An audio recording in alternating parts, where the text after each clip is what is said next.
Yo, we're back again with those missed out this morning. I'm awake. Are you alright? Cool.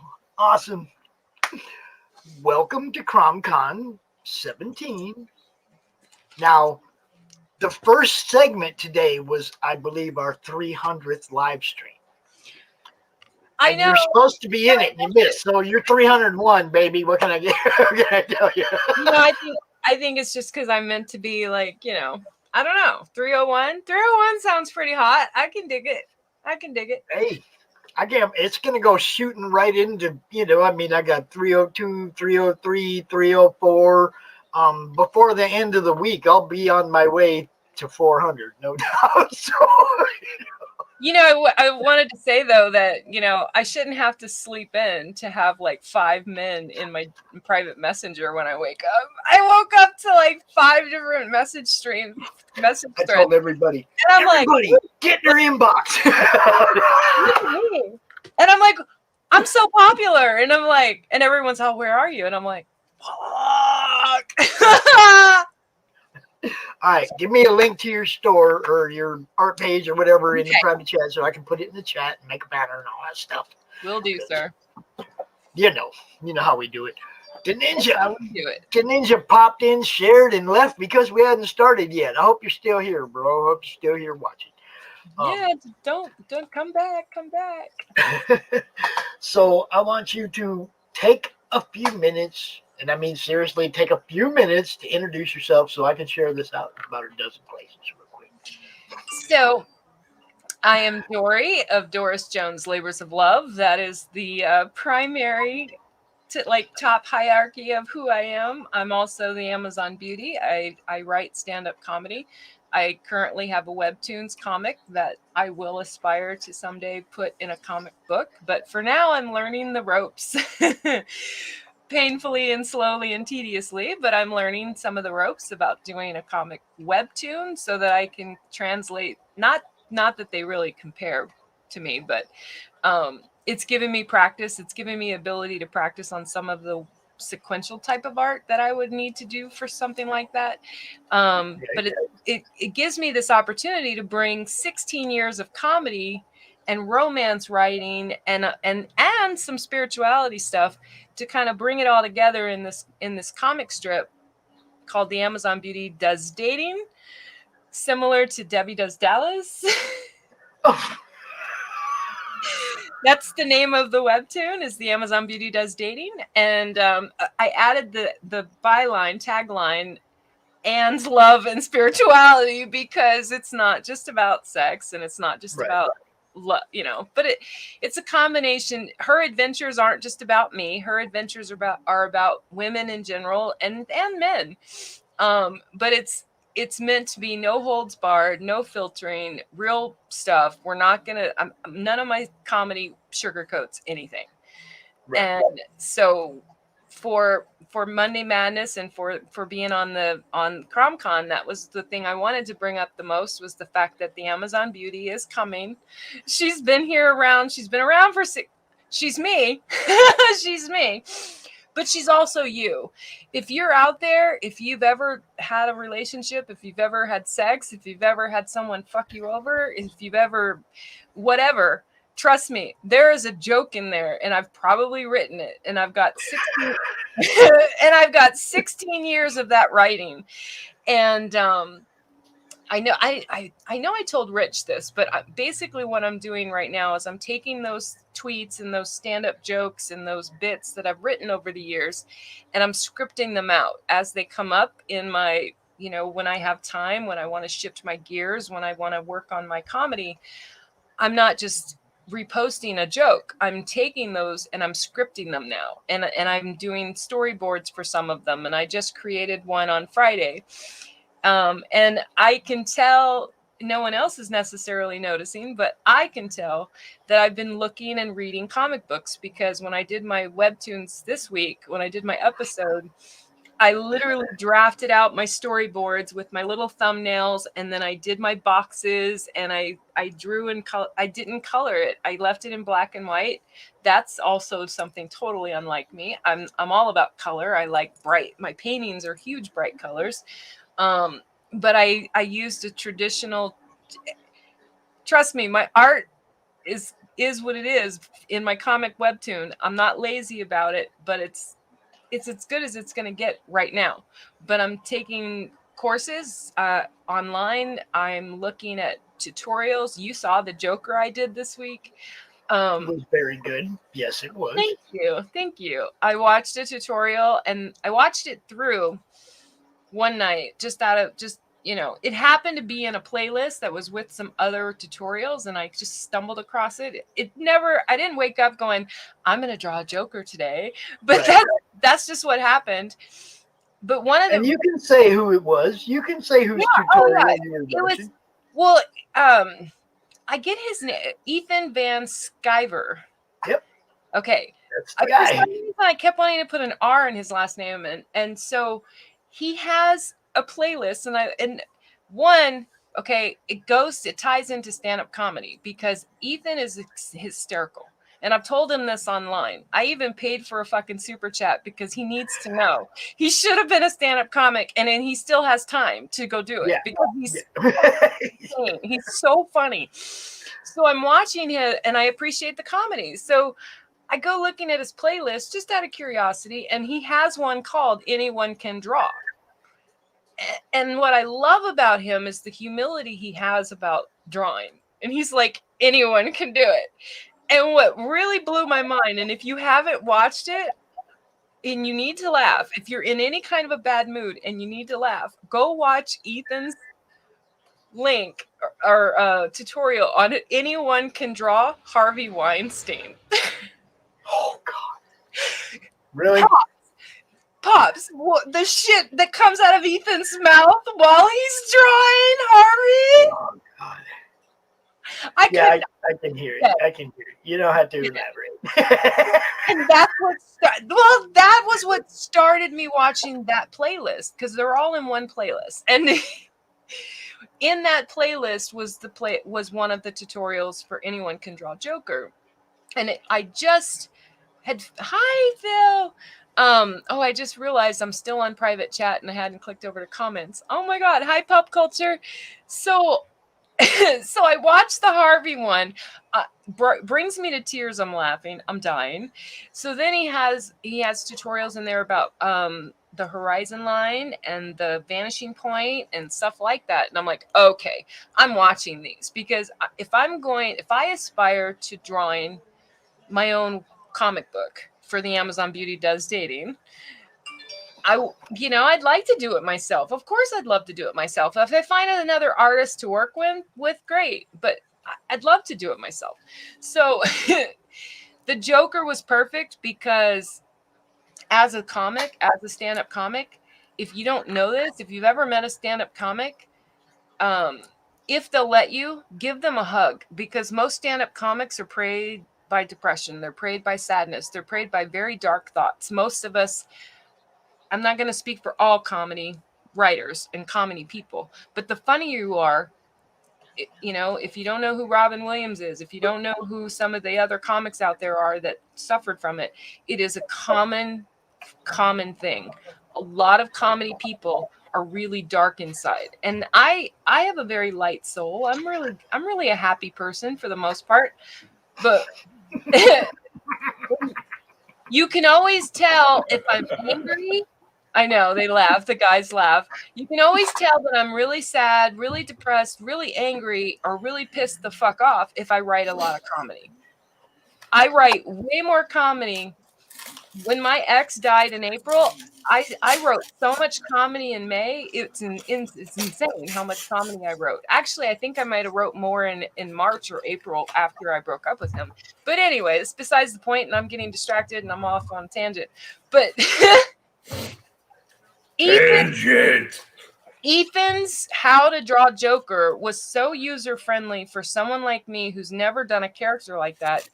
I watched it on my own. Like I watched it through, and then the next day I watched it and I kept like as he would get to each, part of the guy's face, I would pause Ethan so that I could get caught up, because I can't draw as fast as Ethan. I cannot keep up with Ethan.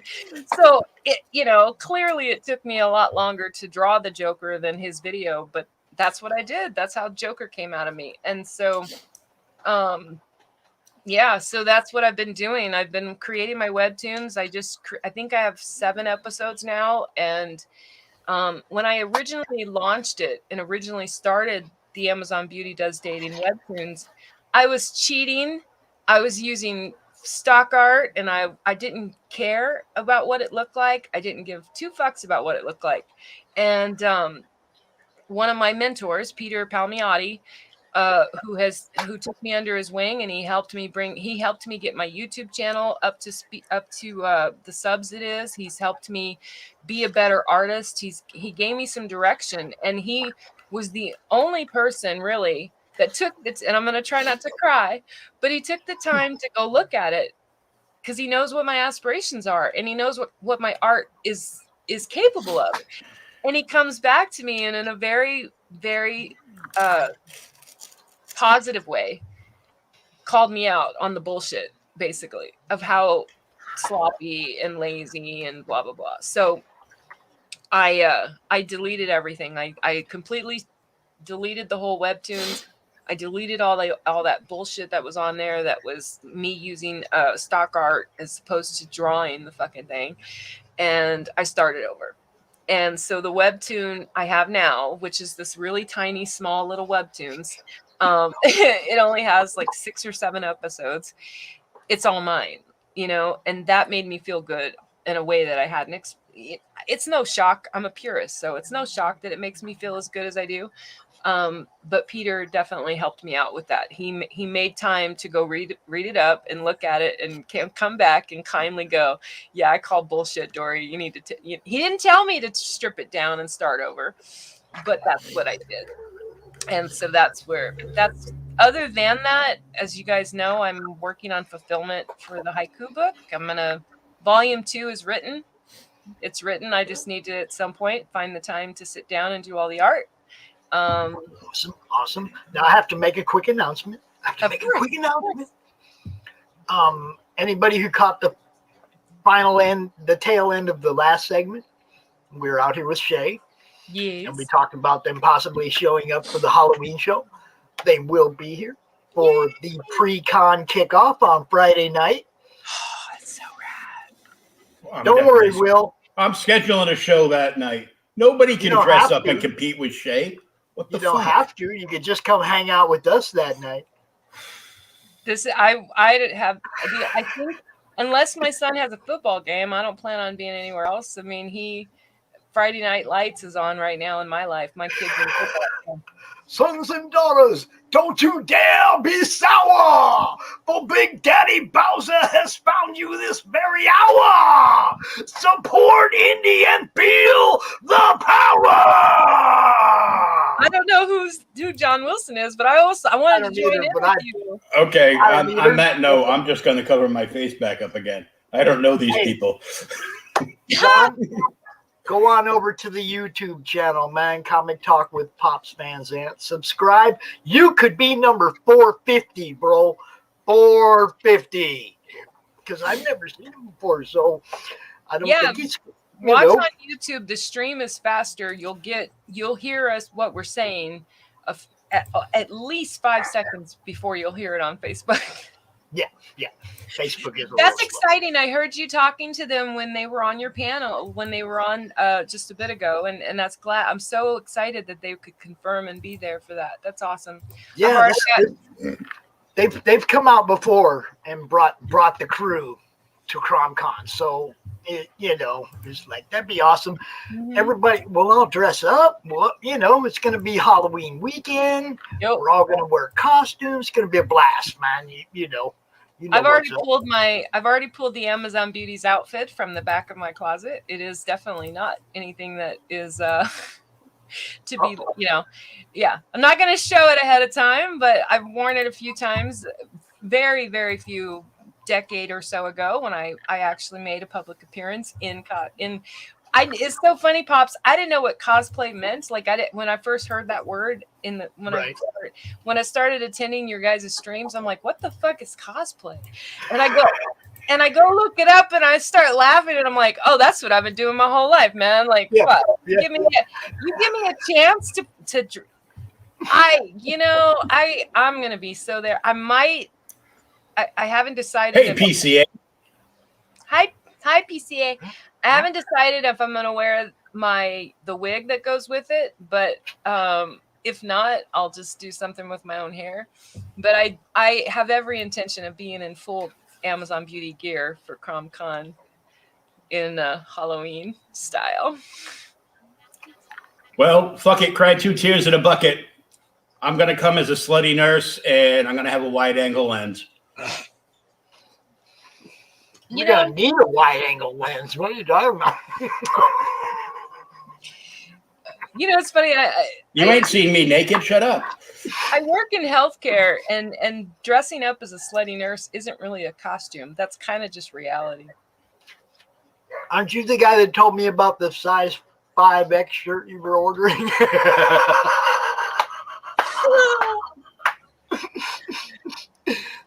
I'm pretty sure it was you. Hey, I always been a big boy, so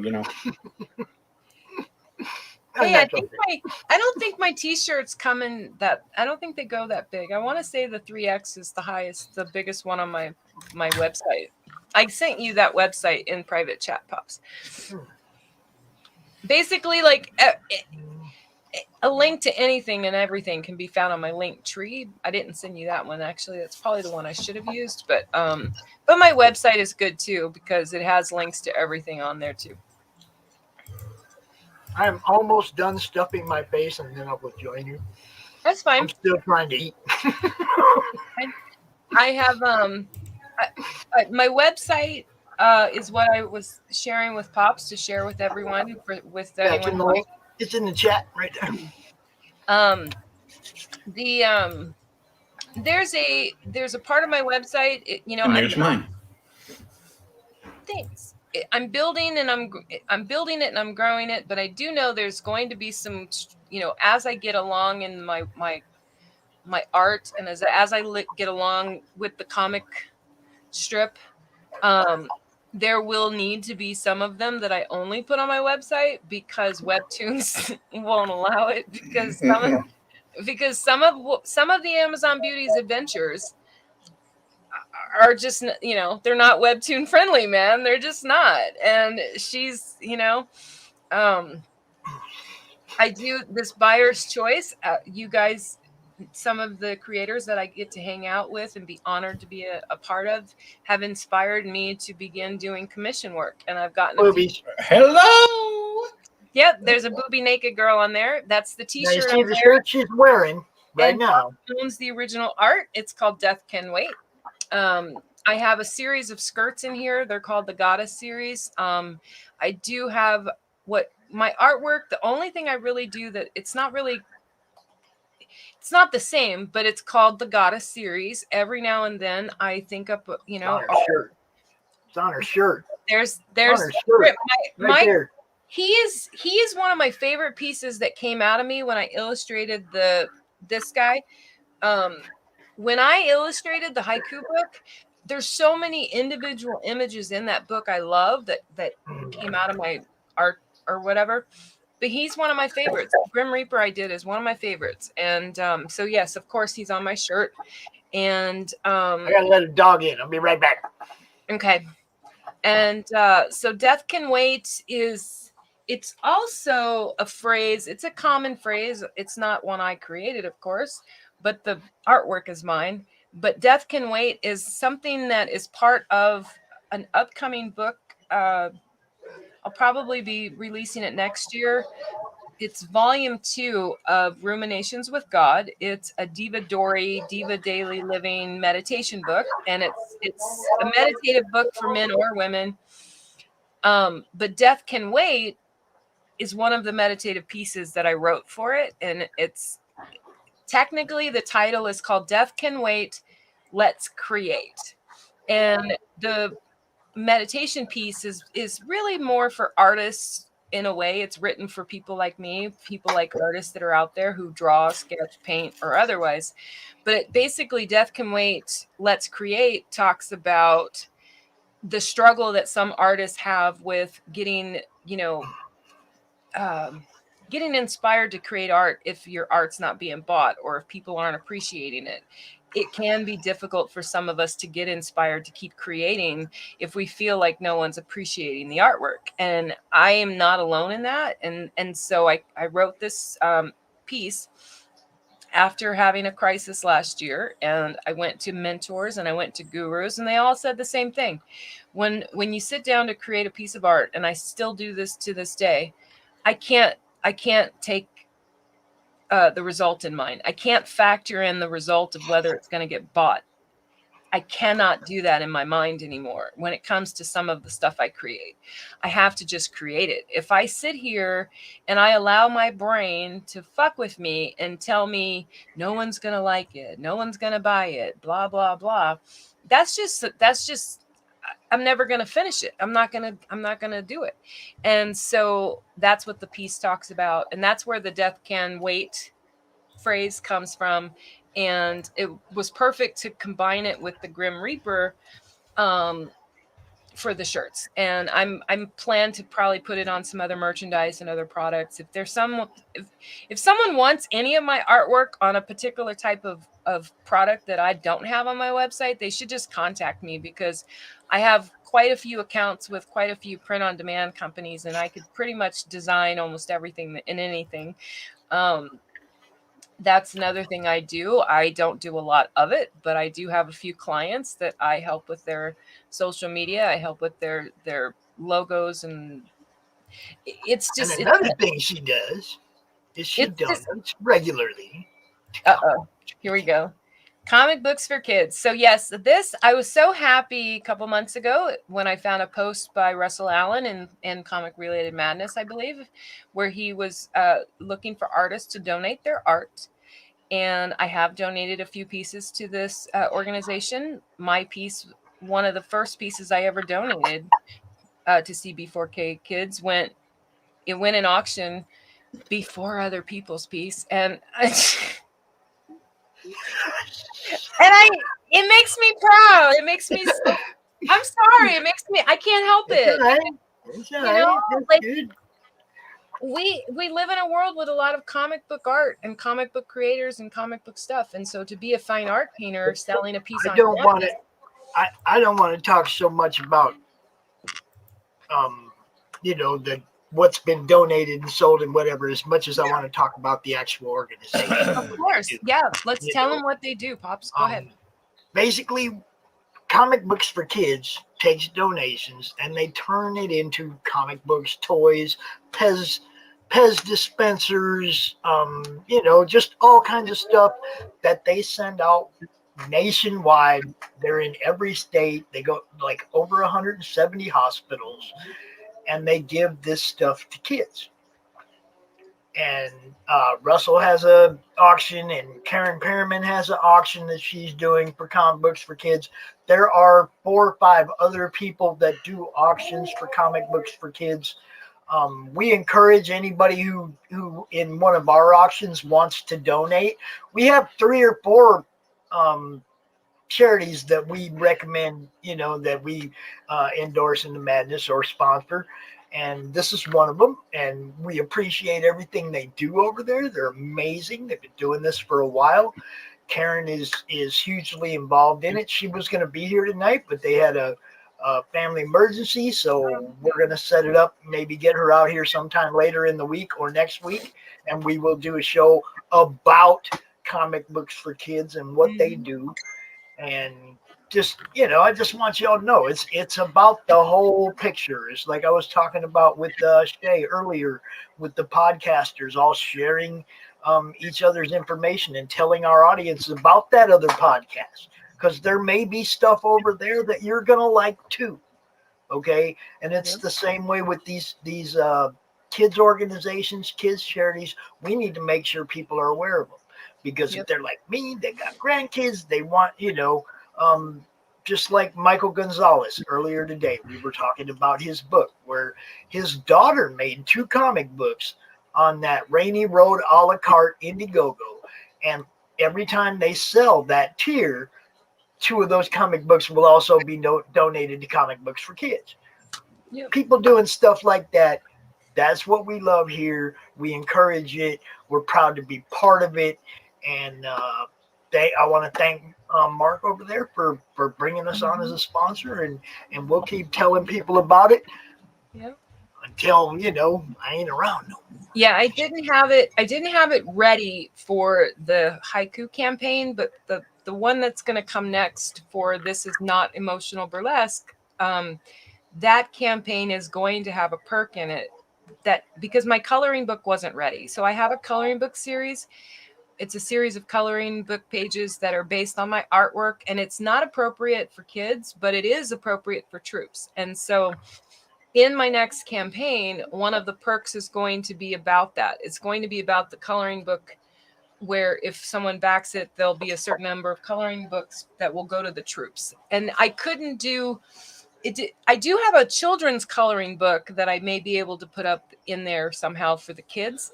But no reason why you can't do both in the same campaign. This is true. That's a very good point. I could do both in the same campaign. I hadn't gotten there yet.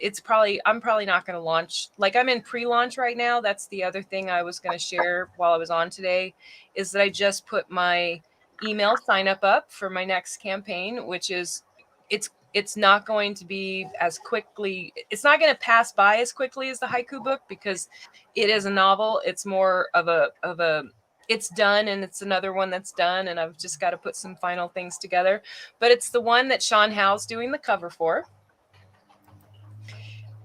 So Sean Howe, who we've also talked about 3 or 4 times today.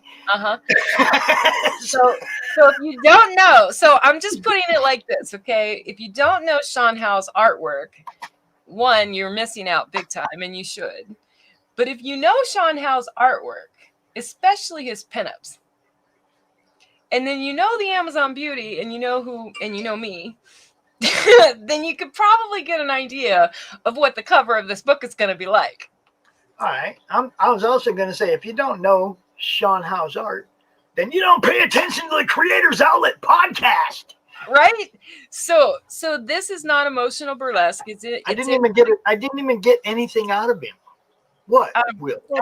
I laughed. Because Dori's talking. It's like trying to interrupt the river.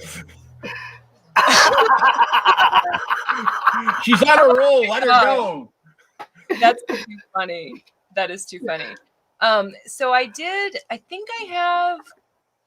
Where did I create? Oh, I did. I created a tiny URL because the Indiegogo links are just so ridiculously long. Like, who in the world can remember that or share it or whatever? But I was going to try to find the link for you, Pops. But it's so This Is Not Emotional Burlesque is the next book I'm going to be launching and getting out there. It's in pre-launch at the moment, but it is the book that Sean is doing the cover for. So that should be interesting. That's all I got to say about that. Like, I mean, Sean Howe, he's been given quite a bit of creative freedom, if that makes any sense. If you guys sure does. He's go ahead and draw you however he pictures you. I get it. Yeah. Well, not exactly. Like, I gave him the scenery. Here's what's funny. Like, so he does have some reference photos, by the way. I don't know nothing about that. I trust him. He's a professional. There's no one. Trust me, you're not getting those original photos out of Sean. I trust that. I don't know nothing about that. Don't want to know nothing about that. No. But that is the other thing I've got going on creatively that's going to be out there or that's coming out there is that the fact that I've got that book coming and it will be in pre-launch for a while because I will keep it probably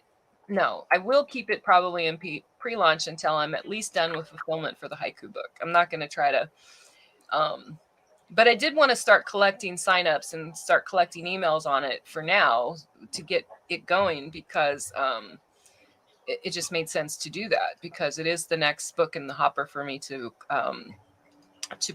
publish. And I've got the coloring book thing. The coloring books I'm working on. The haiku one is the one I just sent to backers. My backers have the haiku digital one, and I do have that other one I mentioned. I have a coloring book that's based on my artwork that I'm working on at the moment. And so yeah, I got a lot of things that I do. I got a lot of things in my hopper. But let me address this real quick, just because. I don't know who you are, Big Daddy Bowser. After searching and digging, if you're somebody who's came at me in the past and you've earned that title, I don't need to say it, do I? Thank you very much. I don't know what that means. I don't know either, but if you've come at me sideways in the past and earned that title, or that, you were called that by me, you probably deserved it. Just saying. Got no time for that shit, man. We're doing a CRoM Con right now. We're promoting indies. Okay, you came out up here saying you was about supporting indies. Then you come out down here trying to start shit. Don't play the game with me. So I did send you the URL in private chat, Pops, for the pre-launch page for the book. I have to admit that as excited as I am for my book and the fact that it's the most ambitious poetry collection I've ever done. It's fully illustrated. Thank you, Pops. It's fully illustrated. It's a narrative poetry novel. There's a lot of poems in there that tell stories of my childhood and things that happened that without being, too graphic, but it is far more emotional, far more personal, far more intimate, which is why it's called This Is Not Emotional Burlesque, because it goes, it's like I took all of the trappings off and I just tell it. And, so when time came, I've always done my own artwork. I've always put my own artwork on the covers of my books. But this was, I'm in a new world. You guys have gotten me into a new world. I'm open to commissions. I'm open to doing commission work for paintings and things. I never was before. You've inspired that. I'm open to collaborating. I submitted a children's book for consideration to a publisher. I'd never been able to do that before. I have one of Pop's haikus in my book that is going to be sent to my backers. I put it in there on the dedication page. He said I could. So I actually have a contributor name on one of my publications. That's new. My volume 2 is not only going to have, I'm going to allow, if anyone who's written one of those haikus they did when I launched volume 1, if they approve, I will put it in my book. So yeah, it's this collaborative thing. This collaborative thing blows my mind.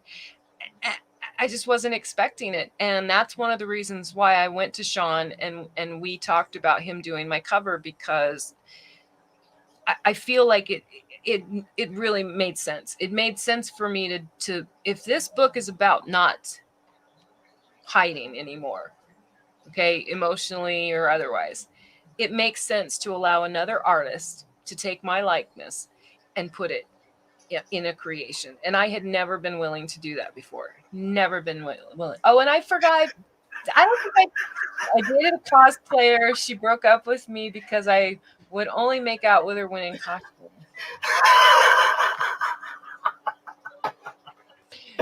I gotta know, Pop Culture Avenger. Was it any costume or one in particular? That's a good point.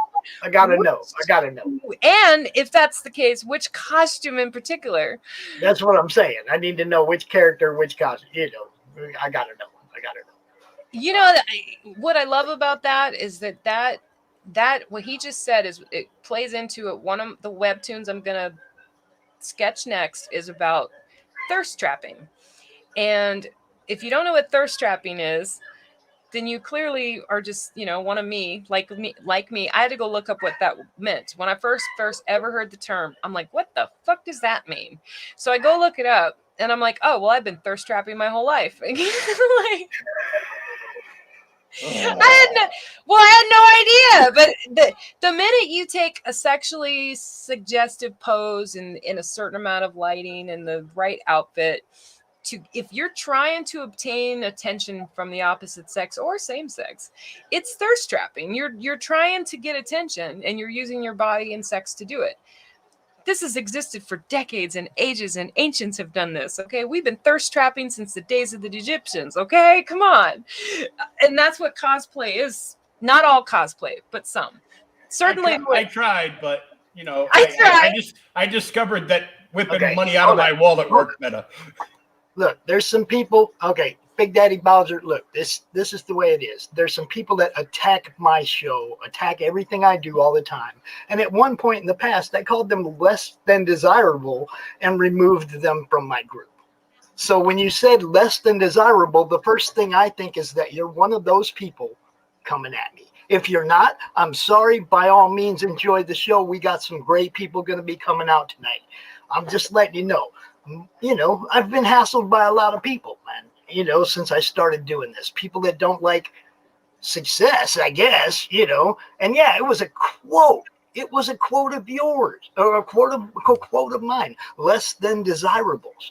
Because there are some people that don't like what we do here. And, okay, they're less than desirable for what we're trying to accomplish.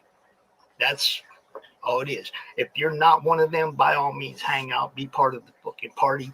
And, it's like I said, it's just we have caught a lot of crap from people in the past as we've tried to build this platform. Mm-hmm. There's people that don't like other people's success or whatever you want to call it. There's people that don't want me to promote her or his show or whatever it is. There's always somebody that's angry about what you're doing. Okay, I've caught a lot of shit over the last year since I've been doing this. Your quote up there, call me less than desirable and make my night, made me feel like you were asking me or coming at me like you were one of those people and you were asking me to come back at you. You see what I'm saying? Call me a less than desirable and make my night. That's how I read that, bro. Okay, I don't know you, whether you're less than desirable or not. You kind of grabbed onto that quote like you're owning it. Okay. So yeah, I don't know who Big Daddy Bowser is, Pops, but if he is here to support other indies, maybe he takes his bullshit to get with you directly. No, he's cool. Look, when it's not my time on Comic Madness, CRoM Con. He's here to support the people. That's cool. But I'm the people. I'm a creator. Then why are you taking up my shit with your bullshit, Big Daddy? That's what I mean. That's my point. Dori, it's a misunderstanding. It's a misunderstanding. That's all it is. That's all it is. Misunderstanding. I read that quote. Pop Culture's comment. She was super in Velma. Now that is good times. Let's talk about that. Let's put a girl. Pop Culture. Can I get her number? Because man, I got a thing for Velma. Your question, Pops. Velma. Velma. You made her put the Velma costume on over and over and over again, dude. Well, in pop cult, in PCA's defense, I mean, Velma's pretty fucking sexy. Oh, she's definitely hot, no doubt. Wait, I gotta go. We are missing. Hey, we're missing a guest. Dori, yeah, aren't we? I'm like, I'm only supposed to have a half hour. What's going on? Would you mind waking up your buddy Rich? What makes you think I've got some inner power to get over it? Well, because I've tried and he didn't respond to me, so give it a shot. I just want to know if when Pop Culture Adventure couldn't hold back anymore and he popped, did he say "Ruh-roh, Roma"? He's not online right now. What time is it where he's at? Oh, I don't know, 11:30. I mean, he signed up. He knew what time he was supposed to be here. It ain't like, He was. I don't remember seeing his name on the schedule, but then again, I only paid attention to the schedule for when I was supposed to be on. The one you missed? You just paid attention to the one you missed? Yeah. Okay. That's too funny. Yeah. dare he? Wait a minute. Now, hold on a second. So I'm not really supposed to be here right now, but how dare he not show up on time and get to be on stream with me? I mean, who misses out to be on stream with me? God. William, well, no, he be was nice supposed to to come me. in right after you. He was. I'm the not going to next send guest. you any more naked bum paintings, William, if you're mean to me. Ruh-roh. Ruh-roh. These two need to get a room, really. I mean, come on. Me and Will or PCA and me? No, just kidding. I know Take you. your I'm pick. not putting limitations I told on her you, to give baby. me I'm some not putting Scooby-Doo no stuff. limitations on you. You know what? PCA's been so good to me. I would feed him some Scooby snacks. Scooby snacks. See that? He makes Everything me is want a to. menu win. He makes me want to think about travel and go, maybe going to the east, maybe going traveling isn't such a bad idea. I don't know. All right, I'm gonna try to save this stream right now. Okay, he's active now, Pops. He must have heard my message. He must have heard my phone ringing because Sure. before Sure. it said he was offline, but now wait. Oh, he's ignoring my messages. You're supposed to be in this stream with us. Hold on. I'm gonna. Yep. You're supposed to be here 10 minutes ago. This is probably, he's like, something's going on. This chick never video chats me. What the fuck is she doing? Like, that's what he's probably thinking. He's like, I got what? I kid you not. Some of my mentors at this point, like Rich and Aria and Shea, they're probably and Mike, Jimmy, they're probably so sick of me in their private chats. They're like, leave me alone, Dori. They're probably happy that I found Ethan's channel with his tutorial playlist because they're like, oh, good. Now she can go learn from someone else and leave us alone. And Peter Palmiotti, the poor thing, he's taking a break from streaming right now. And he comes on my party creator stream with Rich and I like last week or whatever. And I'm all, Peter, where have you been? I'm like, I'm such a junkie for watching those art streams. I'm like, I am missing you. Oh, I heard a ding. Yeah, is that the man? The myth, the legend. Man, the myth, the richness is here. And I'm right the fuck away. Hold up. Let him get his shit together. Hold up. He's like, that was these crazy people. Pops, that was me at 12:30 today when I woke up and looked at my phone and went, holy fuck, I forgot CRoM Con. See that? She did it too. She did it too, Rich. She did it too. She did it too. She missed her spot this morning too. You rubbed up on me. You rubbed up on me, Rich, in all the wrong ways. Oh, this show's going in the wrong direction fast. Put him behind me. Put him underneath me, Pops. Oh, you're gonna fix him? Oh, let me massage his head. Wake up, Rich. We talked about him and I were teasing about how I was gonna do this crazy show. Oh my god. Hi guys. How was CRoM Con? It's been really good. I'm glad you could make it. Look, I'm here. What did you do today, Rich? No, I want to hear what did you do today that you're so wiped out from? I had a show today at Bath. 3 hours away. About 3 hours away. And I didn't see. Okay. How did it go? It went good. I sold out all of whatever I had left of the chapter 1 for soft cover. I also sold all but 4 of the soft cover for chapter 2, and I sold about another 5 or 6 hardcovers of chapter 1. Nice. In the span of about 3.5 hours or something like that. I love he's like, I had the show and I sold out. And he's also casual about it. And like, I sold out. He's so cute. Anyway, I'm sorry. Anyway, easy. Guys, I just woke up. Seriously, I just woke up. What happened was we got up. We got up at about 4 o'clock, and it was like a good 3.5 hour drive. And then we came back. It's a 4 hour drive because for some reason Britain is experiencing some sort of fuel crisis, and there were lines all over the fucking place, and it was impossible to get out of it. And we got back, and I was like, yeah, I'm already fucked. I need a couple of rum and cokes that I had. And all right, well, I'm not going to keep you long. I'm glad to hear that you did good today. I'm here for whatever. I'm okay. I'm awake. It's already. I mean, it's like there's 15 minutes left. Popped. I'm awake, buddy. There's 15 minutes left of your spot. Great. Okay. I'm going to use the remaining 15. If you want to pull something up, share something we can show off, that's cool. If you don't want to have right now would be the store that I have. I have a what's the link? Square store right now. Let me give me a minute. All right. So yeah, it's good to see you though, brother. I'm glad you had a good day at the con. Today it was we did our 300th stream today, Rich. I know. Congratulations. 300th I'm beyond stream proud today. of you. I am. It's pretty crazy, man. And I do want you to get plenty of rest because we got a big show tomorrow. I know. What are we doing? What show tomorrow? I will. Dude, Monday Madness tomorrow.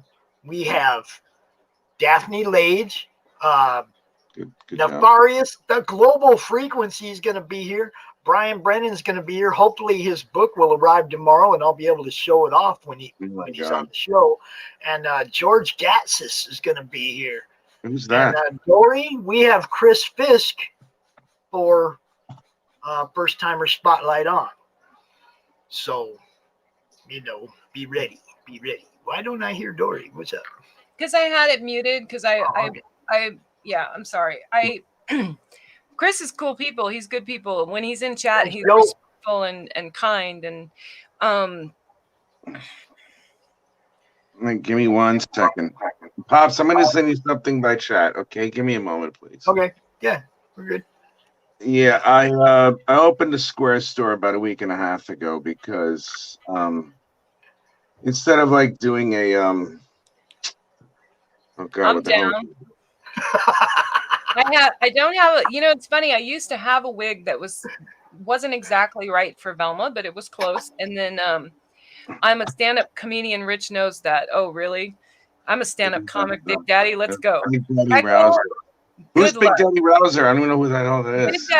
Big Daddy Bowser came to the show today to be disruptive and no, I don't know. I mean, it's the first time I've met dude, but I don't know who it is. He did say he's an alumni of a guest on my share of indie comic shows. Okay. On my share. So whatever. I'm a stand-up comedian, which knows that. Okay. Well, hecklers are our best friend. A stand-up comic's best friend, the one we hope for and pray for. I don't think it was a heckler. Let me finish. In social media, we call them trolls. But in the stand-up comedy world, if we're going to go on stage, we all pray for a heckler. Because let me tell you, there is not a single comic in this world worth their stuff if they cannot handle a heckler. And I got you, boo. Come at me, bro. Because I got nowhere to be. I got nowhere else to be until actually 5:45. I do have to be somewhere for my friend's house. I have my own show at 6 p.m. tonight. And yes, pop culture, I could be totally talked into that Velma costume. You play your cards right. I sent you Pops, I sent you a link. Oh, I thought you were going to say something to me finally, Rich. No. Okay. Here we go. Cool. Not now. Hungover a little bit. Yeah, well, I kind of figured that when you didn't answer me all day. You must have went home and went to sleep. When I got the link from you. When did I even get that link from you? Right at 6 o'clock. I can't make it. I can't. 11 o'clock my time. My apologies. I was laying down. Yeah, the link I just sent you is a Square store that I just started. Yeah, just whenever you want to pull it up, it's okay. Yeah, I'm pulling it up. I'm saying if you got to remember, CRoM Con is like, for you, it's best to be in the early segment. Well, I will be okay because I'm gonna go to sleep right after this, and I should be all right.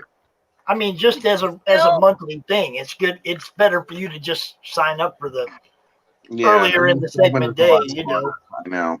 I'm just so stupid sometimes when it comes to the time section because it's like I've been here over a year and I'm still thinking it's like 5 hours behind at times. I apologize. No, you're cool.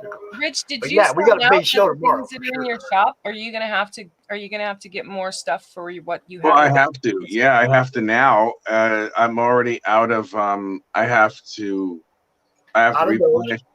Yeah, you're gonna need to replenish all my. We got a couple of those left. My answer. Yeah. Okay. I have to replenish all of my stock for chapter 1 for the paperback. I have to do that. I'm almost out of chapter 2 for the paperback, so I have to replenish that.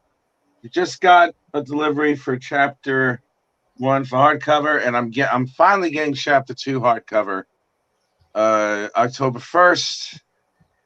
But I have enough for fulfillment for the Kickstarter for Incantessi chapter 2, so I'll be doing that very shortly. Okay. The only other thing I was going to stuff out. What'd you say, Dori? I was going to ask you, when you launched your store, you were sharing for us U.S. customers, for us U.S. people. Yeah, I shared it with everybody. I don't know if whoever didn't get the link. Sorry, I'll have to share it tomorrow. No, I was going to say that you told us to hold off because you were going to figure out shipping stuff. Well, I did figure out the shipping, and I also didn't have enough stock for anything else. So I didn't have the stock for chapter 2, so I wasn't really announcing it. And once I get the stock for the hardcover for chapter 2, that's when I'm going to push it. And I have to do a couple of things also. Since I have chapter 1 in hardcover, I'm going to have that. I'm going to have chapter 2 in hardcover, and then I'm going to have a special with chapter 1 and 2 together at a reduced price. So whoever decides they want to get it, that's going to be great. And today was great. You know, I met a whole bunch of new people who were very interested in the story. Someone messaged me a little while ago. He wants a piece of the original art from issue 3, which I haven't even done anything about. So I'm just like, wow, okay, that's fine. You know, so I got to message him tomorrow. And I'm actually going to put that as an entry in the store if he wants to do that, or I'll just give him my bank information. He'll transfer the money, and I'll just send it to him the same day. Wow. But yeah, that was it. I mean, I'm not surprised. I'm not surprised that someone wants to get a jump on getting some of the artwork now before you launch your third book. Thank you. It was surprising. It was surprising. Someone wanted another page, and I set a price, and the person asked for it lower, and I was like, "There's no with all due respect, I worked on this page for a few hours. There's no way that I can go for a price like this."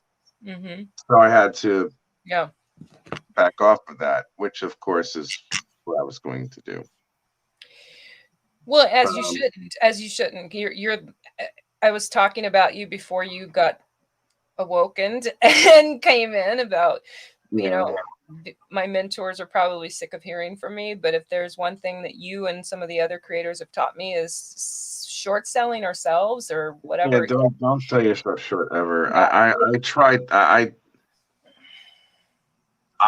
did not with the page that I'm going to sell, but what I offered, I would never possibly consider going lower than that because it's just it's not possible, possible. But yes, the store right now is what I have, and I have to replenish my stock anyway because I have London in 3 weeks. I have London in 3 weeks. October 22nd to the 24th. And then after that, I have Liverpool from November 12th to the 14th. And then after that, I have Reading, which is just as far away from where I live. So it's going to take about 2.5 hours to travel that way. The last week of November. So I have 3 shows in less than 2 months. A little tired. The other question I had for you, speaking of original art, because I know you've been doing some pieces. What? Yes. You've been doing some pieces during your live art shows that aren't part of Incantessi. Are you going to start putting any of those in your shop? I'm toying around with another property that I'm considering developing, because after chapter 4 is finished, I'm going to start up another thing that I'm going to put out. Is Pop still there? Where'd he go? Pops he's been going, like, he'll turn his camera off and eat and such, but that's all right. Okay. Yeah. There's something else that I'm working on. Yeah, sorry. Go ahead. There's something else that I'm working on.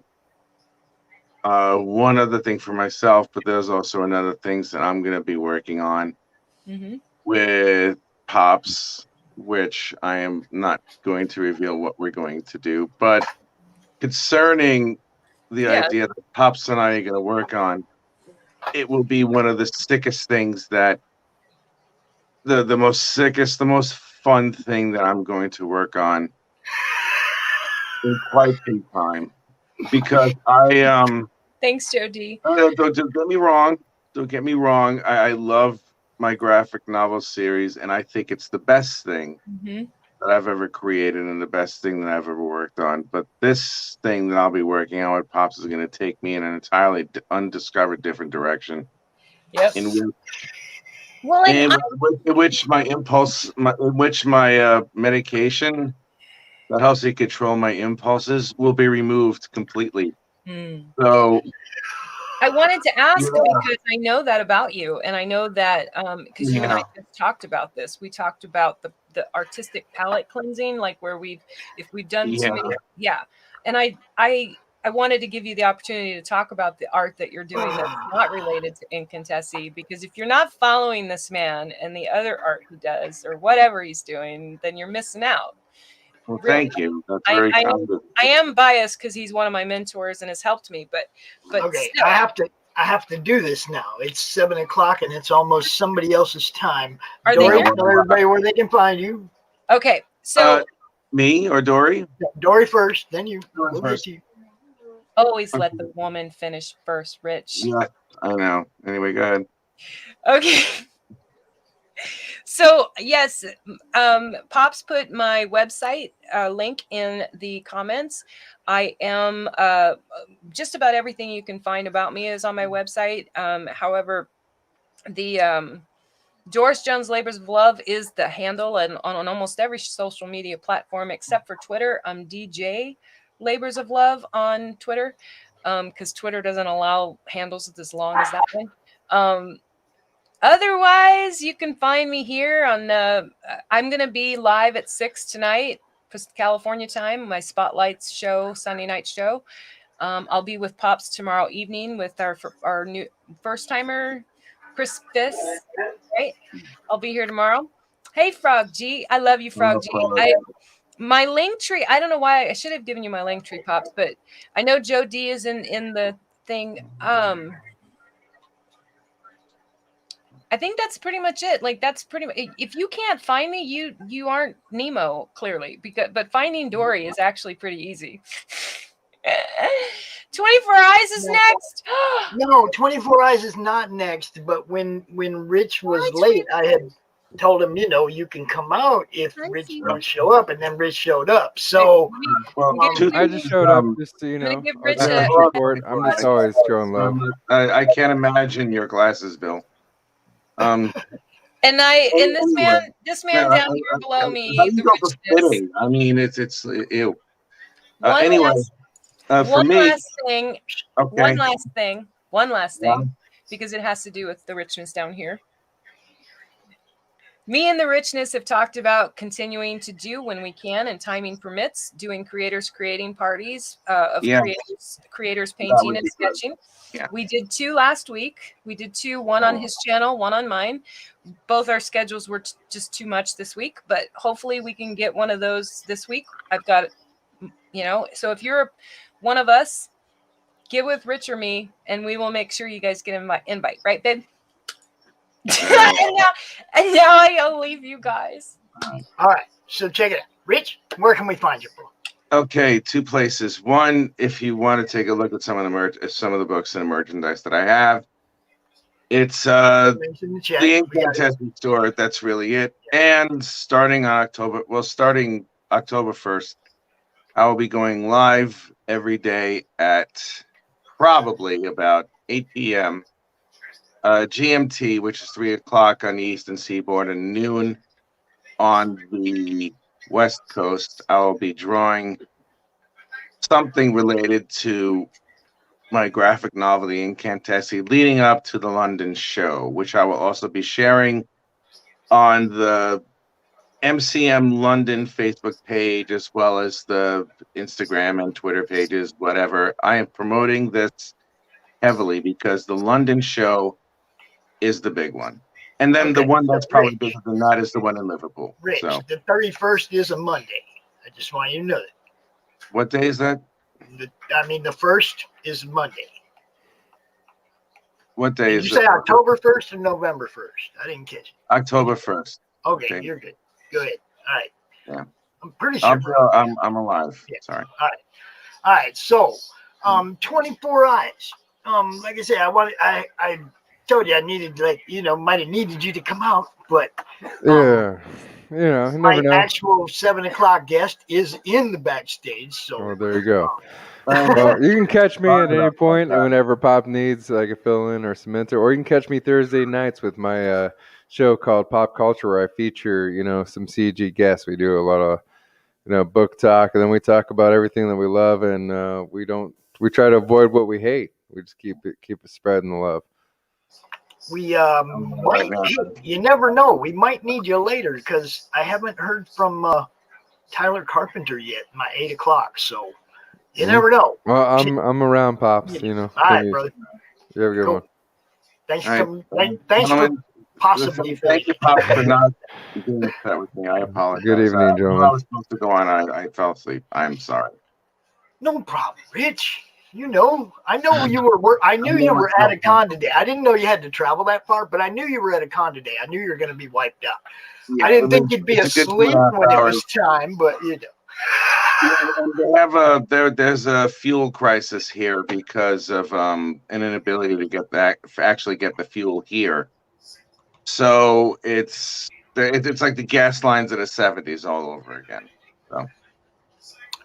So now we're going to move on to my next guest. I'll see you tomorrow, man. And hello, William, Sam, Quinton. Hello.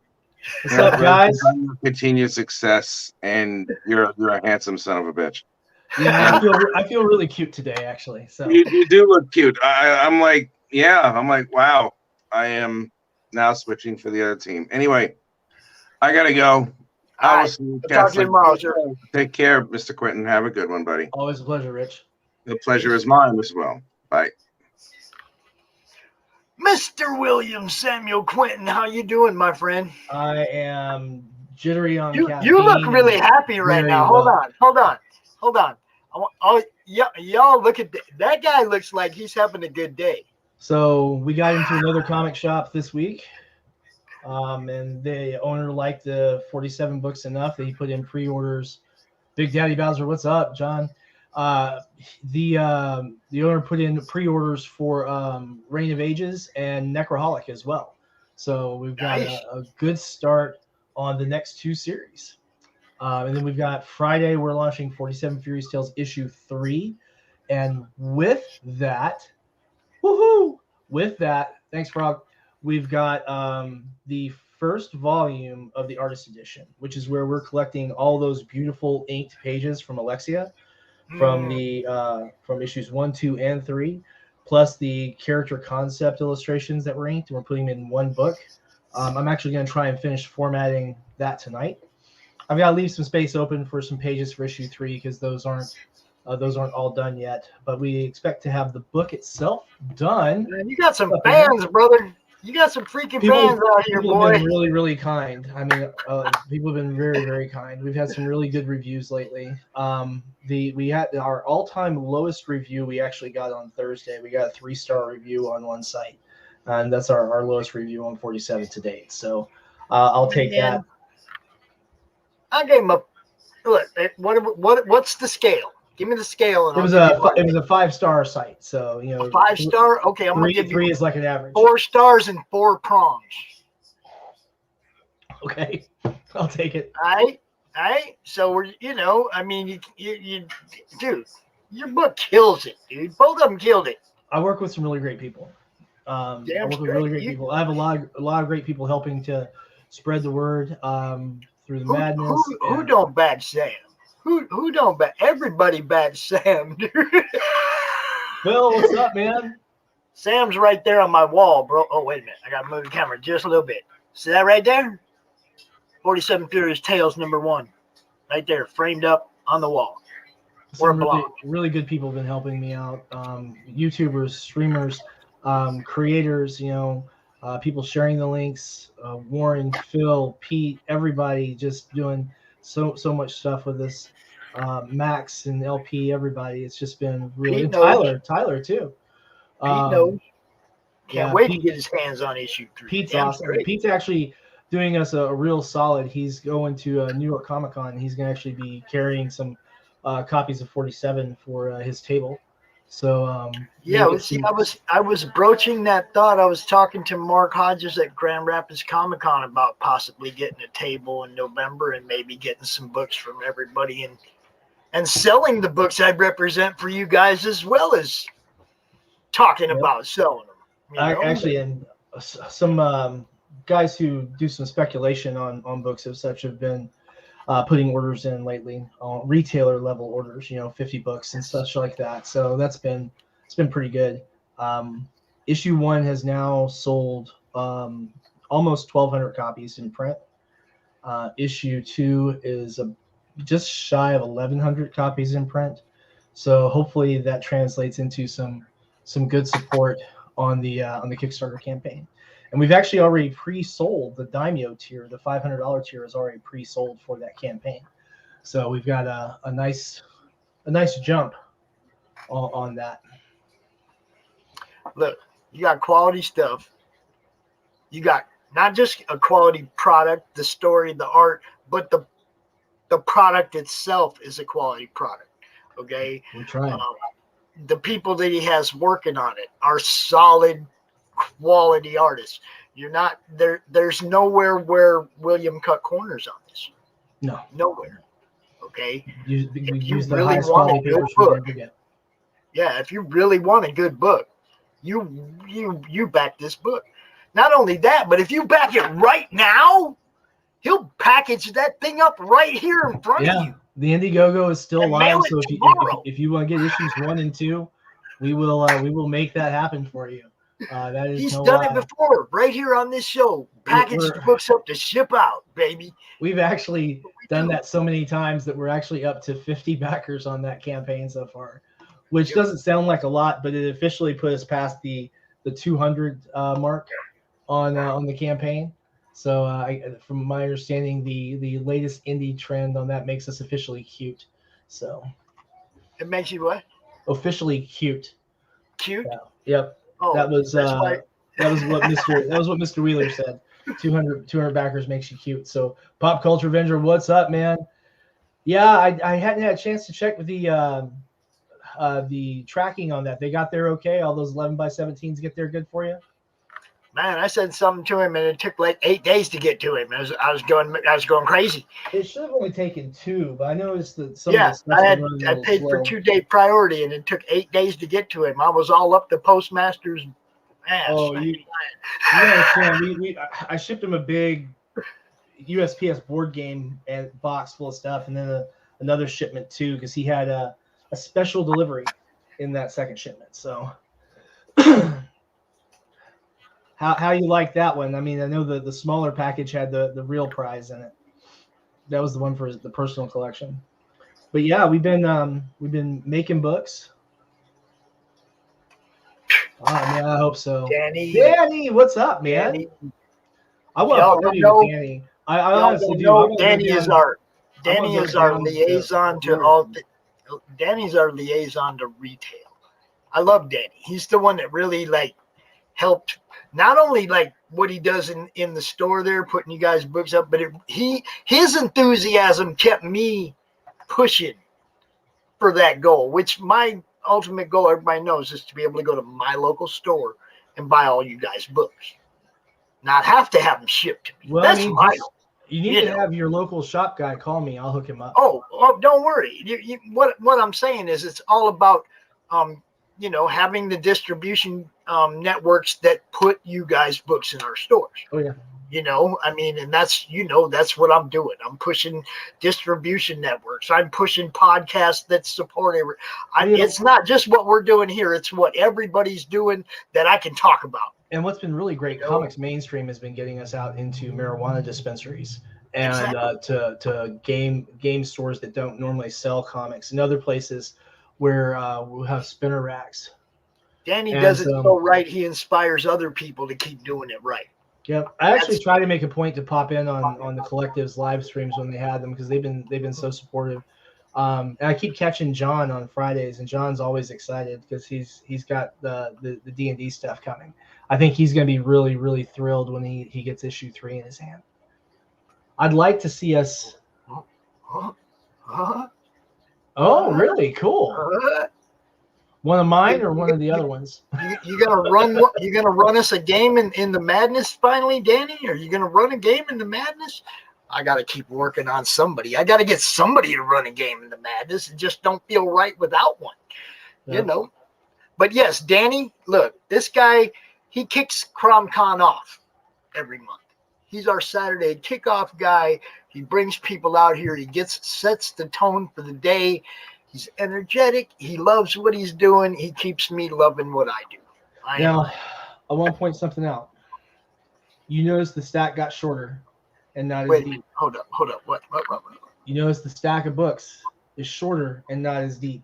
We are no longer 4 boxes deep and 5 boxes high. We're now 2 boxes deep. So we are moving a lot of books. Nice. A lot of books. We've got some set aside for the. Oh yeah, Garden State definitely. I'm for Garden State. We're setting up a big booth. I'm trying to get a 20 by 20, like a one big enough for about 8 people. So we're really gonna have one hell of a presence there. Garden State Comic Fest has been really, really good to me. So I want to be a regular part of that. I'd like to have Pete there too. I'm looking at going to Grand Rapids Comic Con, and if I don't know, I've been tossing that idea around of being not just a voice representation, but actually help these people sell some books. Because I don't see any of you guys' books at Grand Rapids Comic Con unless you're like going through Indie Vault or Liberty. I might see some of your books on their table, but that would be it. I'll tell you the other thing too. Pete's going to the New York Comic Con, like we said, and it's not just my books that he's going to be carrying. So this is something that we're trying to think about. He's going to be carrying a lot of other people's books as well. That's what I'm saying. I represent a lot of people. I could get a lot of stacks of books on a table. I could, Yeah. I'm not talking about representing one person. I think about all the people that I talk about in Madness, all the people that I represent here on CRoM Con and whatnot. And, hell. Especially when you look at all the delays that are going on for some of the companies right now. And it's understandable because there is a paper shortage going on right now in the United States. And so, for example, issue 3, right now we have to have a contingency. No border-to-border trips for me. I got you, John. Well, Big Daddy Bowser, we'll make sure that we can ship to you. That's not a problem, bro. But we did. We've talked to Mixum, and of course, Mixum still has 110-pound paper for our covers that we can use if we can't get the 130 that we used for 1 and 2. So it probably won't be noticeable by anyone other than me. but it's the book still stands up on its own and is pretty badass. We also with the stuff we've got coming out in 2022, I've actually got something to show you guys. Uh-oh. Is it a CRoM Con exclusive? No, this has been shown. This has been shown to a couple of other people, but never group wide anywhere. So, what I'm going to do, and I'm terrible at this. Oh, you got to share a screen? Okay. I am going to share a screen. Give me just a moment, because I am really bad at this. Because I am. You did just fine. Now, is that what you want to show? No, hold a second. I'm going right there. This is one of the pages, the pencils from Nick Capone for Reign of Ages issue 1. Oh, yeah. I already showed this. And so, yeah, I think I showed this to you personally, but it's not been shared out in group. So we've got Reina and then her commander in this running from, we won't spoil it, but they're running from some bad guys. And then this is from JP Guzio. He is, we got pencils here. He's going to be finishing up the inks in the next few days. This piece is then going to be colored by Nick Capone. And for those of you who don't know Nick Capone, he's done a lot of work for Boom. Oh God, who else? So many people I really couldn't even think about. But he's also an instructor at the Kubert School. And so we're going to get this colored. We're going to be offering that as an art print with that campaign as well. That's the original roughs for it before the pencils got done. And then for the coming campaign on Friday, some of you guys who were involved in the first campaign might recognize this. We did this as a postcard. Well, we are actually producing this as one of our 5.5 by 8.5 art prints now. So this is going to be available in that format for the Kickstarter backers. God, it's beautiful. And then because I was, going to be here today, I, of course, spoke with Alexia, and we're going to tease out just some pencils. We're not even going to show you guys the inks yet. We're going to save those for the campaign of some of the stuff that she's been laying out for panels. Yes, we've got the whole sword driving through old dude's chest as the fighting breaks out in ACO. So we're real serious about issue 3 being action-packed. There is a lot of stuff going on in 47 Furious Tales issue 3. As far as with combat goes, it's probably a little bit more than 70% of the whole book is fighting. It's a really furious issue, I guess you could say. It's always good stuff, man. No doubt, William. It's always good stuff, Sam. What do you want me to call you, man? William or Sam? Mate, you gotta figure it out. You guys know me. Call me Sam. My uncle is William, so. I mean, I kind of like WSQ. I like the sound of that, but that's cool too. I answer to a bunch of stuff. Hell, one of the artists I started working with, she keeps getting my name wrong, and so she calls me John, which is not at all my name. Right. And we were at a con together a few months ago. She's like, John. And Alexia looks and she's like, hey, his name's Sam, right? She's like, that's what I said. They're like, no, you're still calling him John again. So it was fun. So Delia, if you're watching, I haven't forgotten. I call him William Sam Quinton in the store. Yep. I don't know. I remember like the first or second time I had you on the show, somebody chastised me for spelling your name wrong. That happens a lot. I don't think I ever did it again. Well, in all fairness, Pops, you've got enough books of mine now that you should just be able to look left or right and see how the name is spelled. But it's way back there. Well, not just that one. Not just that one. You look over and you've got a copy of Death Comes to Glenfollow laying around somewhere. Oh, that you know.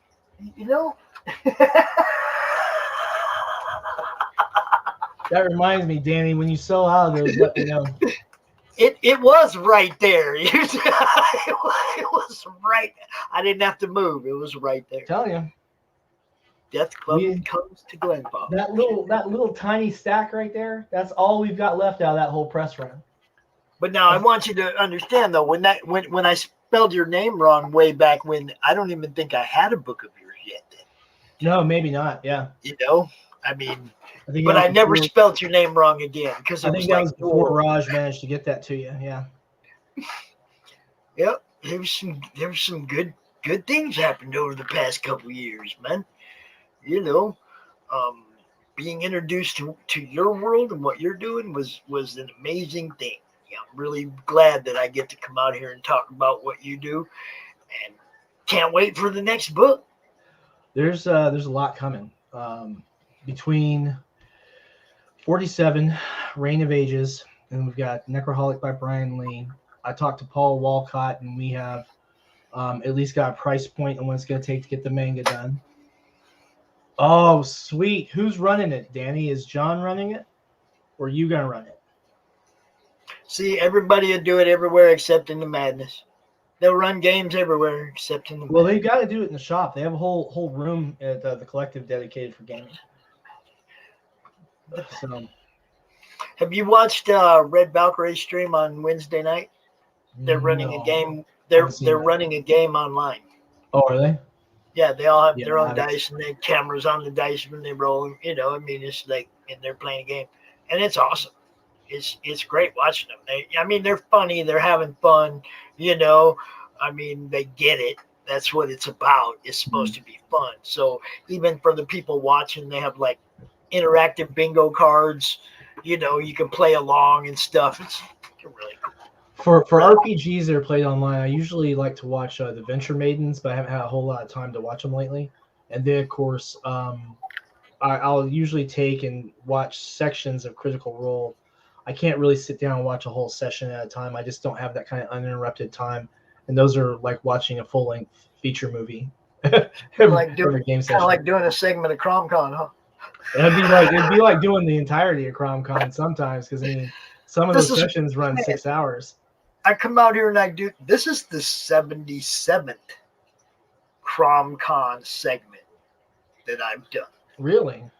Or at least that's on the YouTube. That's probably not counting 1, 2, and 3 or 1. Well, 2, yeah, because there were a bunch of CRoM Cons that were done before the YouTube channel was out. So yeah. I know I've made all but 2 CRoM Cons. Well, I didn't make the European one, but I mean the ones that were domestic minded, I made all but 2. And those were just because I had scheduling conflicts, like I had personal appearances or conventions or something. So it's pretty amazing we're still doing this, though.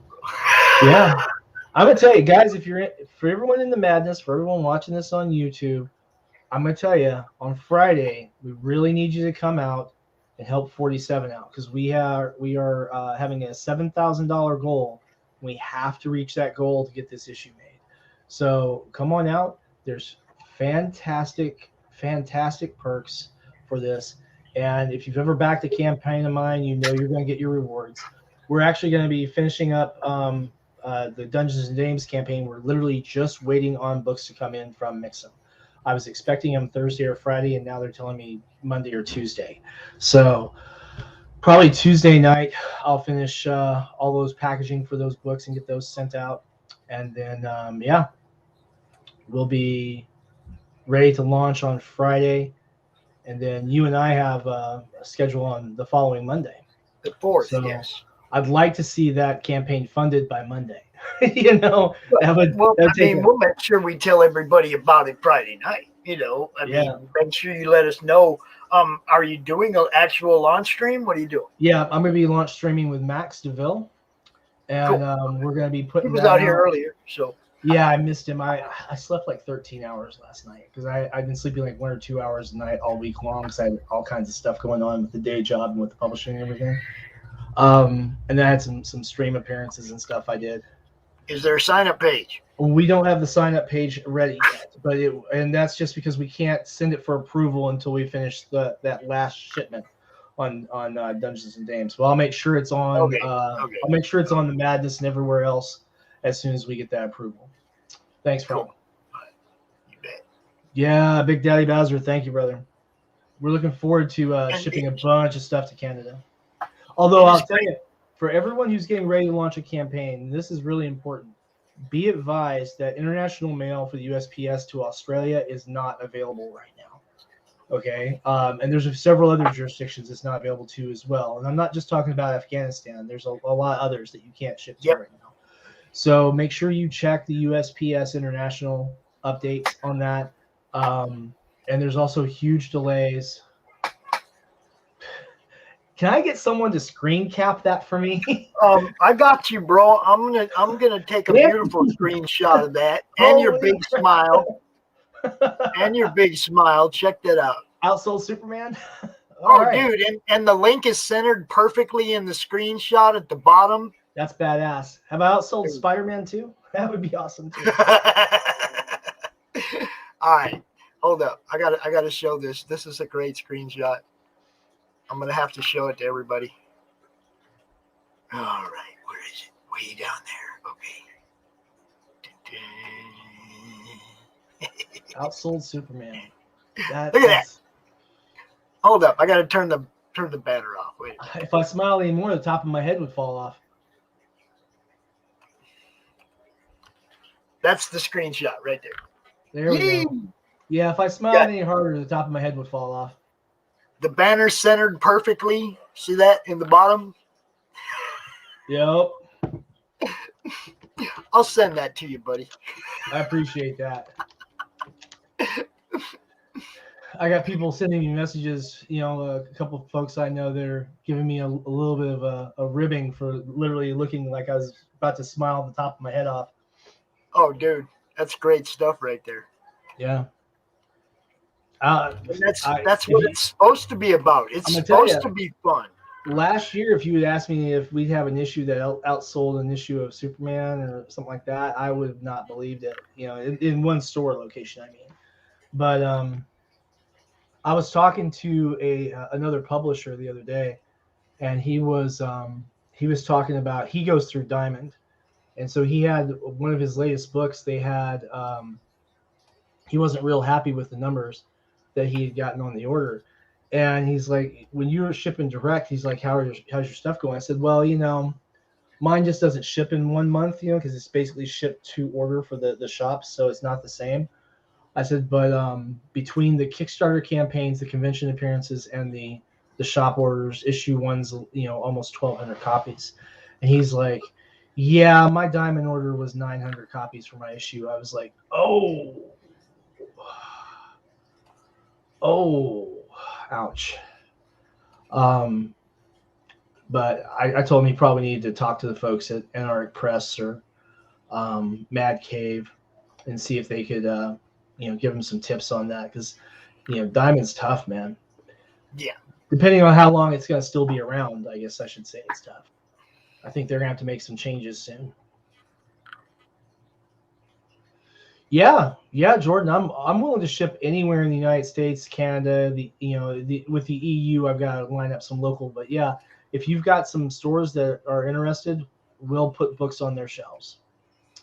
In fact, we've got some really cool retailer tiers for the campaign launch. And instead of saying, well, you get this many issue 1, this many issue 2, this many issue 3, they get to pick just one of the tiers, and it has a total number of books. And you tell me in the survey how many issue 1s do you need, how many issue 2s do you need, how many issue 3s do you need. And that way it's easily customizable to the shop in question. Now, I also want to let people know that William, I don't know if you noticed or not, but I think I named you as a group expert in the madness. So that people have questions about crowdfunding and stuff. You may get more questions than you normally do. That's fine. I mean, I wouldn't call myself an expert, but I've done a lot of them. You are an expert of what we do in the madness and the different opportunities available to you. Right. And you are pretty knowledgeable about setting up campaigns and good marketing and being smart about how you do it, as opposed to just jumping in and busting your head on the side of the pool. Well, thanks, Pops. I appreciate that. I work hard, and I need to work a little smarter in some things. I need to figure out some marketing things, but we're going to do a little something different with this. I'm actually going to be running some YouTube ads and comparing the numbers on it to see if that can be more useful, which was basically inspired from the Avatar: The Last Airbender RPG. When it launched, I did not get a notice from Kickstarter recommending that campaign, which is weird considering most of my campaigns are RPG themed. You would think that it would show up in my recommended list, but it didn't. How I first became aware of it was like a week and a half after it launched, and I was seeing ads on YouTube. And so I'm like, well, if their algorithm is going to more accurately target people's interests, I'll give that a try and see what's going on. So I figure probably by the end of the campaign, I'll be able to pull the metrics on it and see if it makes any difference. Well, William, as always, it's been great. Tell everybody where they can find you real quick, because my next guest. I got you. You can find us on Facebook at Sinopa Publishing. You can find us on Instagram at Sinopa Publishing, on Twitter at LL Sinopa, which is just how that happened. And then if you want issues 1 and issue 2 and don't want to wait until the Kickstarter fulfills, if you want to check it out, go to Indiegogo. The banner was running right below. Those are literally fulfilled as they come in, so you won't be waiting. We will package those and ship those out the next business day. So everything that's pledged on that tonight, digitals will fulfill tonight, and then any print copies will be in the mail tomorrow. 47 Furious Tales, issue 1 and issue 2, in demand on Indiegogo.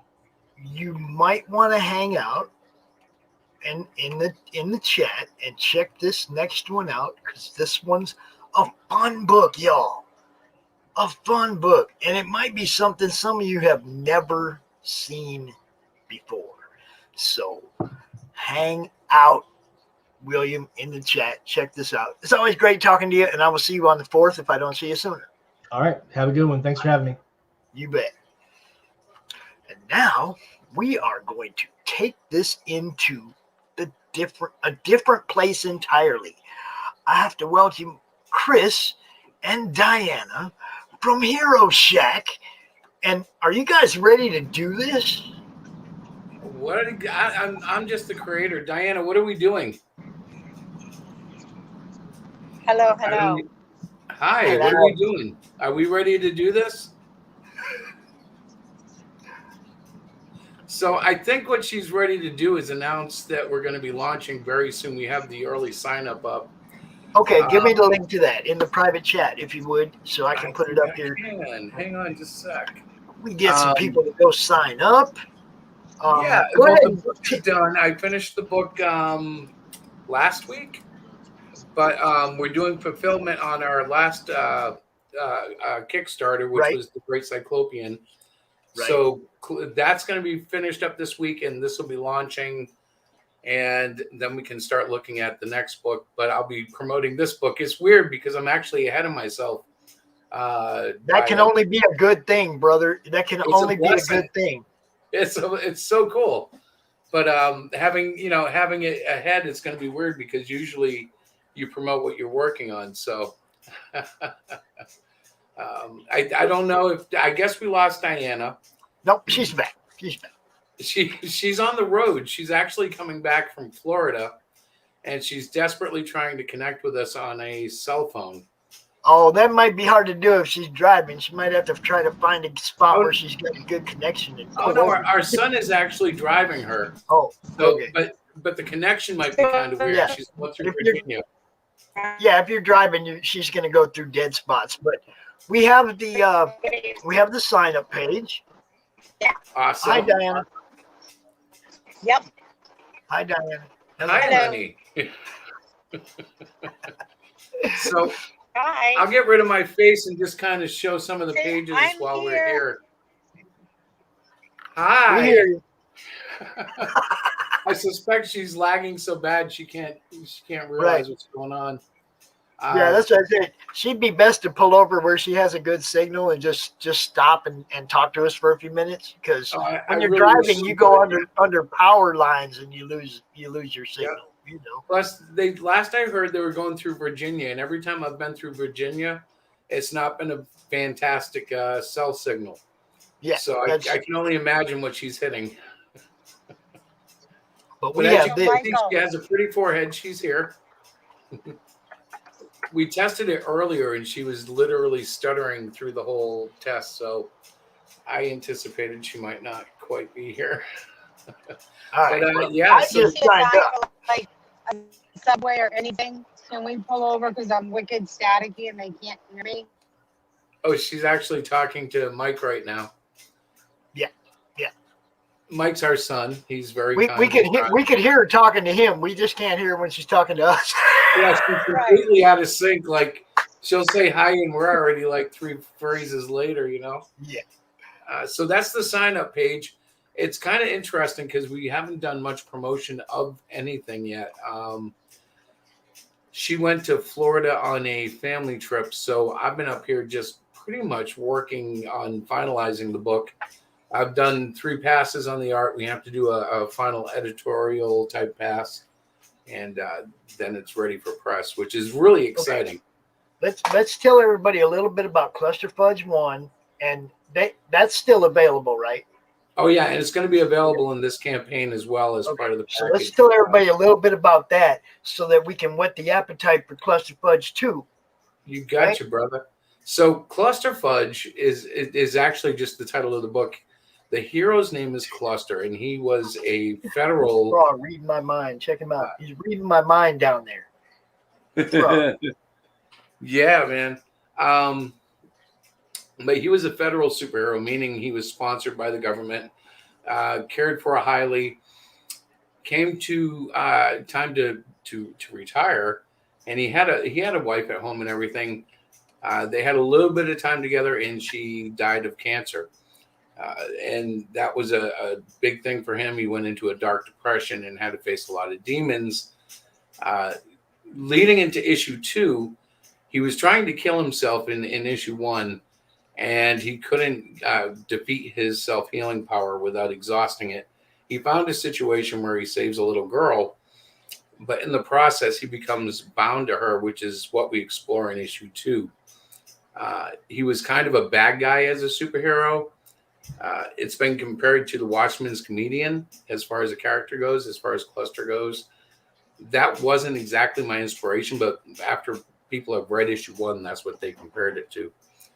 I'm excited because now I get to really play with it. As the term Cluster Fudge implies, this book has a whole bunch of different things in it. And in this book, we learn more about the Silver Scribe, who is more or less, he appears to be a ripoff of Silver Surfer, but he's actually a great character. And we get to learn more about why he's involved, why there are spaceships involved, and what's going on between that and Cluster himself. The little girl gets a role in all of this, and issue 2, she becomes far more significant.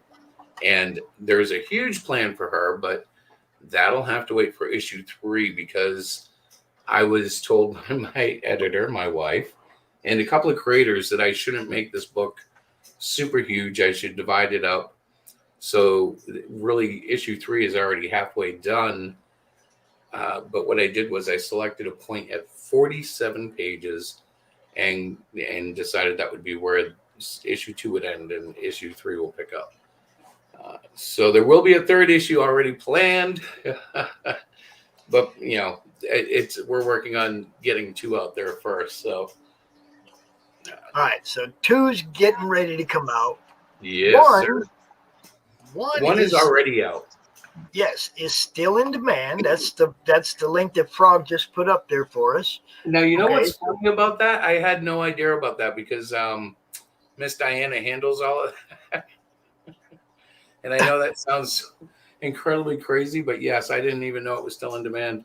I'm actually holding one of the art books that we made for Cluster Fudge. This is one of the black and white ones. And we will be invariably putting these into some of the packages as bling. This is what we do. Now, let me see if I can get it over. This was all black and white. I have a color one as well. It's full of art from the book and art that was inspired while doing the book. This one was kind of like an adult coloring book, but you couldn't give it to a kid because it's way too mature. You did say adult. You're okay. You did say adult coloring book. You're good. Yeah. Well, it was kind of weird because we have 2 books that we do. We have the all ages one, and then we have this one, which is it's kind of developing into a series without us really planning on it. But sometimes that's how it goes, you know. Now, since this one is still in demand, Yes, sir. we get to talk about it. Yeah, Check absolutely. that out. Since you can still get this right now, you can see there was 40 backers for Cluster Fudge #1. I'm gonna go ahead and play the video. I'm gonna go ahead and play it. All right, go for it. This is interesting.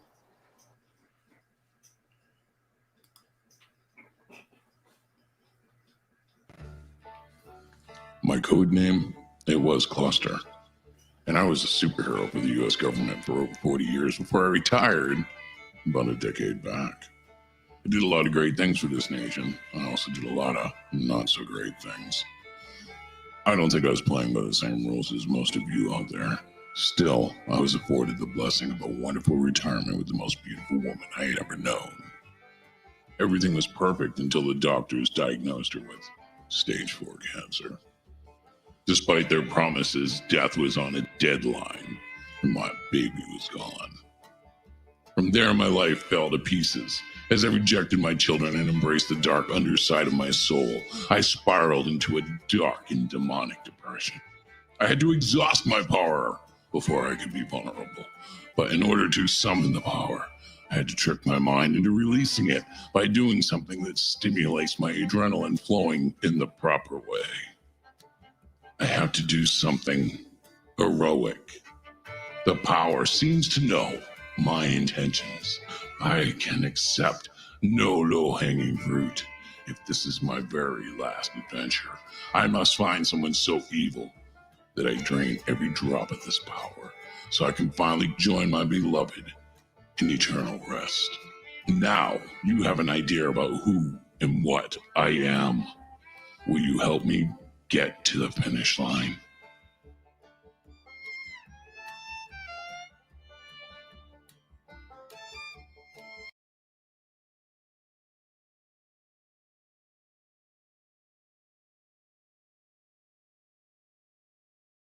So that was the video.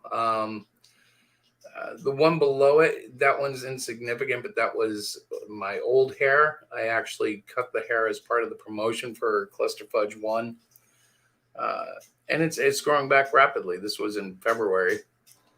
He cut the hair for his promotion. That's we know right. people that do stuff like that. Now look, if you want to get this, 550 more subs, baby. Amen, brother.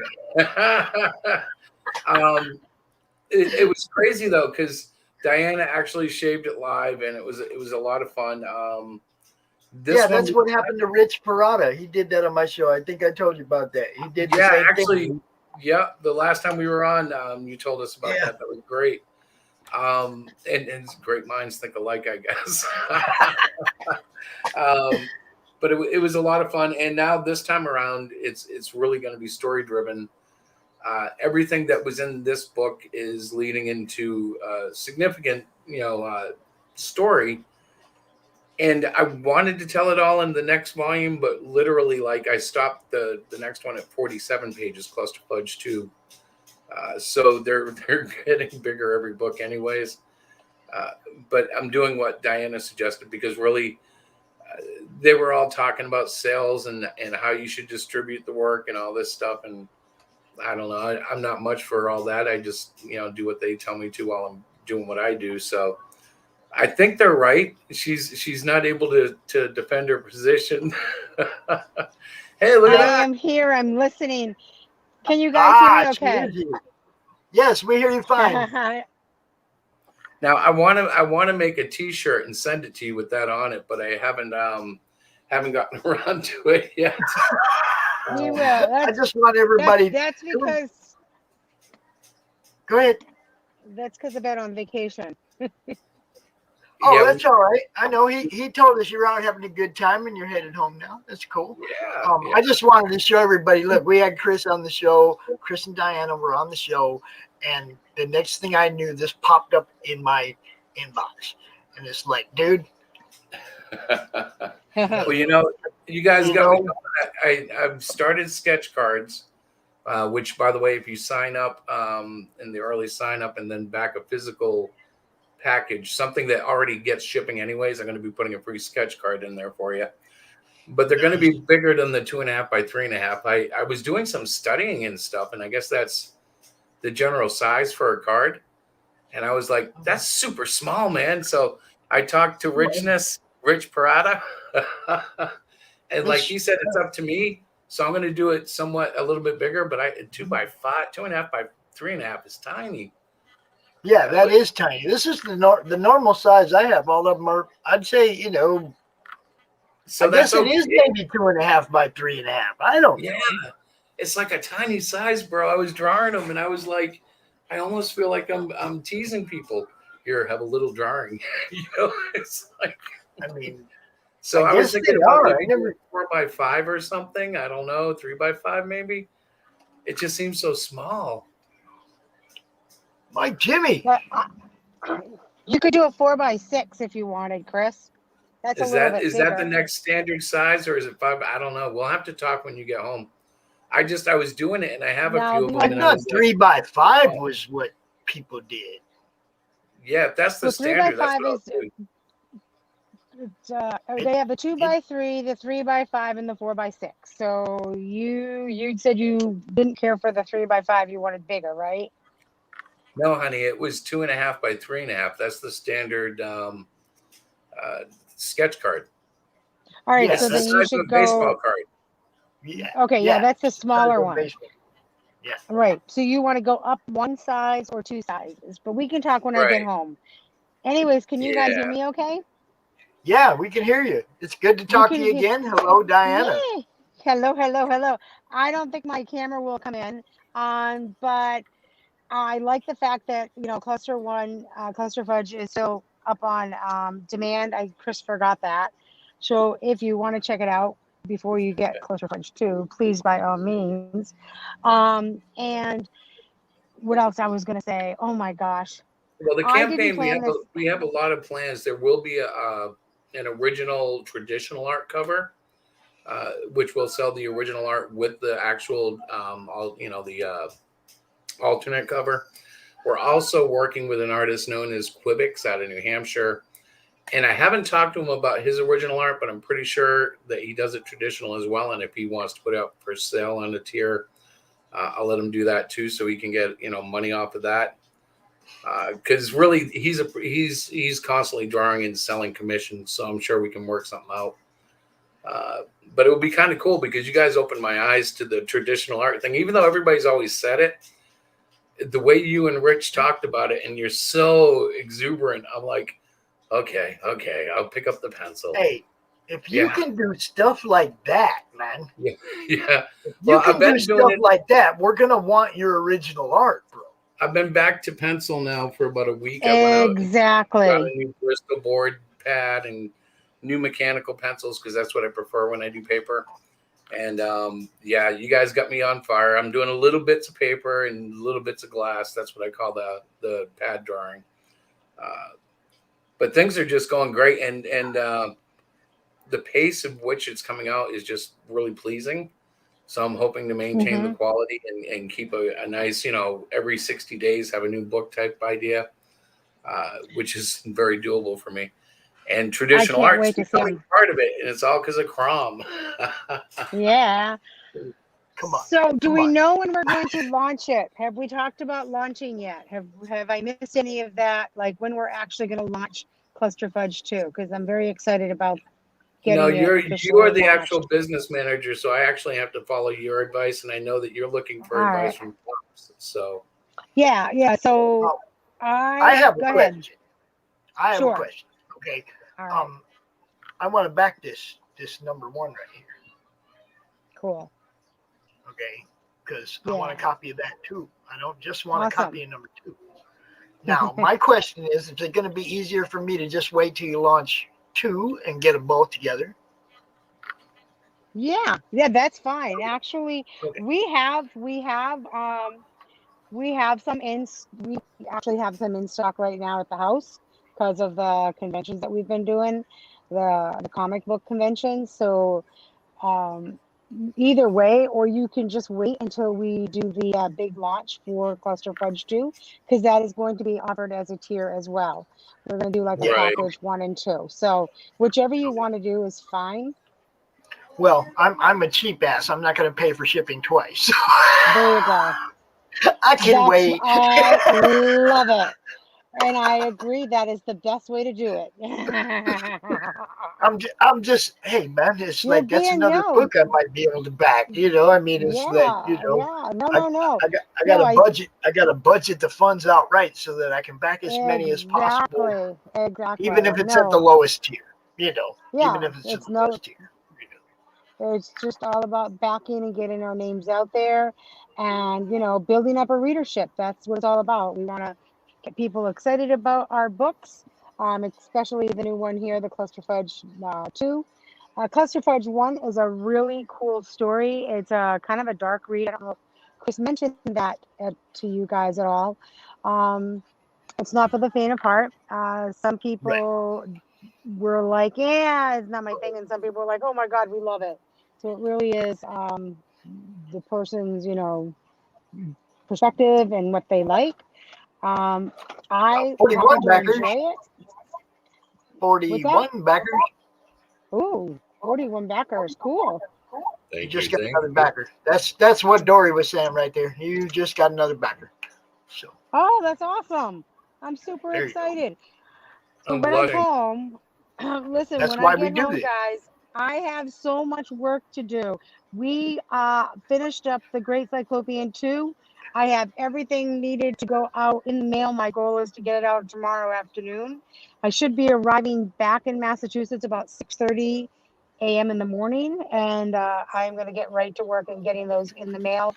And then the Cluster Fudge 2 launch party that I'm really excited about. And I want to get that up and going as well too, as soon as possible. I want all three of them. I'm just letting you know. I want Great Cyclopean. I want Cluster Fudge 1, Cluster Fudge 2. Yep. Absolutely. Want, just keep them going. Keep them going. So have we established, like, when are we launching, honey? Is that Wednesday? Is it later? Is it earlier? Well, I know Pops was saying you want to do it on a more popular night and a popular show. So my thought was to do the launch party on Wednesday night, this coming Wednesday on our show, Hero Shack Chronicles. We don't get a lot of viewers on that stream, so I don't know if we should hold off and wait to get to a larger show, or if we should do our own little launch party and then have some other really cool people help us promote it.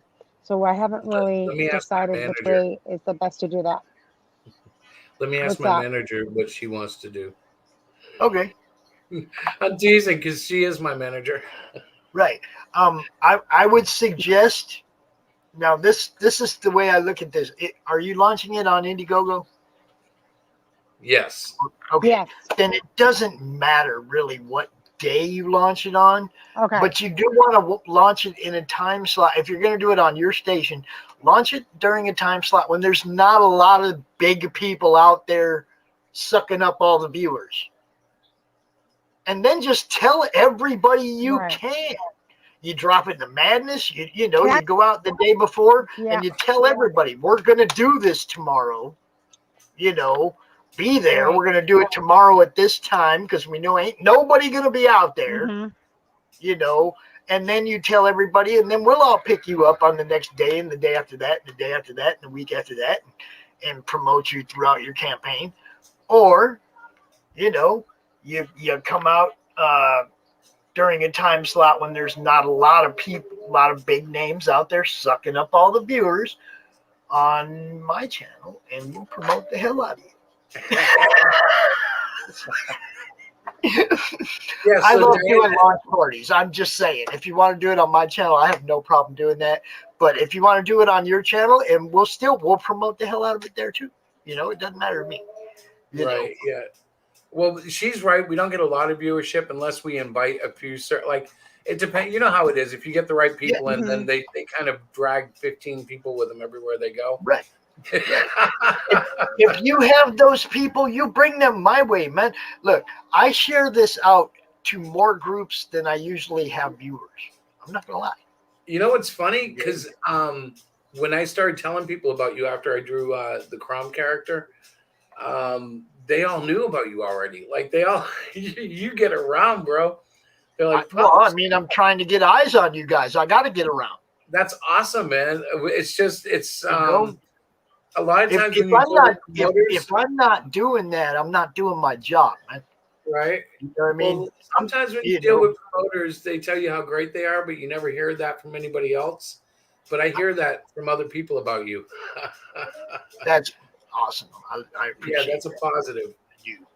I mean, because I got haters just like everybody else, but at the same time, they have to respect me because I've kept going and kept doing what I'm doing, and you know, I mean, all I'm doing is trying to get eyes on people's projects.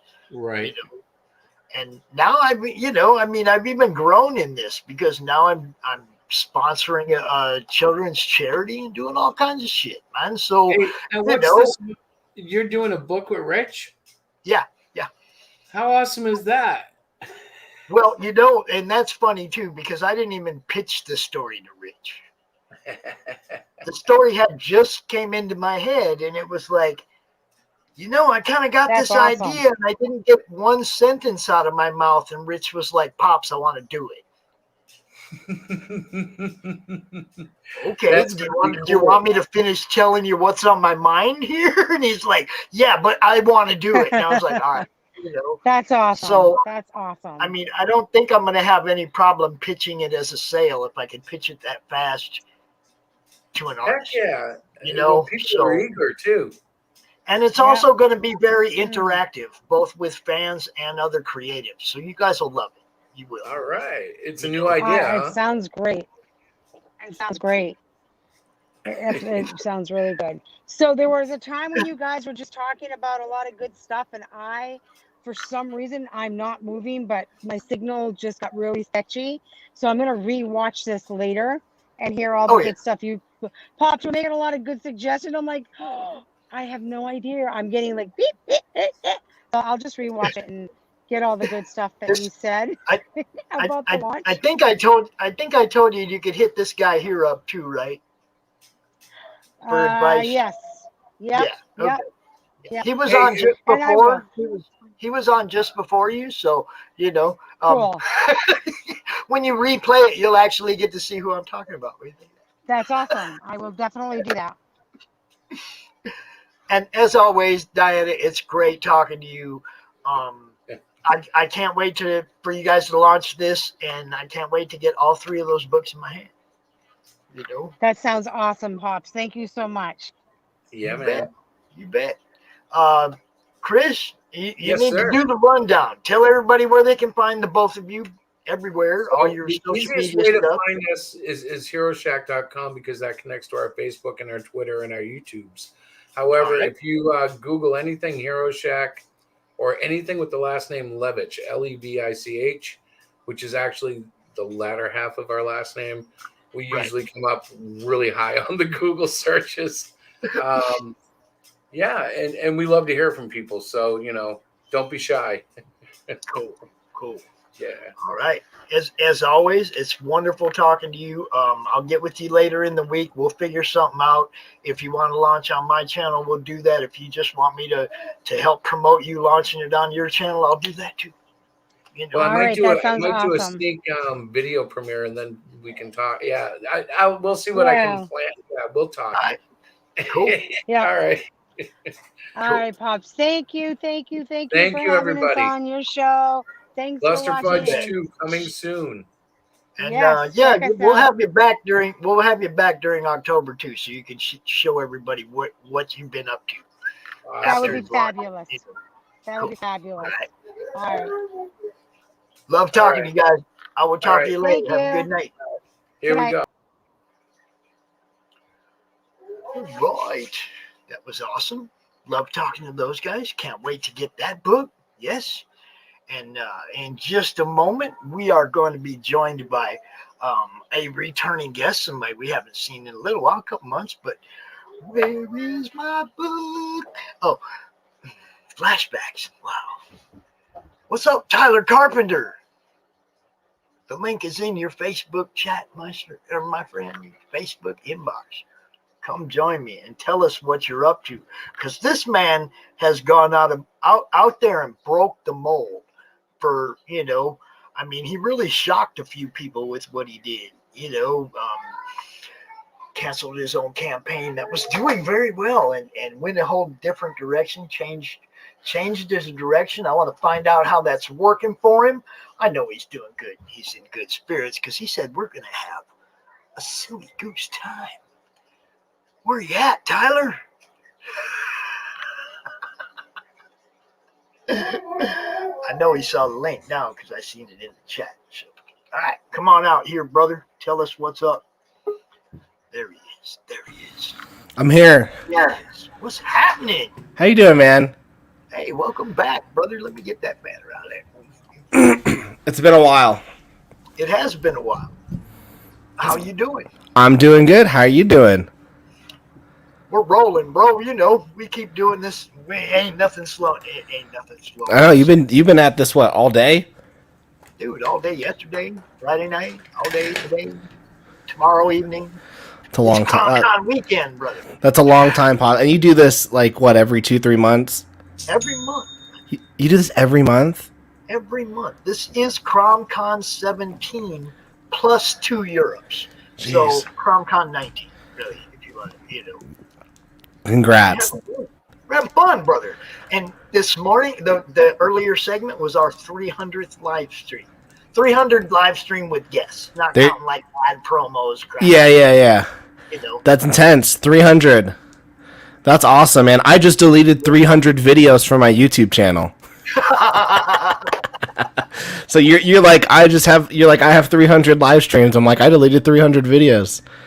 Well, I mean, there was like, I don't know, maybe the first 4 or 5 CRoM Cons that were attached to a previous Facebook account that got deleted. Mm-hmm. So I don't really have any of the footage from like the first 5. That's fine. Maybe I have a little bit from 3. Maybe I have a couple segments from 3, but the first few, it's like it's all lost. But I mean, this is my 77th live stream with this YouTube channel. That is a CRoM Con segment. That's 5+ hours. There you go. Do you normally have other hosts, or is it just you this month? Oh, I have Will Pace has been out here with me on and off. He's my main co-host for this, but we have people who host their own segments of it. Like for sure, Alex kicks us off on Saturday. Glenn B. Fleming does the opening on Sunday. We have RJ from Critical Blast is doing tonight's panel. Oh, nice. Last night's panel was Don Chin, but they had the CG Royal Rumble at the same time, and half of the guests on our panel were in the Royal Rumble. So we kind of just watched the Royal Rumble and, like, I love that channel, the Breaking Rad channel. I'm like, the fact that they just created all those CG people's. I'm not even in Comicsgate, and they created everyone's likeness, and they just wrestle. They just play a video game. It was hilarious. Oh, I think they generated. I did like a pre-generated match, but doing all the skins for everybody. Yeah. And then they sat and they commentated. Yeah, like if it was a real thing. Oh, dude, it was hilarious. A couple of them were like, "I gotta go get in the ring," and they left the stream. Yeah. It was great. They had guys doing after match promos. Yeah. Oh, we whooped their ass, Yeah. Dude, it was hilarious. That's the kind of stuff I want in my comic world. Is fun, happy, silly goose time. Mm-hmm. Dude, come on, that was hilarious last night. Yeah, you have like Breaking Rad. They do those like fun streams. You have Global Frequency. Draw and Talk, they're always good. I know. Well, I don't know. I just deleted 300 videos. I only kept like 10 on my channel. But you have like Global Frequency, and I think on Sundays they do like karaoke. Yes. And whatnot. I've seen like RJ and like Will Pace on there. Like there just needs to be more fun, entertaining comic book channels instead of just people doing drama streams. And see, I watch a whole lot more of the ones that make me laugh. I'm telling you, you might watch a little bit of a info stream. I don't always call them drama streams because sometimes it's like somebody conveyed some information and it turned into. Yeah. You know what I mean? Okay, so sometimes you go there to glean the information. Okay, what happened? You're getting the word from the actual people involved. Okay, what happened? Okay, good. I'm good. I'm getting out of here before everybody else starts. Mm-hmm. You got the information you needed. Yeah, I'm out. You know, I'd much rather watch the ones like that last night. Like your channel, man. Your channel is usually pretty fun. Thanks. My channel right now is going through a complete overhaul, where I don't do live streams. I haven't done live streams in probably 4 or 5 months. Right. And I condense all your videos have all gotten a lot shorter too. Yeah, my videos are anywhere from 5 to 10 minutes. And lately, and really not just lately, just like going forward, they're like 90% of them will just be me talking about a book I read. And just like, hey, I read this. Did I like it? Did I not? Or doing more analysis type, like was it wrong for this character to do this? Well, let's look into why. And I think when you do that, when you do those kind of videos, you attract a more reader-based audience, an audience of people who read comics, not make comics. And when you get those people talking, and then they get a little more interested, because people who read comics, they're really into it, and they want to be in that. They want to be fed more information. So you just got to give it to them. So that's what I've been trying to do lately. The videos, I do a subscriber poll. So I ask my subscribers what comic or manga should I do, and I let them decide. And it's all my subscribers have keep picking manga every week. So it's not like. So some people are like, oh, Tyler only does manga. It's like, no, like I asked my subscribers. They're the ones that say do manga, so I do it every week. Exactly. Do what the people want. That's like, you know, that's all I try to do is I try to promote people's books. I don't like to come out on the other end too much about like dissecting them. I'll tell you, yeah, if you'll know if I like something, you know it. I'm telling you to go back it. I'm telling you to go buy it. I'm telling you after the fact when the next book came out. Look, you can get the first book. You know, you can get the first book. You know, I let people know if it's something I like, they know it. I don't have to bullshit nobody. But I promote. I'm at the other end of the game. I'm trying to make this book look good. I'm trying to promote this book in the best way possible. Get as many eyes on it as possible. So, you know, the reviewer aspect of it, I try to avoid. You know, I'll give people a private review, a short, 1 sentence, private review. I don't know. You might do well on. People love reviews. People love reviews. It's hard to do it when you're a promoter, though. You can't go out and promote somebody's book and tell everybody to buy it, and then when you get it, and then go out in there and trash it afterwards if it's no good. That's why you gotta. That's why you have to be a little more picky and choosy. I don't PDF. I will not look at it ahead of time.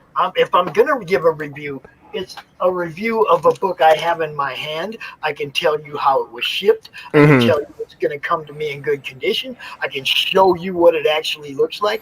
I've done a couple PDF reviews for people before, and they ran with it like I had their product in my hand. I've never had their product. I think a PDF review is fine. But, I mean, that wasn't the way, you know, I mean, it wasn't how I presented it. And then they ran with it like, you know, and we're telling everybody, hey, Pops is going to get this book that Pops never got. No, for sure. You know? So then at that point, it's like, okay, well, now it feels kind of disingenuous.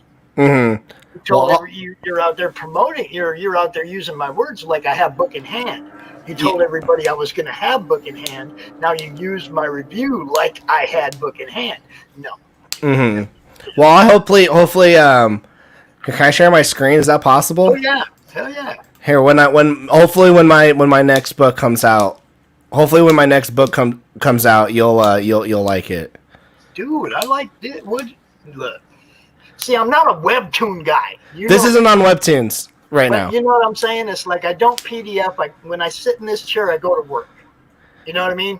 I lay down over there and read comics. When I sit in this chair, I get guilty if I start reading comics. You can read comics.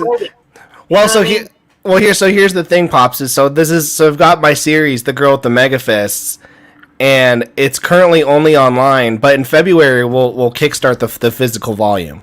Cool. All right, cool. So like, yeah, a lot of people have said that. A lot of people have said, "Hey, Tyler doesn't do physical comics anymore." It's like, no, I do. It's just currently only online right now. And then when it's time for me to make the physical book, because I don't have enough pages for a physical book right now. So until I get a physical book, it's just going to be online. And so like people who sub to my Patreon just for $2 a month, they get access to a website. You just go here and you go here. And then I update this every 2 weeks with a new 12-page comic chapter. Damn, you're working at this 12 pages every 2 weeks. Dude, I did. If I don't think I'll be able to finish it today, but in the last 5 days, I've done 10 pages of art. Yeah, you're just putting in the work. I'm not I'm just putting in the work. I put my headphones in and I just start drawing. And I was talking to a friend and they're like, "Oh, you did like 10 pages this week?" I went, "Yeah." And they're like, does it look like crap? I was like, "Oh, these are some of my best pages that I've done," because I wanted to draw them because I was so excited about like what was happening in the story. So I was like, "Oh, I want to keep drawing." Yeah, damn, I wish I could do that much. Yeah, seriously, people are shocked. I say I literally every 2 weeks I release a 12-page chapter. Right now I'm drawing chapter 6. I should be done with it in 2 days, and then I'll start on chapter 7. So I'm like 2 or 3 chapters away from people. Now Mike over here. Now I have a copy of all the books so far that have come out, and I'm about to get another one. So he makes sure I have one in my hand. But his world is so unique, and you know, it's like I'm always going to be a fan of what he's. There you go. There you go. I had a lot of people ask me where they can get this cover too. This is a Patreon exclusive cover. So this is only to people on my Patreon. After that, I've got another cover that'll go on the Kickstarter. There you go. But this is a pretty good. I like this cover. Dude, that's amazing. I like it. Yeah, it cost me an arm and a leg. It was worth it though. I saw the artist. I immediately hit them up, and they're like, "Yeah, here's my price tag." And I was like, "Oh, okay, let's do this." Yeah, I mean, sometimes it just doesn't matter, huh? It's the one you need, right?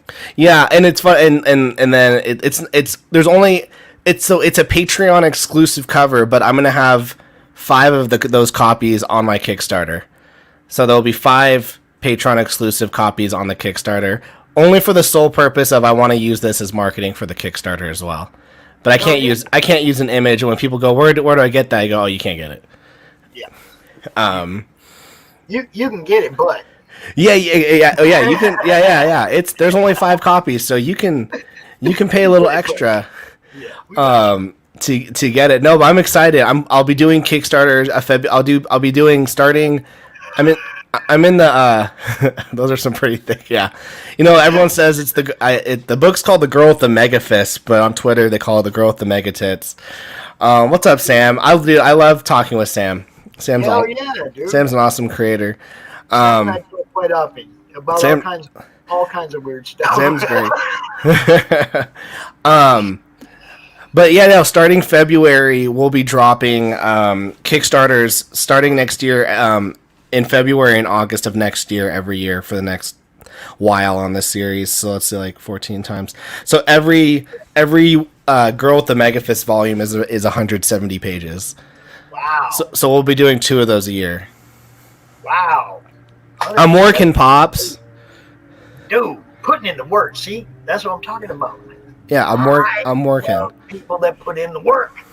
I can promote you so easily because all I got to do is say, "Go look at what he's doing."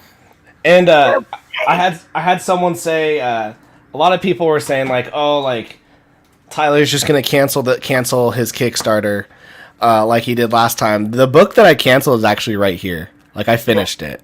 Like I finished like this. So we funded in 3 hours this year on this book, and then I canceled it 3 days later.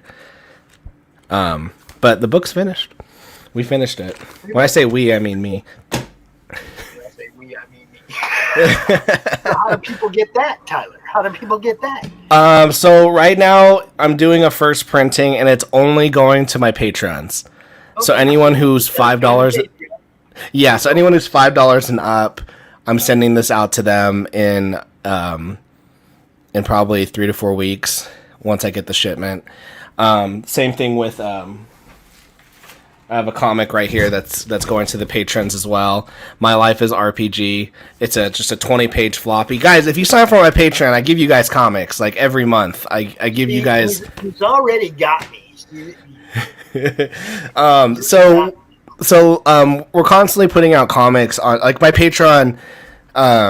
So like when you sign up, you get access. This is a password protected site, but you go on here. There's Entity. You click on it. You can read the entire book. Chefs, you can read all 4 issues.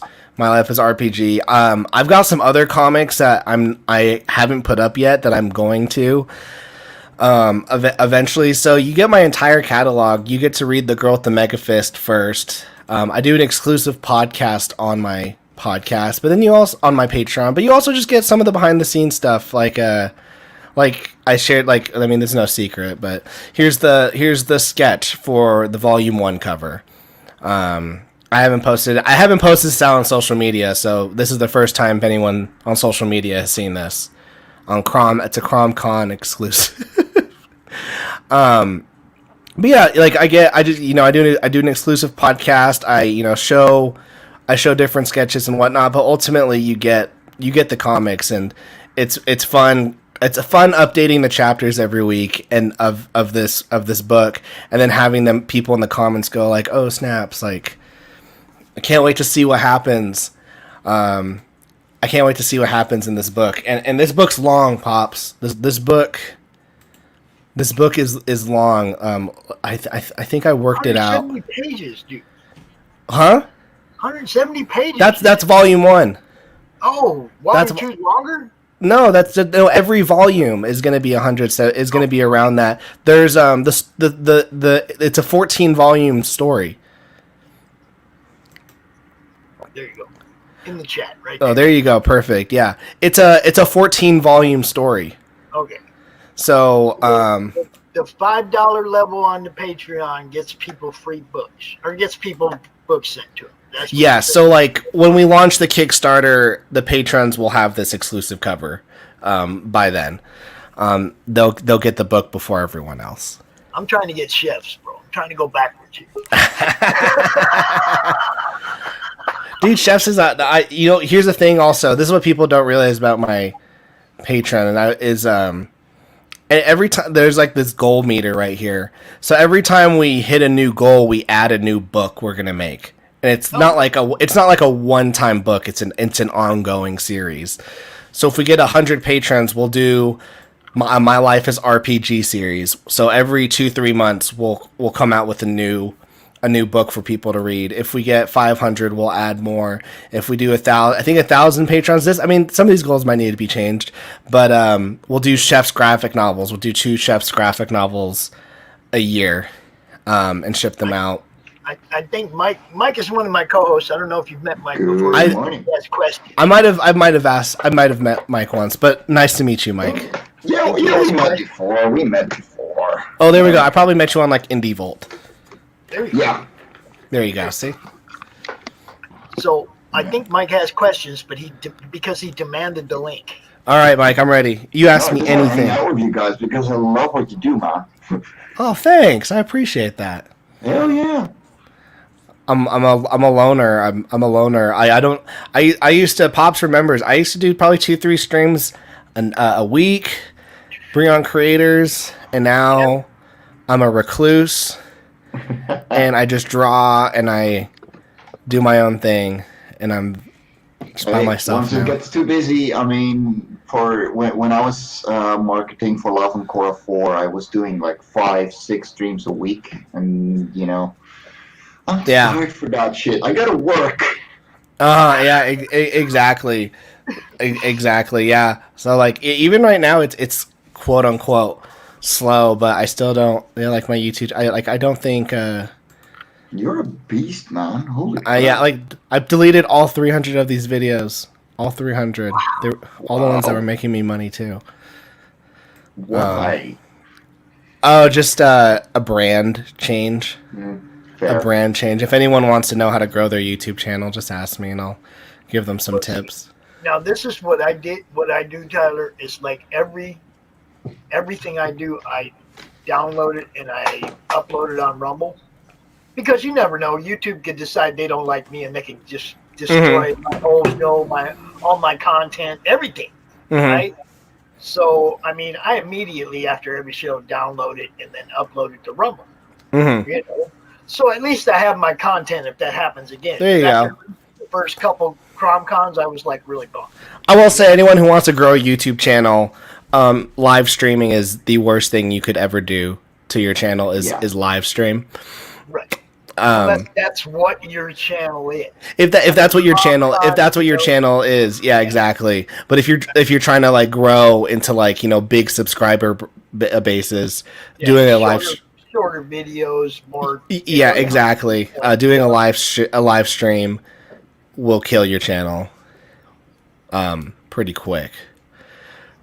But that's here nor there. Like we don't have to talk about.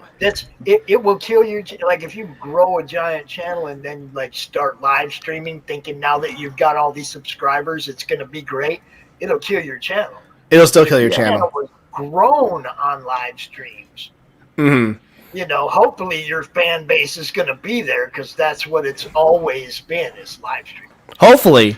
Yeah, you hope. Well, I think that's what you see with Indie Folk right now. Like they're doing great with just their live streams because that's what they are, and they got their radio channel and everything. But yeah, if you're a smaller creator, the live streams, you got the buff.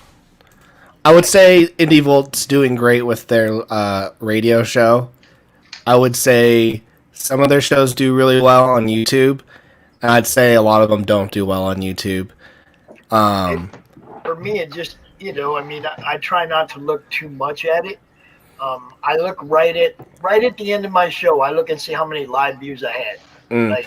I spent the last month every night looking at every one of my all my analytics on my videos. And like, okay, at this point, everyone's dropping off. Okay, let's record a new video, and we'll say we won't do the thing at 30 seconds, and we'll do it. And so I've been really honing in on that in order to grow my subscribers, because this is where my YouTube is where I'm growing my readers. It's right. YouTube and Twitter. Like I'm not on Facebook, I'm not on Instagram. I'm on YouTube and Twitter, and Twitter just because it's easy just to send a tweet out and whatnot, and YouTube I just I make videos. I make 2 videos a week. I will say every now and then I do see Tyler sharing his videos to the madness. I will share my videos to the madness always. That's the only time I go on Facebook is to go on the madness. And I tell everybody that's up on Twitter. I tell them, hey, you don't have to come down to Facebook and get all fucked up in your news feed. Just go into madness, drop your link, and get the hell out. Yeah, I'm trying. Yeah, that's all. I'll take it from there. Just put it where I can see it, man. I've talked to some of the Indie Volt people. And I was like, if you guys want to know, because I think one of them, I was listening to one of their streams. They were saying, we can't figure out how to grow the YouTube. I messaged them. I was like, you just hit me up. I'll show you how to do it. No one hit me up, but if you're watching any of them, you just send me that message. She's getting ready to do her show. She's listening though. She's like, oh, there you go. There you go. Well, Pops, I think I got like 5 minutes left. You can ask anything you want me to say, anything you want to ask. I'll do whatever. Just keeping everybody up to date on what you're doing. You know, I mean, that's the main. You just covered it. As long as you're letting us know in the madness what you're doing, I can tell everybody else. The last weekend of every month we do this. Nice. Well, I'm drawing every freaking day and night, you know, to get 12 pages out every 2 weeks for this story, The Girl with the Mega Fist. It's a long, epic story. Like I said, 14 volumes. I think I did the math. I did the math once. I think by the end of it, I think by the end, when all is said and done, I will have drawn 2,240 pages. Wow. For this series, I'll have 14 graphic novels, each of them around 180 pages. And not every creator can do that. I would never tell a creator to do this at all. It's actually quite stupid and foolish. But for me, I'm like, you know what? I do this for fun. I have a silly goose time. I'm gonna make the book no matter what. So I might as well just, if I'm gonna tell a story that I really believe in. And so I chose this one, and I get so excited to draw these pages every single morning and night. Like I said, I drew 10 pages this week because I was so excited for the scenes that were happening, and I was like, oh, like I just want to draw these scenes. I want to bring it to life. Exactly. They're going in my head. I want to bring them out, and they've turned out. Like I wish I could show, but I'd spoil some stuff. But I'll show you a page. I do want to say one thing though, Tyler. Anytime you have more to say than 10 minutes and you don't want to hurt your channel, you're more welcome to come out and use my platform and say whatever you got to say. I'll hit you up and say, hey, I'm itching for a live stream. Anytime you want to come out and talk and you got more to say than just 10 minutes worth, you come on out. I'll tell you something, Pops. I don't like. Tyler, I'll go for it. I actually have a very quick question. Yeah, because, ask me anything. Like, what I find with webcomic artists is that they just start and they have no idea where the story is going, and they just keep rolling and rolling and rolling because they don't know how to finish. Yeah. And from what I'm hearing, you already have the script pretty much done until the end. Oh yeah. Figured out. No, I have. So I don't have it. So I don't have it scripted, but like I have the entire story written. It's like 10 pages. There we go. And I know exactly like.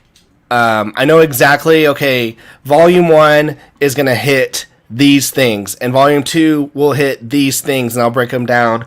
And then I know, and then even bigger, I go, okay, this is like it's like the first saga is called the Becoming Saga, and that's in the first 4 volumes. And then that covers first 4 volumes. And so I know the story. I know exactly where it's going. Like I'm drawing things and planting seeds in the chapters right now that I know will only come up in 2 or 3 years. That they'll be resolved, and you can't really do that without some kind of planning. I watched a documentary with Chris Claremont, and he would just plant a lot of seeds, and then his editors would have to remind him and say, "Hey, you know you did this. Are you going to resolve it?" And he was like, "Oh. Frick, yeah, you're right. I haven't resolved it yet." And so he's someone who like he didn't have a plan, but like he was just such a good writer that he could pull it off. But yeah, my biggest problem with a lot of webcomics is I read them and I'm like, where are we going? There's a lot of sometimes I feel like filler. Sometimes there's filler is good because then it gets you really invested in the characters. In fact, I was looking at practice for the artist too. It's for the artist to get better and better is to put filler in there. I was finishing something and having things planned out until the end is something that I miss in a lot of webcomic artists, and you can read it in their stories that they have no idea where they're going. So it's what you find. That was the cool thing about Tyler. Tyler was, I don't know if you heard earlier, Mike, but he had already launched his book. Funded in 3 hours. I know. I was one of the people that went, "Oh my god, you're going to webtoons." Yeah, my big thing is like even with this, I had the whole I'll tell you the reason why I didn't want to do this book anymore, is it's 60 pages. Every one this was going to be a series. It was going to be a 12 book series. I think no, yeah, it was gonna be I think it was gonna be 12 books. Maybe even longer. I think it was going to be even longer, actually. And I was like, man, it's colored. It's a color book. And so, whereas I did like 10 pages in 1 week this week, because my book's black and white, it would take me, I can maybe do 2 or 3 pages a week. So I wasn't able to put out as much as I was wanting. And then I felt like married. I felt married to like only being able to do Kickstarter. And if I don't do Kickstarter, and if I don't get my money within the 30 days, it's over. Whereas with Patreon now, I make a couple $100 a month, and I'm still just in the making process. So I'm getting funded as I'm making it. Yeah. By the time I put it out on Kickstarter, the printing and shipping will already be covered. And after that, it's just quote unquote profit. Gentlemen, it's time to give the stage to the lady. Boom. Well, I appreciate it, Pops. Oh no, this lady, Allie, our next guest at CRoM Con, Allie Sanguis. Did I say that right? Sanguis, but that's okay. I kind of said that, Sanguis. Good job. You almost did it, Pops. Almost got it. It's okay. Tyler, Nobody. It was great talking to you, sir. Hey, thanks, Pops. Thanks, Mike. You're more than welcome to join us every month, man. You know what? I think the Madness is the only group I haven't been kicked off on Facebook yet. So I'll still stay there, and yeah, you guys just keep on doing what you're doing. I'm gonna keep on doing what I'm doing, and if anyone is curious where I am, you can find me anywhere. Just type in Draw and Talk, and I'll be there. Nice to meet you, Allie. And I see Allie has a YouTube channel. Hold on, real quick. I want to check this out. Maybe subscribe. Who knows? Hockey show. There we go. All right. See you, Pops. Good luck, Allie. Don't let these guys make you look like a fool. What? No, we do that to ourselves enough. Not possible. Now he's gonna get booted later on. He said, "I haven't been booted out of the Madness yet." Here you go. Like, all right then, challenge accepted. Allie, you had a great showing in the Rumble last night. It was awesome. Thank you. I'm pretty happy with the result. Even though it was an upset and the underdog won, we're all pretty okay with what happened. Yeah, we were all blown away. We were all surprised by the final result. Okay, yeah, Selena, wow, but it was entertaining. It was fun to watch. We were in a panel here at CRoM Con. Don Chin, Brian Christgau, we were all sitting here watching it in our panel on CRoM Con. And it was so entertaining. Good times. I love Comscape.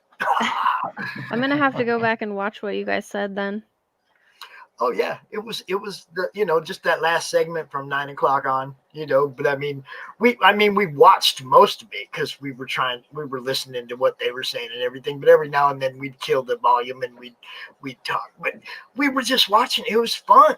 It was super fun. I feel like it dealt out a fair amount of damage. I think I beat the crap out of Charlie's London. For like 5 minutes. I turned her face into black and white hamburger. It was crazy. The whole opening, the whole beginning. You had her down there on the floor. But that's what I mean. That's the kind of stuff that the comic community needs. Stuff that's fun, stuff that makes everybody laugh, stuff that's entertaining, stuff that's missing in some parts of the comic. Well, my entrance song, I got to send him an original song that I made. So That was fun. Oh, that's great. I didn't know that. Yeah, so the I song didn't that know I came out to, that 6 a.m. comments was like, I don't know, I'm scared. I was like, because I made it. That's awesome.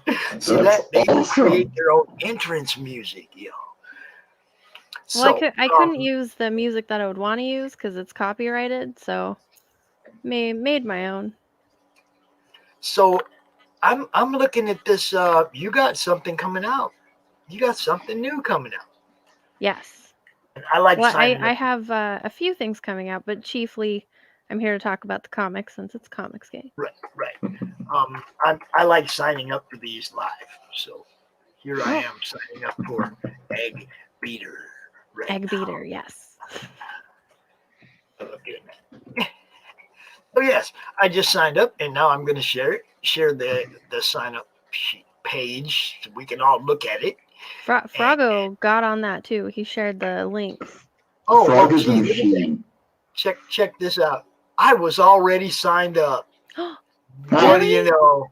Aw, thank you. Sometimes that happens. I'm like, oh, I already signed up for that one. Yes. So what do you want to tell us about Egg Beater? So, Egg Beater is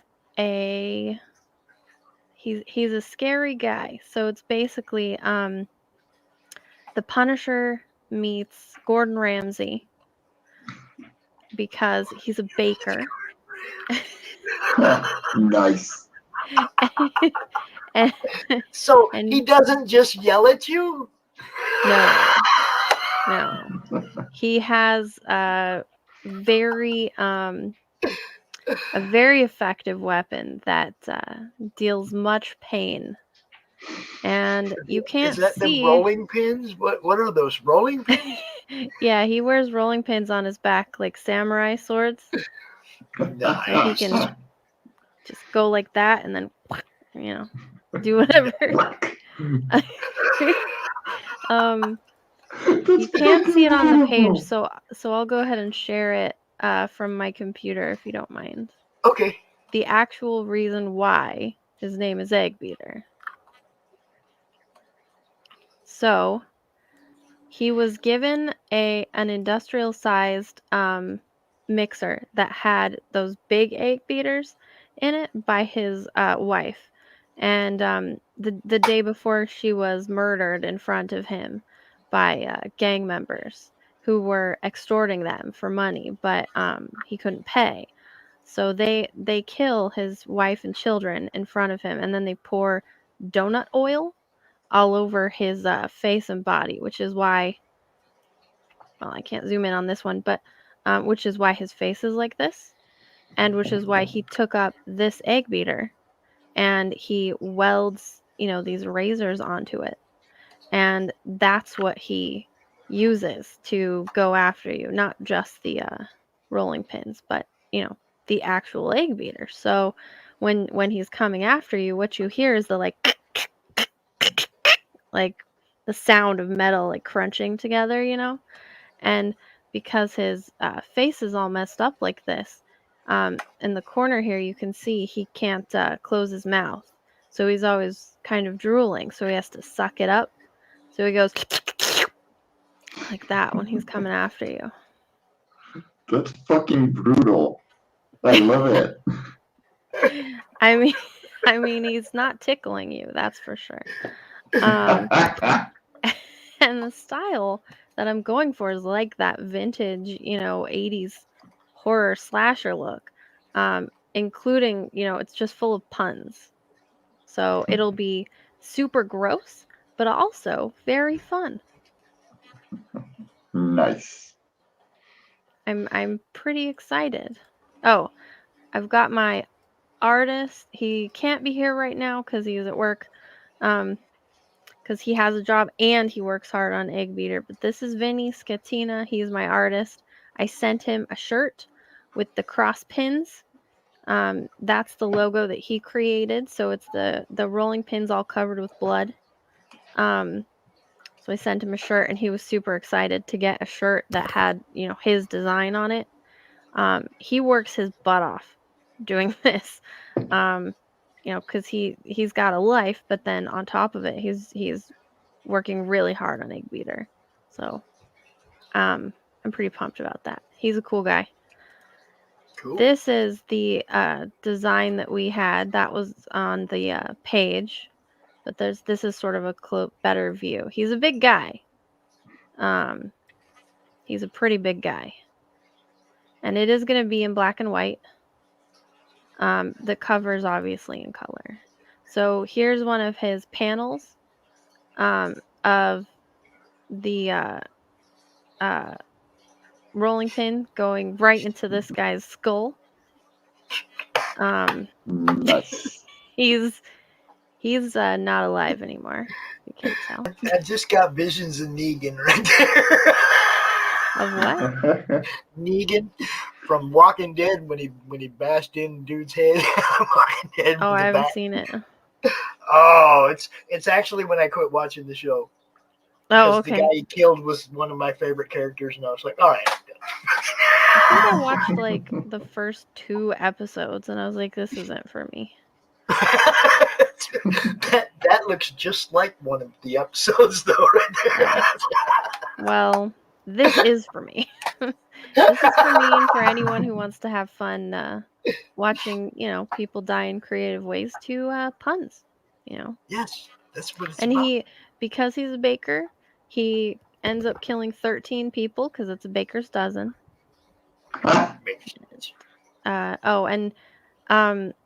We recently decided just a couple days ago that his heritage is from Hungary. So that was that made sense as well. We're including a lot of little surprises, so we'll see if people can figure out what we included in the book that is showing that he's from Hungary.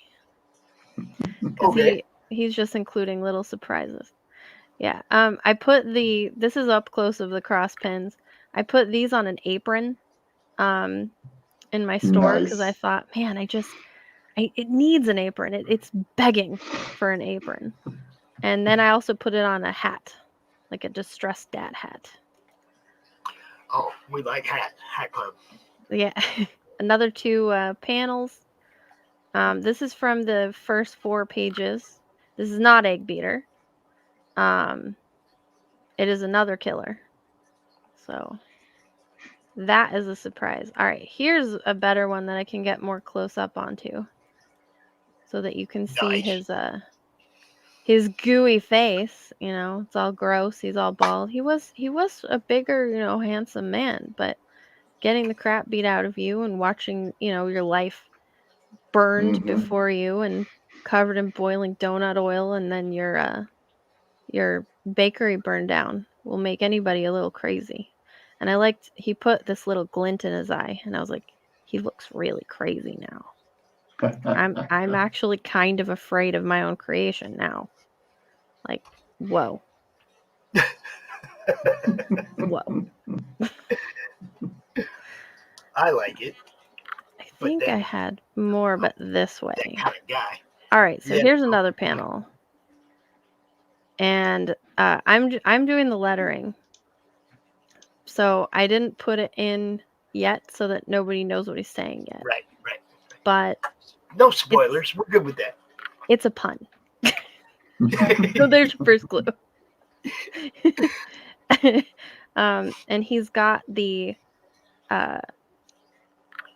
oh fuck gee, that's my old store. I've got a new store. We got a new store. I'll put the new store real quick in the back room. I love that you in went the for private traditional chat. on the pages. That is Sorry?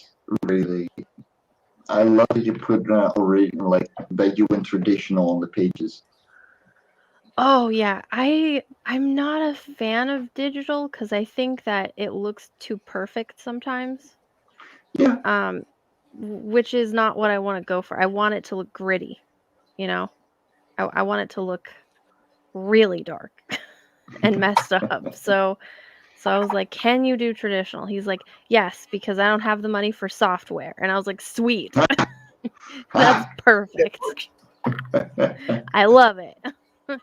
I will provide you with the money for paper and pens. Nice. Or check out the news store. Yes, the news store. What? That's how we do it. That's not the news store. I got it. I'll put it in there. Oh, but it says ref profile header. That's weird. Anyway. Yeah, no, that's because he's going through his own things. Oh, okay. Well, he's got the rolling pin around his neck, and he's pulling and also going up and down, back and forth, on his neck. So you can imagine, like, how that would feel, like, on your Adam's apple, crushing it with pancakes, closer and closer, just his windpipe, his eyes popping out, like, yeah. You got, like, and then he's going in your ear at the same time. So beautiful. So this is it popping out. He rolling pins his head right off. And this is, and I felt like a real classy writer when I was sitting there writing the script, and I was like, SFX, shush shush slurp. It was a fun moment. I was like, I have finally made it in the world. So then he goes, yeah. Like now, Glenn B. Fleming is going to be a huge fan of that because you actually drew the lettering into the art as opposed to put some letters in a bubble. Oh, well, Vinny did that. Yeah, Glenn is a huge fan of that kind of art. I'm just letting you know. Okay. He promotes the hell out of people putting their special effects, all that kind of stuff, actually in the art, as opposed to a layer over the art or a box or a bubble. He's a big fan of that. So he's I actually started doing the same because it fits more with having one inking style all through the whole thing. Yeah. Well, he did that. My artist did that himself. I didn't know he was going to do that. And then when he did it, I was like, that's perfect. I love it. Keep doing that. Keep doing the I want more of this. Yes. More of this. It's perfect. And he likes to include little surprises throughout the thing. So like every once in a while, I'll be going through and I'll see a little teeny tiny cross pins like in the corner somewhere. And I'm just like, that's awesome. And I love it. Like, it's just little things people will find. And they'll be like, wow. I love Easter eggs. I love Easter eggs. Oh, yeah. Yeah, so here's another panel. Okay, I got a question. What's he smoking? I don't know. What isn't he smoking? I don't know. Is he smoking what? Is he smoking what Mike smokes? Is he smoking what Pop smokes? I want to know. I think in the script I just said a cigarette. Okay, smoking what Mike smokes. I'm gonna go smoke some of what Pop smokes. I included this panel to feature because he does the greatest like mouths. I just love like every time he has to do a mouth or a smile, I love it. That's like a big thing that I love about what my artist does. So I wanted to include that because like I saw this even just in the pencils and I was like, that's a great mouth, my friend. I really like that. When I wrote, oh my gosh, I drew the lamest like outline when I was sending it to him. It's not good, but it was just like, like he's smiling, it's close up, and then he gave me this, and I was like, oh my gosh, that's perfect. I'm so glad I found you. All right, so I like this one. It is very spooky. It's after he has killed someone and he's standing above their body. Is he peeing? I was about to ask. Oh my god, no. It kind of looks the hunched over hands. Yeah. It kind of looks. He's holding them. He's holding them like this. Okay. He's got we don't see the previous panel, so we have no context, and it looks like he's hunched over like this. No. Maybe I won't show that one anymore. I mean, if you ever seen a guy, post up on a tree from behind, that's pretty much what it looks like. That is not what is happening. I'm not showing that one anymore. You might want to show it together with the previous panel, just so you have context. Context there. I saw a little bit of it, but I was a little distracted because I was trying to get ready. I didn't mean to do that. No, like Look, no offense intended at all. I'm not offended. I'm just youngsters that will find the tree before they find the porta potty. Okay, and that's what they look like. It takes much more than that to offend me. I'm not sure it's possible. People try. I'm not sure it can happen. So yeah, Egg Beater is very awesome. I'm very excited to do it. It started out as I was trying to make it a movie, like a B movie. Right. But it just like the more that I was looking into it and trying to plan it, the more it was going to cost. Yeah. And I was like, I want to make this. Like, I need to make this. How can I do it? And I was like, what translates pretty well, from back and forth. I was like, comics, there's a reason people make them into movies, because usually, unless you're Marvel or DC today, they translate really well. Yeah. So you already got storyboard. You got storyboard, you got pacing, you got everything ready. Right. So, but I did do a lot of research, and I learned how to write a good comic script, and I did change a whole lot of it when I switched it over, because it's similar, but it's different. Yes. And because you can just say, oh, camera pans, but I was like, I have to be a little bit more specific for some things with my artist, so that he's not like, what are you talking about? What am I looking at? Yeah, I removed quite a bit of dialogue, so that it's not crazy wordy, right? Which wasn't easy, because as a writer, I don't like squishing things, but I took away things that I thought needed taking away to put it into a comic. So I think that I've done a really good job translating it so that people aren't going to be bored. It's going to be exciting. It'll be exactly what it needs to be, no more and no less. And my artist is happy, which is important to me. I was like, I want him to not be annoyed by the directions that I give him. So I'm going to admit, my favorite balance of the comic book is a book that has just enough interaction dialogue-wise between the characters that the art gets to tell the rest of the story. Yes. Right. And that's what I'm going for. Yeah, and that's the perfect balance. When you find that, it always makes it so much more entertaining and makes me more apt to look for book 2, book 3, book 4. So well, technically, Egg Beater is a one-off. However, there are going to be 3 related sequels after it. So Egg Beater's a baker. His real name is Eric Hatcher. Then there's going to be the butcher and the candlestick maker. And then after that, I'm going to have a versus book where they're all going to fight each other. Nice. You got to talk to Lucifer. That's you got to talk to Lucifer Storm.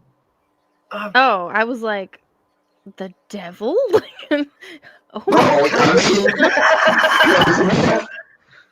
It's the funniest thing when we're both on stream, because I look like Jesus and he literally introduces himself as, how the devil art thou?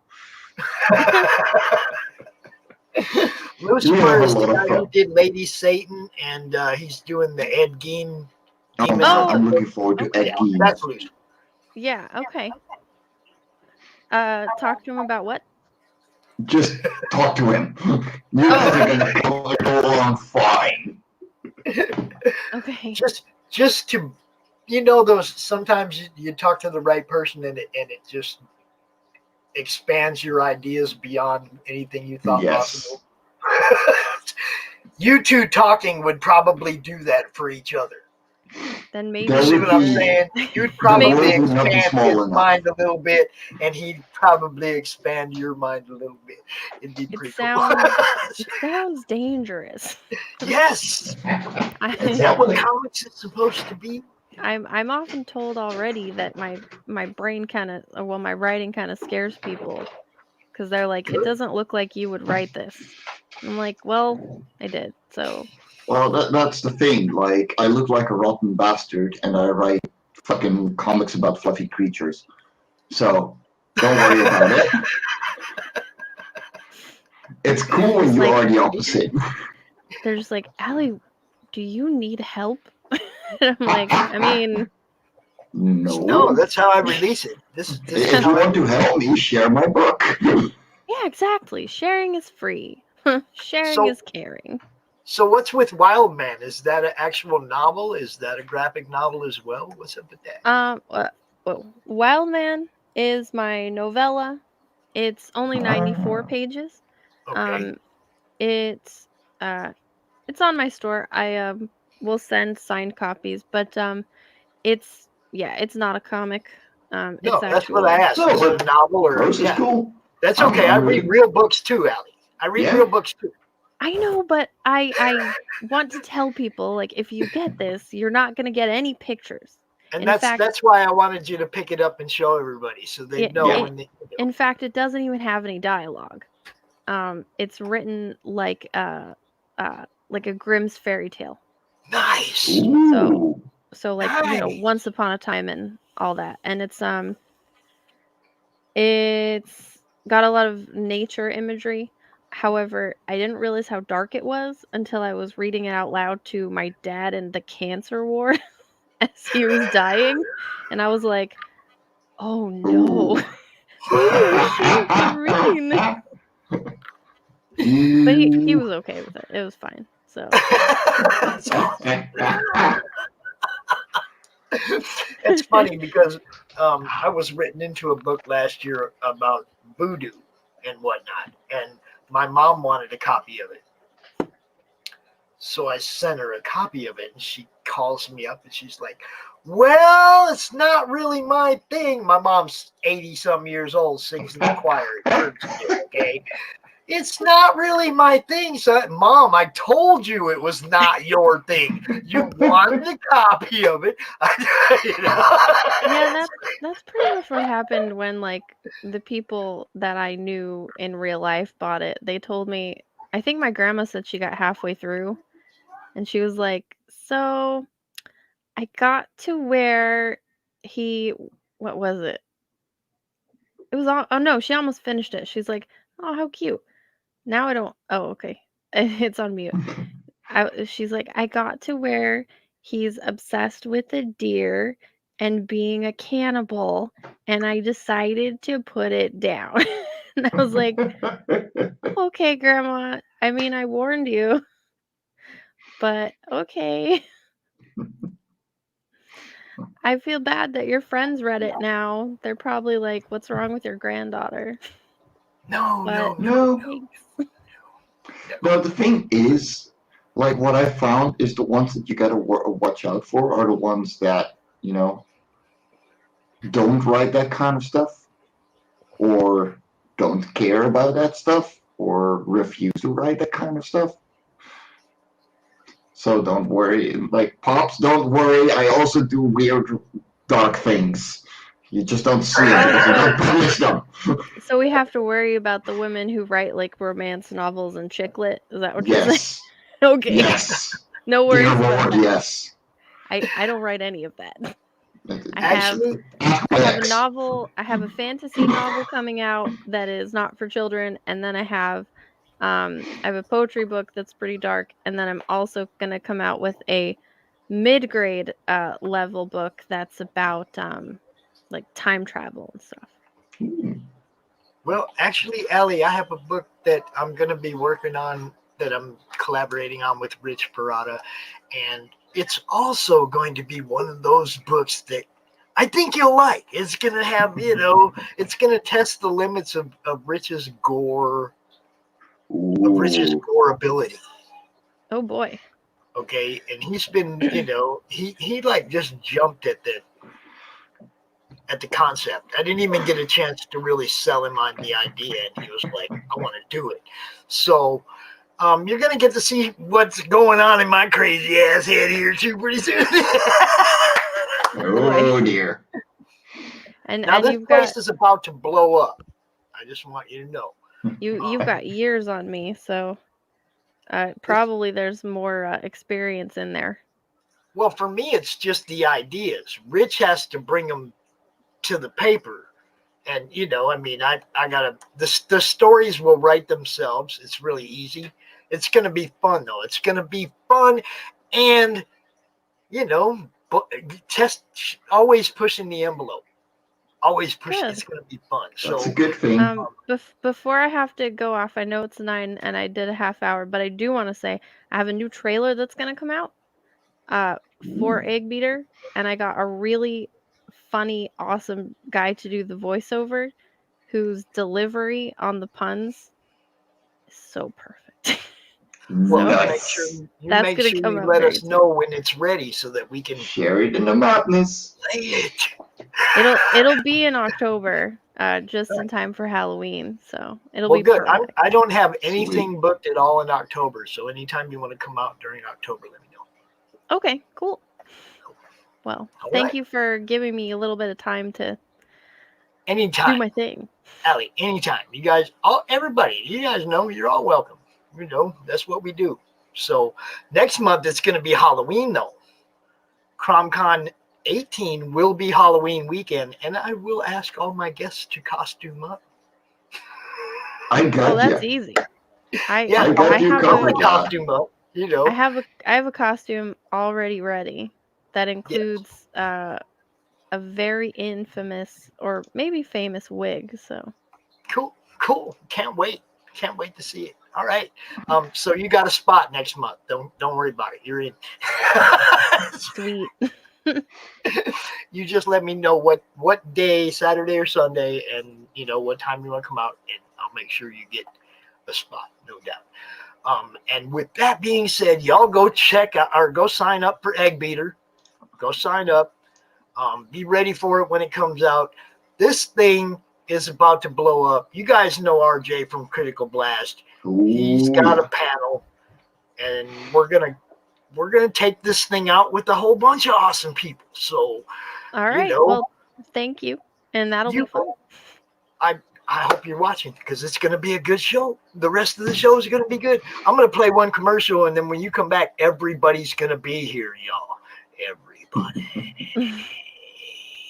Hey, yo, Pops here. Are you looking to be on Monday Madness? Is Monday no good? You need a special edition? Are you looking to be on the first timer spotlight on for you new guys? Launch parties, countdowns, CRoM Con monthly. We got it all right here at the Madness Comic Network, providing online promotional services for the indie comic community and proud sponsor of Comic Books for Kids provides comic books to kids in hospitals and cancer centers across the U.S. It's a place where we can all work together to make sure every child has a comic. 100% of all proceeds go towards the kids. It's about making a difference. And while they're in the hospital, allowing them to fly like a superhero, battle dragons, or rescue teddy bears. We are in every state in the country and now support over 160 hospitals. Every month, we add more. Visit cb4k.org. Cool. Holy crap, it's a full house. What's going on? RJ, you got the hat? You ready to go? I got the hat. Buddy. I want to keep it real. Keep it. Which one is the real one? Who do I really needed a hat. Transition, man. Welcome to CRoM Con. What a great looking bunch of people here tonight. And wow, I'm gonna have to. You're very quiet, RJ. I'm here too, RJ. Turn it up, RJ. Turn it up. What? You can't hear me? You're pretty low. That's the best I can Hey, do. man, I can don't we know smoke why in here? it would be otherwise. Yes, you may. You can smoke. Who just fell out? We just lost somebody. Ernest? We lost Ernest. Ah! There he is. He's back. Somebody's coming back. All right. RJ, yes. This is your show, bro. I want man, you you're to all run in it like I want you to run it like you own it.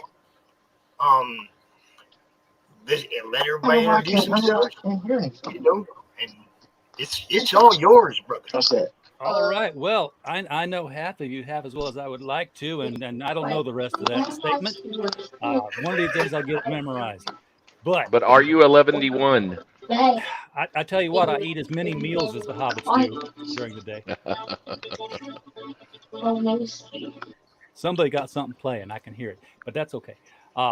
Welcome everybody to CRoM Con. This is gonna be cool. I know everybody here. Holy cow! So there's no strangers here. Mike, Jimmy, you're hanging around. I see.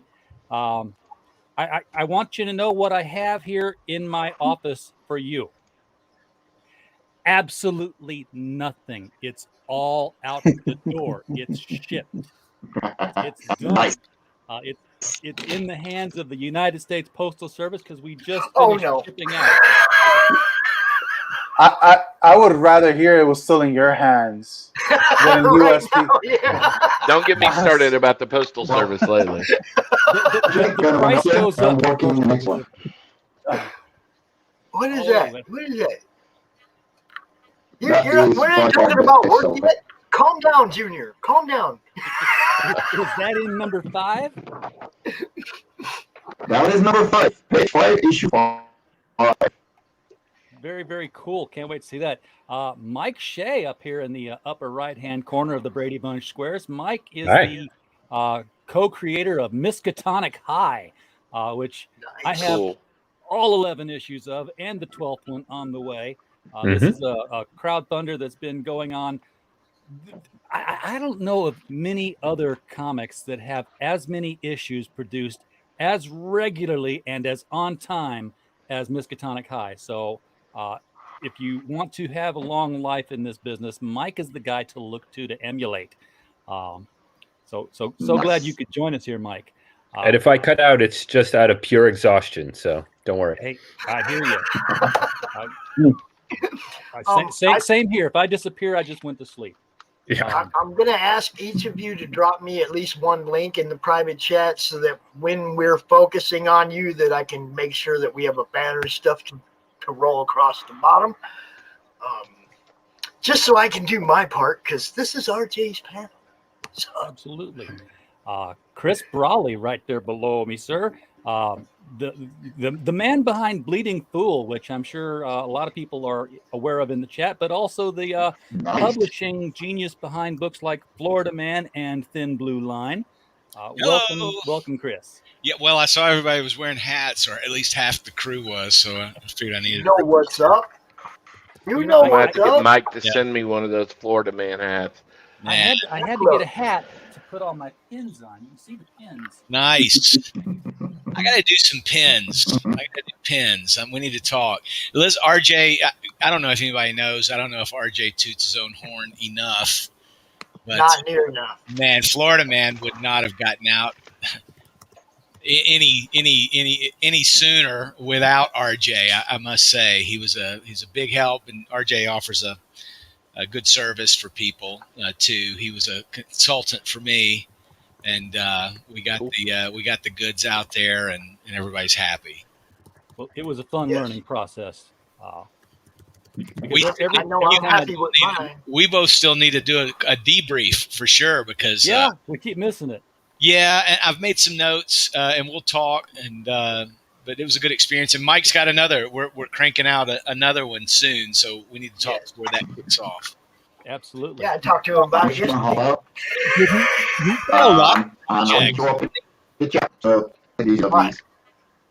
See, Mike. Hi, Mike. Pops, I know you had Mike Barron on yesterday, was it? Yes. Yeah. Yes, we did. Did he talk about Thin Blue Line? Yes, we did. But I mean, I talked to him about it a few times. You know, Mike, I get him out as much as I can because, I mean, I'm a huge fan of Mike's. Mike was one of the first people that really, like, I'll put it this way. Mike's the first person in comics who, when I approached him through social media, he sent me his phone number and said, "Yo, Pops, just call me." Wow. Yeah. Okay. And that was a long time ago. He has absolutely no idea what he's doing when it comes to that. Here's my phone number, man. It's my home number. The key's under the mat. Just come on over anytime. Dude, yeah. I mean, he was that cool, though. He was just call me up and we'll talk about it, and it was like. Yeah, he doesn't mess around. And, I know you got a lot of creators on here that are doing their own thing. And I want to encourage, Mike is Mike. He's an Eisner Award winner. He did The Punisher, The Flash. I mean, he's been to the big show. And I don't know that everybody even wants to get in the big show anymore because guess what? The big show is a big sewer. Pretty much. Yeah. You don't even, it's like saying, man, I finally got hired at this place I wanted to get hired at, and everyone here's an asshole. You don't want to necessarily do that. And crowdfunding has proved, Mike's crowdfund, we hit over 40 grand or so, maybe just under. Do you know that there are comic books that Marvel puts out that don't make that amount of money? And they I believe that. What do you think that writer got for that? Pittance, right? But that writer had to write about something that it had to start here and end here. The writer had no control over it. The writer couldn't do anything they wanted with the character. They had to go through committee, and then and on and on and on. So crowdfunding has opened up this level of creativity, much like YouTube. It used to be, man, there's nothing on TV. Well, now it's like, damn, there's 40 videos I haven't gotten around to watching yet. Right. Where's Eric July's latest video? Where's Ethan's latest video? Where's RJ's latest video? And just on and on and on. And this level of creativity, what's happened is all these tools have been given to creators to just put your best stuff out there, and make some noise. It's unfortunate that a lot of times making noise means making controversy. I get that. I get how it works. I do it, with Bleeding Fool a lot of times. I mean, we're not necessarily clickbait because we kind of make fun of clickbait, but we do it too. I mean, just here's the tweet. If you don't like what you just read, go check it out and see if the story kind of totally matches what you think it does. But we're just trying to keep conversations going at Bleeding Fool. But we also support indie creators. Every week we try to showcase at least 3 crowdfunding projects. If you've got an active crowdfunding book, or it's about to crowdfund like in the next couple of days or whatever, or if it's available on Amazon or you're selling it through Zoop, Indiegogo, Kickstarter, you name it. And you don't have to be Comicsgate. It doesn't hurt. Right. Hold on, Chris. We're going to come back to you and we're going to cover all that stuff. Sorry. Let's introduce everybody else. Let me do mute on. Let me turn that. Well, speaking of about so long, George, I got the link for you. Hold on. Didn't I send it? I thought I sent it to over there on Twitter. Are we letting just anybody in on this panel now, Pops? Yeah, we're letting George. Oh, jeez. Okay. Speaking of getting ready to launch, though, Mr. B. Lincoln Bransch over here has a comic coming up, Outlier. And I forgot your subtitle. It's Forge something. Forge of Worlds? World Forge. World Forge. See, I screw things up. I am so unprofessional. But Link, tell us about when you're launching and what you're going to have here, because you've been on our show, and this is a cool book, guys. This is going to be something that blows your mind. Well, I don't know about that, but I'm pretty excited about it. Although I got to tell you, I now that Miskatonic High is on my radar, I'm gonna have to look at that. That looks pretty sweet. And can I ask Mike a question before I even get started on my spiel? This is fly by the seat of your pants, man. Were you wherever it goes, it goes. Were you in the industry before you did Miskatonic? No, we were doing fan fiction before this. See, and we were doing it for a while, and we decided we liked it well enough that we'd go ahead and make a comic, and we started making a comic, and we made like 5 or 6 issues, and we're like, we're just going to send these to publishers, and publishers are going to jump at the opportunity to publish somebody who's never published anything before. They're just going to dive right in and just put all of our books out, and exactly the response we got. So we took it over to Kickstarter and we just said, all right, we'll throw it up and see what happens. And next thing you know, awesome, the backers on Kickstarter just went nuts for it. Yeah. When You know what? I Publishers heard, don't want something, but the readers do. thank you. That's it exactly, RJ. And that's because honestly, that's what drove me to at 51 years of age to be sitting here, tracking down Mike Barron to be my my guru, and connect with as many people as I possibly can to try to get ideas that I've had rolling around in my head for decades, out there, because there has been such a dearth, there's a literary word, but just a massive gap in anything that's worthwhile. And you guys know, I'm speaking to the choir. So hearing your story and looking at your a little bit of your numbers and whatnot that you've been doing on Kickstarter, that's actually a pattern that I want to follow, because at this stage of the game, I've been a graphic artist for 30 years. Okay, and I've done that forever, and I'm just at a stage in my life that I'd kind of like to have a little bit more control over what I'm doing. And if I don't start telling my stories, I'm not going to get them told. No. And that's somebody really else where will. it's at. Yeah, Yeah, somebody else will tell it if you sit on it long enough. That happens all the time. Yeah, absolutely. But go ahead. That's the key, is making the story for yourself. Don't worry about whether it's going to sell or it's going to be controversial or it's going to be anything else. Just make the book that you want to make, that you would want to read. And if you keep putting it out, you're going to find an audience. Yeah, and I think that's really the case. Go ahead. In the immortal words of Neil Peart, I know they've always told you selfishness was wrong, yet it was for me, not you, that I came to write this song. And there you go, for sure. And you talk about those numbers on Miskatonic. When we just had Mike on the show last week here, I brought up those numbers. I said, look, this is a graph, and his numbers are going like this every issue. Right. The number of backers and the number of dollars. That thing is growing. So well, followings don't happen here? overnight, So yeah. We got Stefan. we got Stefan. We got him on the show once, and ever since then, I've seen him on bigger and better channels. So I'll never get him back. I've had a lot of time to talk to him. Yeah, I remember way back when I first met him. Right, and then I've ignored all of your messages ever since. No, then I had to crash Ethan's party to meet him again. See? Yeah. I saw him on Ethan's stream. I'm like, oh crap, I've lost him. What's going on, guys? Thank you so much for having me on. And Pops, second time this weekend. I really appreciate it, man. Well, this time RJ invited you. This is his panel. I'm just like kind of hanging out. I do like to do this where I give control of the show to other podcasters, and they get to bring their audience to the show as well. It's all about getting as many eyes on everybody's stuff as possible, and that means no doubt that I got to interact with other podcasters and people like Chris, Bleeding Fool. I got to give a shout out to Chris, the first person who ever did a CRoM Con press release. That's awesome. And actually, Chris, I owe you an email, buddy. Sorry about that. You know what I'm talking about. But yeah, guys, again, thank you so much for having me on. Veil Walkers Live, and we'll talk about it when we get around to it. So, I'm just happy to be here. Everybody's talking about the Veil Walker. George. I wouldn't say everybody, but yeah. George, what's up, brother? Greetings.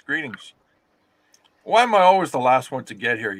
Everybody pops in with links and everything. I'm coming in here and going like, oh, we ain't got to the links part yet, bro. We ain't got to that part yet. We're just doing the introductions right now. We're going to find out who you are, tell everybody who you are, tell everybody who Ernest is, and then RJ is going to let the party start. Then it's done. I've done my job. Oh, no. I've been publishing for 30 years. GeorgeBeardGats.com. Thank you. Yeah. Okay. George never tooted his horn. Not typically a man of few words, though. Not typically, but he always leaves out the word that would get people's ears perked up if you're in this fandom, and that word would be Nelvana.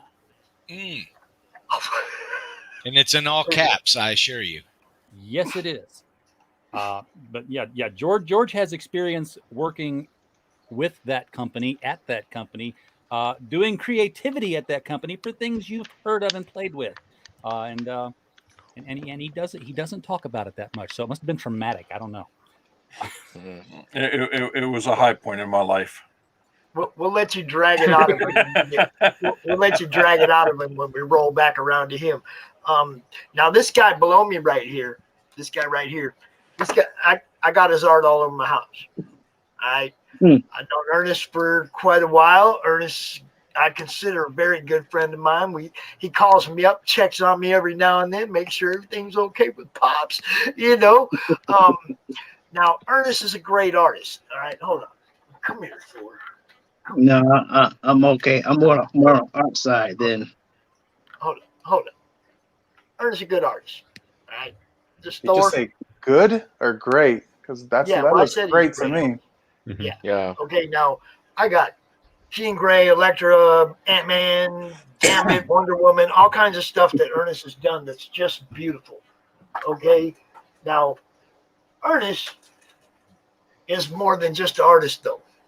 And when we come back around to talk about him, we will talk about Onyx Comics, which is his new publishing company. Cool. Yes. Nice. Trying to learn this You thing know, that's the worst Charles Schultz impersonation I've seen in art. What? Yeah, it's nowhere near the Schultz quality, is it? Now look, that's good stuff, Ernest, and I like that name, Onyx Comics. That's tight. Yeah. I did that when I was in college. You know, I was sitting down. I'm pretty much from the advertising world from back in the day. Yeah. You know, like I worked on Old Navy. You know, I designed a lot of stuff for Walmart, and you know, when your health go bad, it wasn't bad. It just given to me that maybe you need to sit down. Because I was taking stuff I was the artist. I did the breakdown, co-separation, screen test, all the way to the printed piece. And after doing that for I won't tell my age since Jesus, you know. But after a while, I was like, you know what? I just want to do my own thing. Yeah. You know, I like having that freedom to create my own stuff. So, so that's basically what I've been doing for the last 5-6 years with the help of my wife. It wasn't for her, I wouldn't be this far. So, but Pop knows. My wife is my behind the scene man. So she keeps everything in line for me. Praise the Lord. Yeah, it's shout funny out how to the it wife. It used to be with comics that people got into comics because they wanted to get into advertising, and now people go to advertising because they want to break into comics. At least that's how it was in the 90s. I keep forgetting a couple of days. Well, I can tell you that in my case, it was advertising because I got married early and had a kid, and my little portfolio and plan for the comics industry sort of went on the back shelf because practicality won out, and that's why I didn't take the route of being a comic writer or a special effects artist or whatever it is that those things that I really wanted to do. So, it is what it is. I and I'm impress just on thankful. my son as often as I can. I'm like, figure out what you want to do in life, start doing that, and then let everything else happen. That's right. Meet the girl you marry while you're doing the stuff you love, because guess what? She'll be loving the same stuff. But mine was different. She, when we were together for 17 years, and one day she was like, I took her to a Comic Con. She was like, okay. She's like, I didn't know it was like this. And finally she was like, how come you don't do that stuff?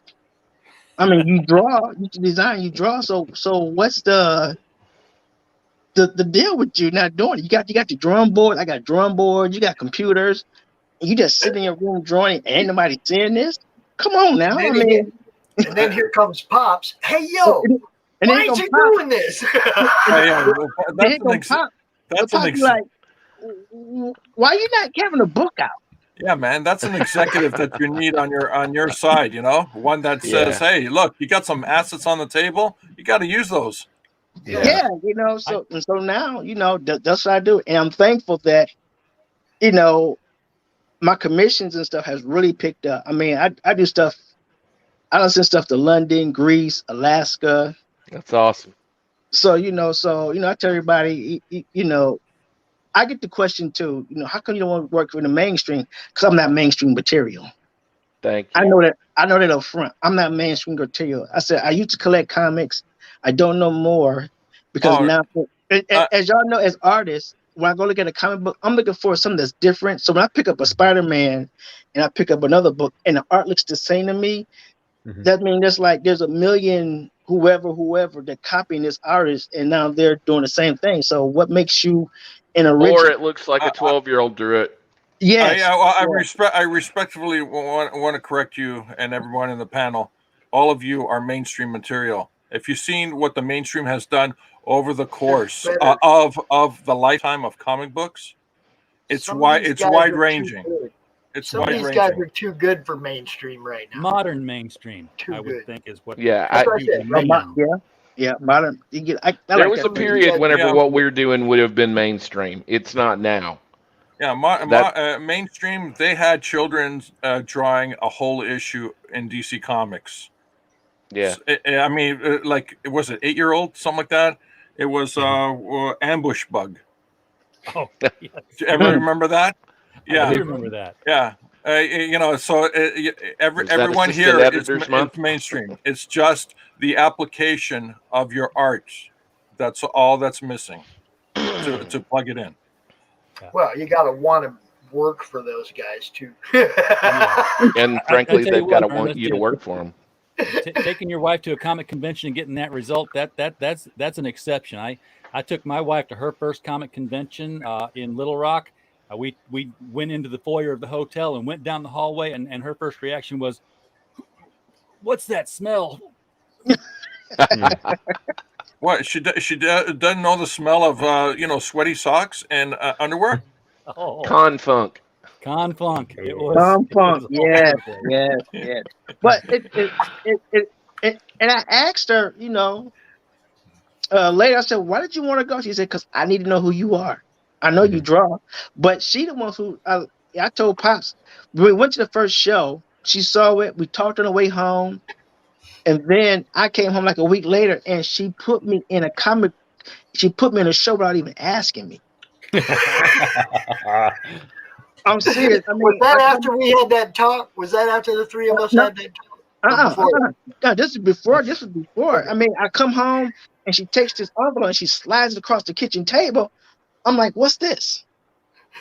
And then she continues to say, "Well, you know, it's your first show." I was like, I got to stuttering. Wow. She said, "Well, put your big girl drawers on because I can't get my money back." Okay, did your wife raise an eyebrow at you when she was telling you all this? No, like, she gave me straight face. Straight face. Oh my God. God. Hey, did you have a body of work to take with you? No. And how'd you do it? Oh God. And how'd you do it? And the crazy thing was, at that time, I was doing a lot of big girl stuff because I was designing stuff for like BBW porn stars. So I had a lot of big girl drawings, big girl comic books, little comic strips. I took that with me, and I still made my table because everybody was like, "Oh, this is some cool stuff." I'm thinking, "Are you crazy? This is, you know, I never been to a show." But she, instead of putting me in a local show, she put me in one of those national shows like Lexington Con, 4 days. And man, in all 4 days, I was sweating because I was like, I had no banner. I had no tablecloth. I had no nothing. I went in there just totally just. She threw you in the deep end of the pool. Yeah. She was like, "Well," and ever since then, I've been doing shows for the last 5 years, and I love it. And she is known as Mrs. Onyx when we go to shows. She's a personality all her own. Right on. Yes, you know, Mrs. Onyx, and I love her dearly. So let's go around and talk about all the different comics you guys are making, because you got there's such a variety of stories here, and that's the cool thing about this is that, you know, it's like, you know, there's so many genres coming together now, and I'm going to throw this out here because I was talking with somebody last night, and I realized that there's a genre. We're getting Western genres, we're getting animal genres again, and we are not getting. We don't have the military genre anymore. Remember, we used to have Sergeant Rock, our Army at War, fighting Howling Commandos. We don't have those stories, and I'm waiting for somebody to pick that up. Door kickers. Door kickers. Door kickers. Okay. Because I was doing the LCS show last night with Michael Tierney, and he talked about how they used to do a military appreciation comic that Marvel would do, military appreciation comics, and they'd be sold at the PX. He said, and the last one he saw was one where it was like it was a Kree warship that had been buried under a mountain for centuries, and the military found it, and they dug it out, discovered it by accident, and the Kree woke up and they started shooting at the Kree, and then the Avengers had to show up and says, "Hey, y'all don't have to fire your guns at everybody you run into. Stop and think about what you do." And it was like, that's the last military appreciation book we did, because all we did was tell the military, y'all don't do nothing but pull triggers. Yes. Well, yeah. Yeah, somehow I don't think you're going to get Marvel to do a military appreciation comic anymore. Not anymore. No. I think it was a Bendis book he said too.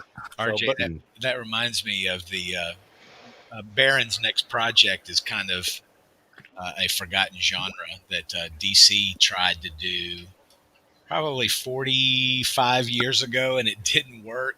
Maybe the execution was the issue, but Mike's doing it in a way that is a hell of a lot crazier. Oh, big screen, please. There you go. Lady Cop. I remember that.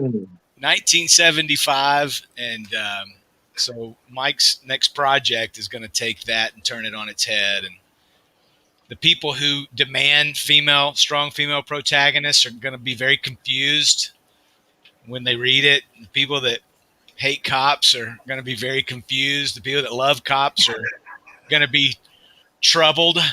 It's non-political in the best way, political in all the worst ways. So I hope you'll drop the link out there at some point for that. But otherwise, I prefer to signal boost everybody else. OC, you got to send me the responses. I think I sent you questions like a week ago, bro. So I'll tell you this. I got the questions, read them, and then just forgot.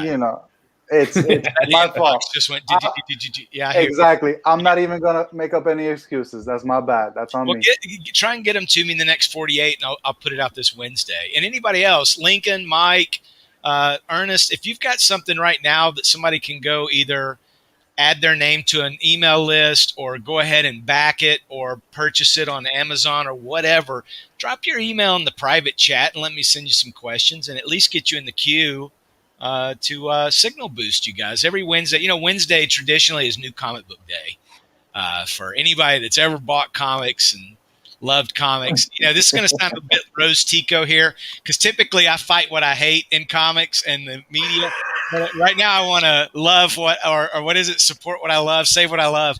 And I love comics. So, we're trying to boost indie creators, particularly when, people like Marvel are putting out Snowflake and Safe Space and, ruining the characters they've got. I don't need another gender swapped, race swapped Superman.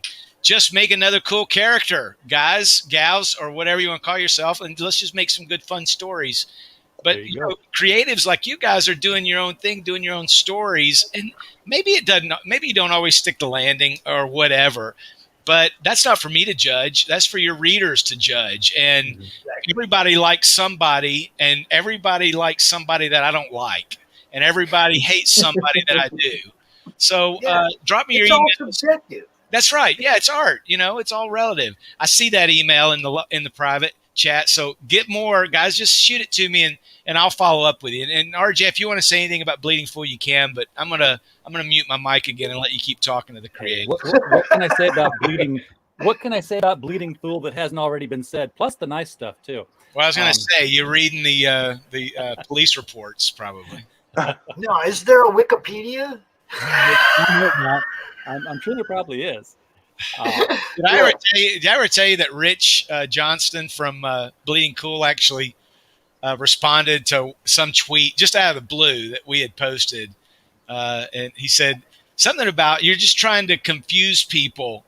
You just want people to think that you're Bleeding Cool. And I said, Rich, it is absolutely just the opposite. We are mocking the hell out of you and everybody comments on your page. We are the jester. We are the court jester, the royal fool to your foolishness. But, you know, I gotta jump in here and tell the how I met Chris Braley story. It's Brawley, just so you know. It's Brawley. The how I met him story, okay? I had this friend named Mike Barron. And Mike Barron was being canceled on Reddit for Florida Man because of Chris Brawley. It was my fault. Yeah, just the name association. It was just a name. Yeah. Hold up. I'm very much an anti-cancel culture person. Okay? And it didn't matter that Mike Barron was my friend or not. I would have gone to bat for anybody in the same way. But the first thing I did is I took Mike Barron and said, I'm going to put him on the biggest show I know. I'm going to put him in front of the most people I can. I took him to Indie Bowl. I was like, go out here and talk about Florida Man on Indie Bowl. I think like 2 days later, he jumped like from $7,000 to $12,000. And the book just took off. And we just started just telling everybody about Florida Man. And it was like, there was no way I was going to let my friend be canceled because of an association with somebody who actually tries to help indie comics people. Well, you know, here's the truth of the matter is that cancel me again because it really helps our numbers. I was grousing about it. You know, when we're in the midst of something that might be when you're in the midst of getting canceled or broken up with or fired or hurt or anything like that, you know, you immediately think, man, woe is me. This sucks. I'm suffering. Woe is me. Why is this happening to me? And it's really difficult. I'm a man of faith. I believe in God. And I feel like things are always happening for a reason, you know, and they're always happening, particularly if you serve a higher good, it's going to happen for your higher good. And it doesn't feel like it at the time, but it's probably a good thing that your dad did whip you sometimes. It's probably a good thing that you did get pulled over that night. It's probably a good thing that she did dump you. It's probably a good thing they did fire you. And it was certainly a good thing that Reddit canceled us because I groused to my buddy John Trent over at Bounding and my buddy Tom. Everybody loves John Trent. Oh, yeah. And Tom over at Tom is John is 10 times the website we are. I mean, we're American Thinker to his Daily Wire or whatever. I don't know if that may go everybody. But you know, Tom over at Clownfish, they all made a big deal about it because here's Mike Barron, a freaking Eisner Award-winning writer. He wrote The Flash, he wrote The Punisher. I mean, on Star Wars for Dark Horse, Nexus for God's sake, and he's doing a goofy, absolutely non-political comic book, and you're going to cancel it because the guy running the campaign posted an article you didn't like. What the hell? Seriously, get off of it, man. Yes. So cancel culture, the problem with cancel culture is they're constantly stepping on rakes with their pants down around their ankle. It doesn't it's not always obvious.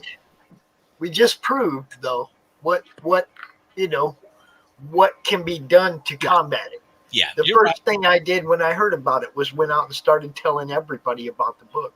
Yeah.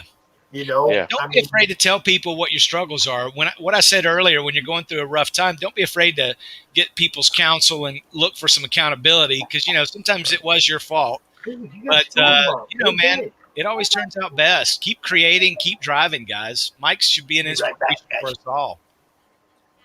Well, I mean, after looking into some of the people that have been canceled, after getting canceled, their lives have actually improved. Not everyone, obviously, but some. Right, they got booted off the mainstream, ended up doing their own books, and now they're living marvelously. Right. Well, I mean, the whole idea of doing a comic, of being an artist or whatever, is to provoke a reaction. You know, it's whether you want them to love you, whether you want them to hate you. You know, the worst thing that you can do is put out a comic and people go, nah. The thing about Marvel and DC. Sorry. I'm sorry. The Go thing ahead. about Marvel and DC that they failed to take into account is the audience. That whatever artist or a writer on Marvel or DC comic books or whatever, if they cancel that person, or if they actually no, not cancel, if they fire that person because they don't like their political leanings, that person has a following. That following is going to is going to follow that artist or writer. Just because Marvel and DC said, "Oh, you're not working for us anymore," where do you think that audience is going to go? I mean, this audience thing first was recognized when John Byrne was jumping from title to title, and there was a 30,000 plus jump in one title that he jumped to, and a 30 plus negative in the title he just left from. And people start to realize, wait a minute, there's an actual following that follows these creators. Yeah, the burn victims. Yes. Yeah, exactly. Good one. Yep. Yeah. No, what I was going to say before I even really got my foot in the water, I was actually looking for talent for my interiors, my sequentials, and Facebook has a ton of groups, and it's a mixed bag. But there was one that was connecting writers and artists or some such like that, and my first post on that forum hadn't said a thing about my politics, didn't care about my politics as far as, and I don't care about theirs, as far as the stories are concerned. But I had a thing up for 30 minutes, paying gig, need somebody who's willing to commit to a graphic novel project that could run 80 or 120 pages. I'm sorry, I thought you guys were wanting some work. That was up 28 minutes, and I had, I don't know, 4 or 5 responses already from people, and then some industrious, NPC out there decided that they would go check out my homepage, and they said, "Oh, we think he might be Comicsgate." Oh no! Nobody wants to work with this guy, and I didn't get a message from the admins. Nothing. I just got booted. That's a fact. Thought you were. Okay. I'm a baby at this game. Yeah. I've been asking people for the last 1,000 years, what the hell is Comicsgate? John Trent's got a great article about that up right now from Chuck Dixon. You see, I'm an artist, so I don't get into all the rhetoric, but I keep hearing the Comicsgate. I keep hearing, cancel culture. I'm like, man, I ain't got time for that. Let's just make good comics. Let's just make good comics. Leave the stuff alone that I grew with. Don't put Wolverine in pink pants or make new stuff, for this new generation and stuff like that. Leave the old stuff alone for us old folks so we can still enjoy it. I don't want to wake up and see, whatever. If you want to change it, make something new. But I still can't get this Comicsgate or council culture stuff. I just don't pay it no attention. But when I hear it, I'm like, what is it? Oh, okay.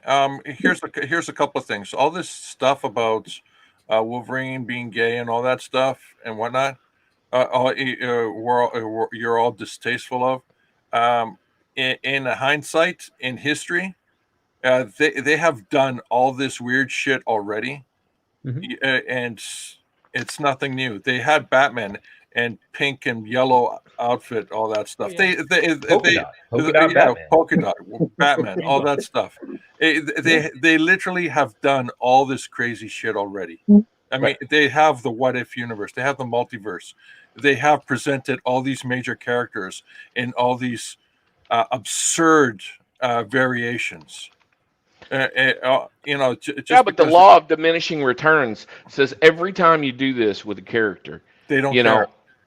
I mean, less and less impact is made, and the problem is, and Chuck Dixon said this not long ago, where he's talking about them turning, what is it, the fourth Robin or whatever, into a gay guy retroactively after Chuck wrote him for God knows how many, issues as a straight kid, and whatever.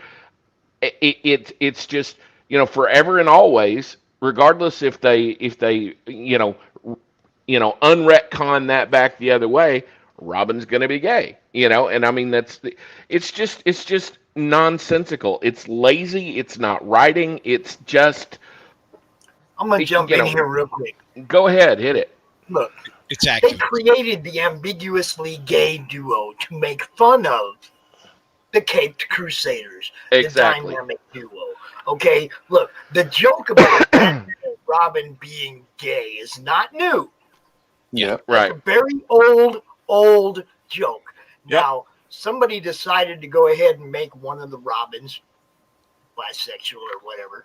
Yeah. It didn't make the value of my first appearance as Robin go up in value.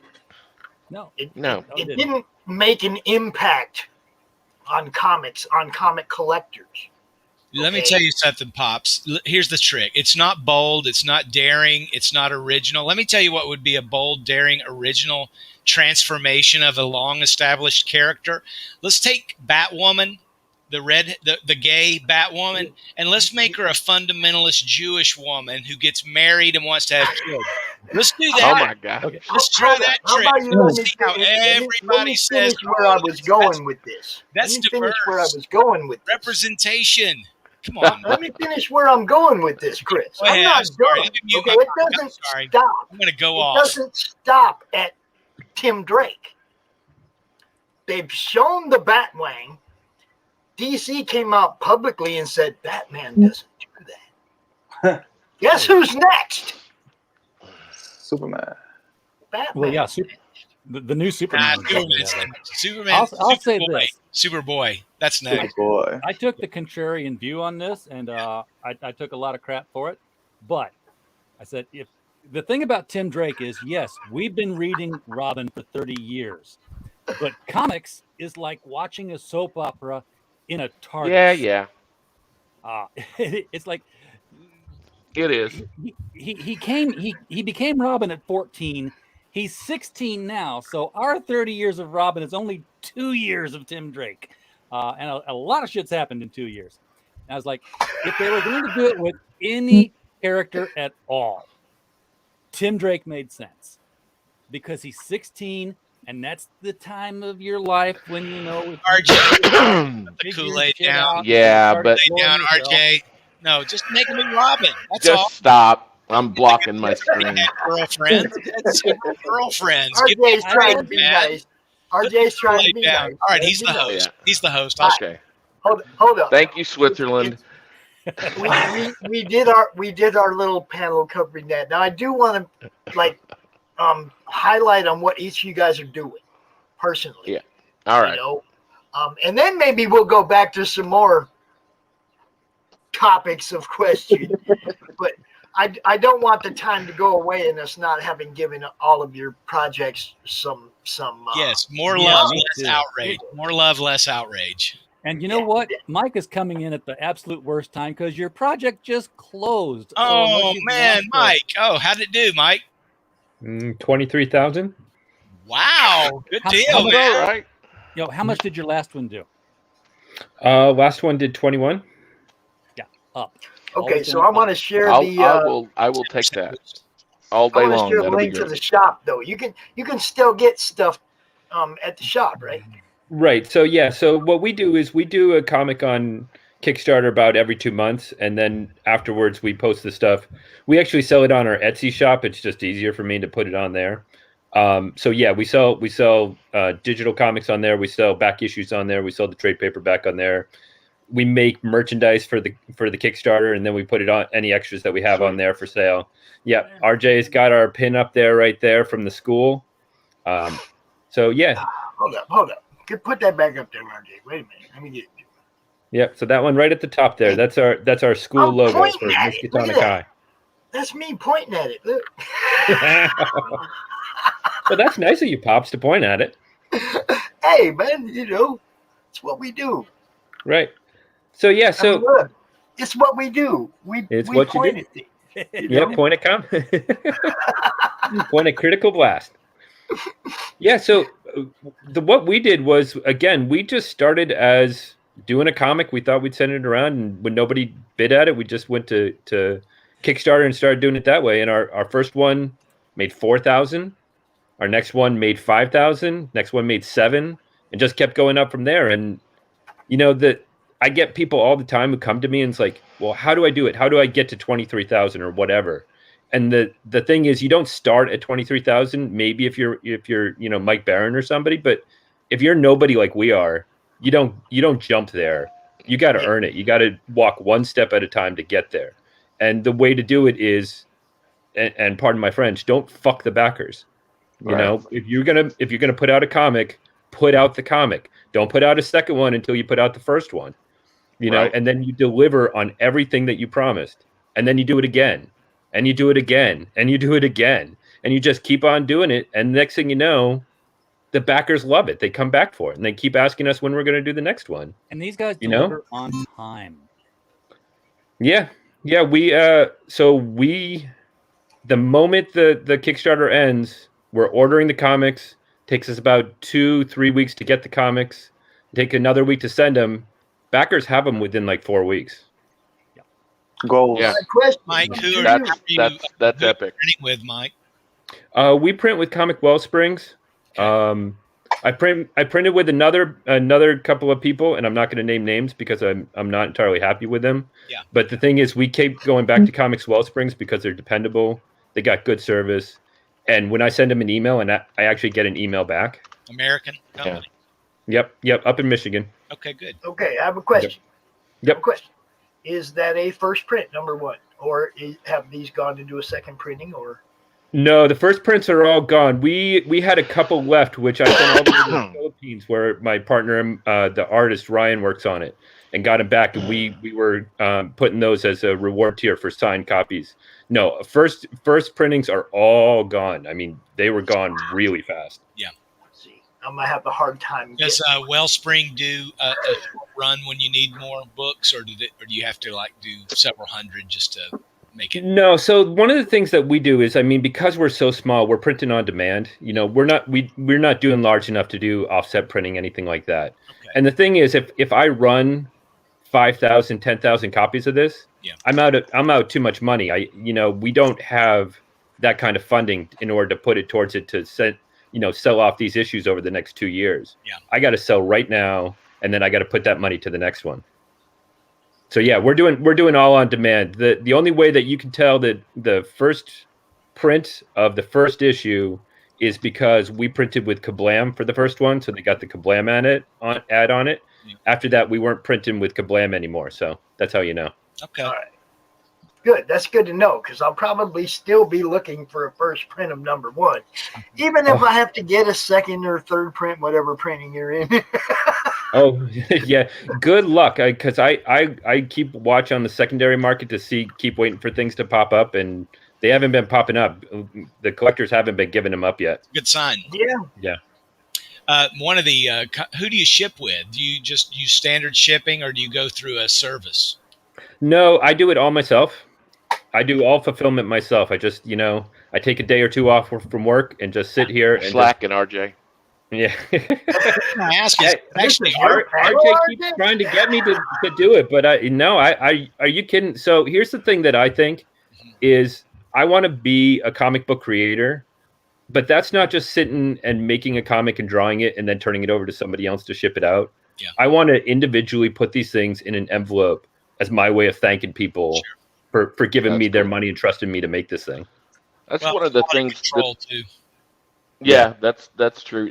What you're talking about there too, Mike. One of the things that is I feel like that I have, a step ahead on is the fact that I do have as many years as I have in the print industry.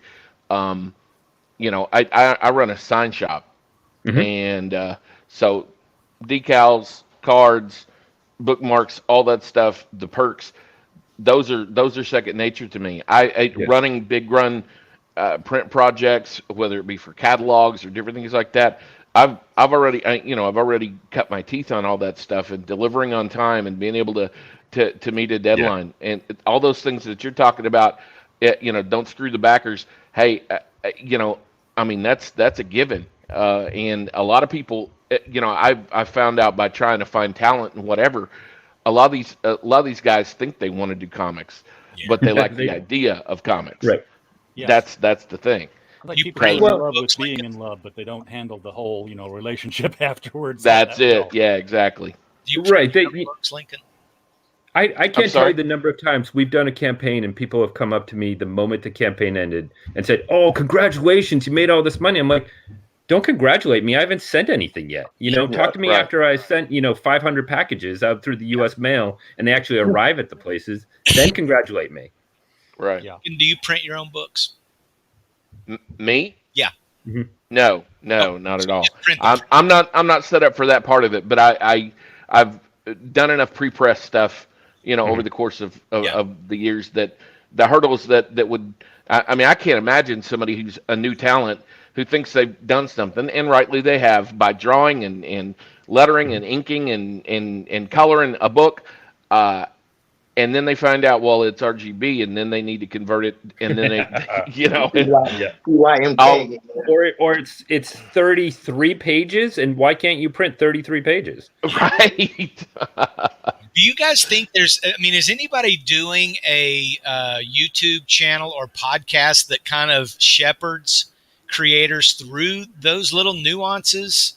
Because I've been actually thinking about taking Bleeding Full to a podcast level where we talk about that. Because RJ and I, man, we just crunched a whole bunch of information back before I fulfilled Florida Man, because that was my first fulfillment. And man, there's a lot of people that do it, but they don't do it like as a regular. Yeah, that's what their thing. They'll do it as a side, as an aside while they're interviewing somebody. They'll be like, "Hey, yo," but it never goes out there as a, "Hey, this is like a general guide for everybody." Mm-hmm. I think it would help. I think it would rise, like a rising tide lifts all boats. I think that if everyone, then you always end up with it turns every time you try to do that, something like that, you've got the 15 differing opinions on how you're supposed to do every little aspect of every little thing. Yeah. What I mean? That's fine. But that's like me arguing over whether you should do digital or paper. That's like me arguing over how you should draw your. And that's what I mean, though. There will be that. That's fine. Antagonistic. It's a lot more boring. It's like, do you ship Gemini or do you ship rigid mailer? That's the debate that's going to rage. The debate, that would be a fun debate, though, don't you think? In other words, tell me why you do rigid mailers. That's all. Mm-hmm. And then the person listening is either going to say, "Oh, well, the guy that said Geminis, I'm doing that deal because I found a hell of a discount on eBay for all these Gemini mailers," right? So it's kind of like one of the things that I can't stress enough about shipping. Mm-hmm. There you go. I see that, Gemini. You're gonna see something else in a minute. Hold on. We ain't done with that. We also have a 10% discount code. Look at you. Oh, my gosh. Hey, you told me to say that, so I'm glad to pick it up. So glad I worked in that segue. When that was great. Now, Pirate Ship. Have you guys heard of Pirate Ship yet? Mm-hmm. Yeah. Yeah. That's what I use. Yes, man. That is like the best kept secret in this. Oh, my God. I love Pirate Ship. Just to be able to track stuff even overseas just kills me. Hey, Chris, have you seen anything with priority mail through Pirate Ship yet? No, I've been doing all media mail. But guess what? I do priority mail through Pirate Ship too. Yeah. Okay. Guess what, Chris? I sent something priority mail with Pirate Ship a couple of weeks ago. Discounted rates. Mm-hmm. Oh man, see that's beautiful. Mm-hmm. That is a beautiful service, and I bought the the label printer and all that. Man, that is just the way to go. It's a bit of an investment and a bit of a learning curve, but once you've got it, I ship everything now with them. You don't even need to buy the label printer. So they have the 8.5 by 11 labels, like 2 labels per sheet. You can just run them through any printer. I just like that sticky. Well, I actually paid somebody $1 a package to do them while I was out of town, and it was just easier to have the stickers. Yeah. So, I hate cutting and taping. So No. So you get the labels, the sticky labels on 8.5 by 11, and you can run them through your printer. Are you kidding? I couldn't do fulfillment in 3 days if I was actually having to cut and tape. Yeah. I bought the printer, I bought the label printer, and I bought the 4x6 labels to go through it because I looked at that and I looked at running it through a standard printer. But here's if you run the numbers out long term, yeah, you're buying ink cartridges, you're buying more sheets of paper. Whereas a thermal, guess what? You don't have to buy no any. ink, never. No ink. Which Good is call. beautiful. It took me a little bit of time to figure it out, but man, it's a dream. I just recommend Pirate Ship. Yeah. It's nothing but saving you money. That's it. So basically, what you're saying is, before I ship the Vel Walker #1 in October, sign on to Pirate Ship and get myself a thermal printer. Yeah, you don't even have to sign on to Pirate Ship. It's free. Yeah, really? Get you an account. Yeah. It's a free account. Yeah. Adathon, you don't have to do any of that stuff. Just call me. There you go. I was wondering if you were going to get off the ropes there, RJ. You can wait. Hey, Pops! Before we jump into Outlier here, I want to show one more thing here because one thing when we had Mike talking about Miskatonic High, the one thing we didn't do was tell anybody what the hell it is. Oh yeah, sorry. I figure that one's been around long enough. Everybody ought to know. Why do we want to buy this thing? Well, because it's a bunch of high school kids who are going to high school in the Lovecraft country, and they keep they're doing time travel. They're running into all these Lovecraftian elements from the different stories. And if it's 12 issues in, you're like, oh my God, I'm going to get lost, or I'm going to have to read a whole text wall, because that's what you do with comics nowadays, is you put that big wall of text on the inside cover. With Mike's stuff here, you get that text wall kind of, but they do it different. You get an introduction by one of the characters in the book telling you where they're at in character.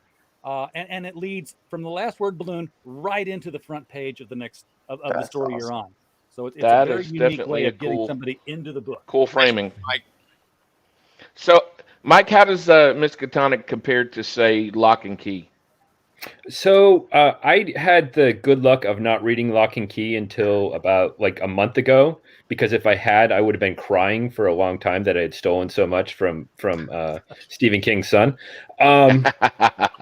It just similar. Seems to be in. Yeah, it's similar. We're a little bit more all ages than Lock and Key was. Lock and Key was strictly older teenage adult. Yeah. But so there's this midsection of Lock and Key where they're doing like individual stories per issue, and they're trying to do weird things and fun things with them, and that's kind of what we are in a nutshell. So each individual issue is a standalone story, and so it's like one set of, it's kind of like X-Files. It's the monster of the week, that they're dealing with. So they're going to Innsmouth and dealing with the deep ones, or they're dealing with rat things from the Lurking Fear, or they're dealing with all this stuff. And it's an individual story. And then, but there's through lines going through. So it's like X-Files. So after 3 or 4 issues, then you have the big mythology with the Smoky Man and all of that stuff. So that's kind of what it is. The way we described it, awesome. Our elevator pitch was, it's 5 teenagers taking on Lovecraft monsters and their small town high school, and they just don't know which is worse. And so I love it. Yeah. That's and cool. People, it's a horror, it's a comedy, it's high school, it's a high school drama, it's a little something for everybody. That's great. Yeah, it's very cool. And now for more very cool, now we can jump into that Outlier thing here, and let's I want to hear more about this. Talking about cool. I've been dodging all night long. No, first and foremost, we're actually making a jump over to Kickstarter. In rather than going the Indiegogo route that we were originally looking at, we're gonna make the jump to Kickstarter for our launch. We're trying to retool a couple of things. I'm sorry? Tell us why. The reason why is I didn't have my ducks in a row nearly as well as I thought I did. That's the long and short of it. It's great that you can admit that. Well, hey, brother, if you can't own it, you're never going to be able to pay for it. That's right. Mm-hmm. I mean, that's just it. So anyway, there's my pretty Bart Sears artwork. I sent some over to Pops, and I sent some I guess to RJ too. I don't know what happened to that stuff, but basically, be that as it may, Luckless Hero is my imprint, but Outlier World Forge is my elevator pitch, so to speak. It's pretty much about a guy who is pretty much a recluse. He's lived an immortal life, multiple lives here on Earth. He has a lot of information that a lot of powerful people from this world and beyond would like to have.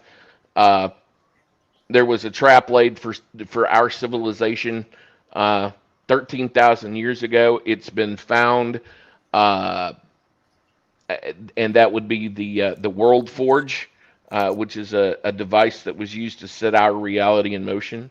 And basically, I swung for the fences. It's everything is facing being completely remade in the image of. There's a character by the name of Kellen Bergman, who is an amalgam of basically every tech billionaire you can name in our world, from Bezos to Zuckerberg to our Tesla baron. Basically, he thinks that he knows what's best, and he's been given access to an ancient alien technology that can rewrite reality, but he doesn't know what he's doing, but he's so hubristic as to think he does. Yeah, and the thing about rewriting that reality, what Link's kind of skipped over here is that this main character was there at the pre-creation moment, and is here because he escaped into the creation simulation, which adds this whole Matrix level of things to this. So it's spoiler alert. Spoiler alert. No, that's part of the pitch. Honestly, forgive me. I'm not 100% on my game. I guess RJ's having to do my pitch for me. Gotta have a good pitch, baby. You gotta have a good pitch worked up, my friend. I know it. And usually, hey, RJ, I've been on his show. I did pretty well on that one.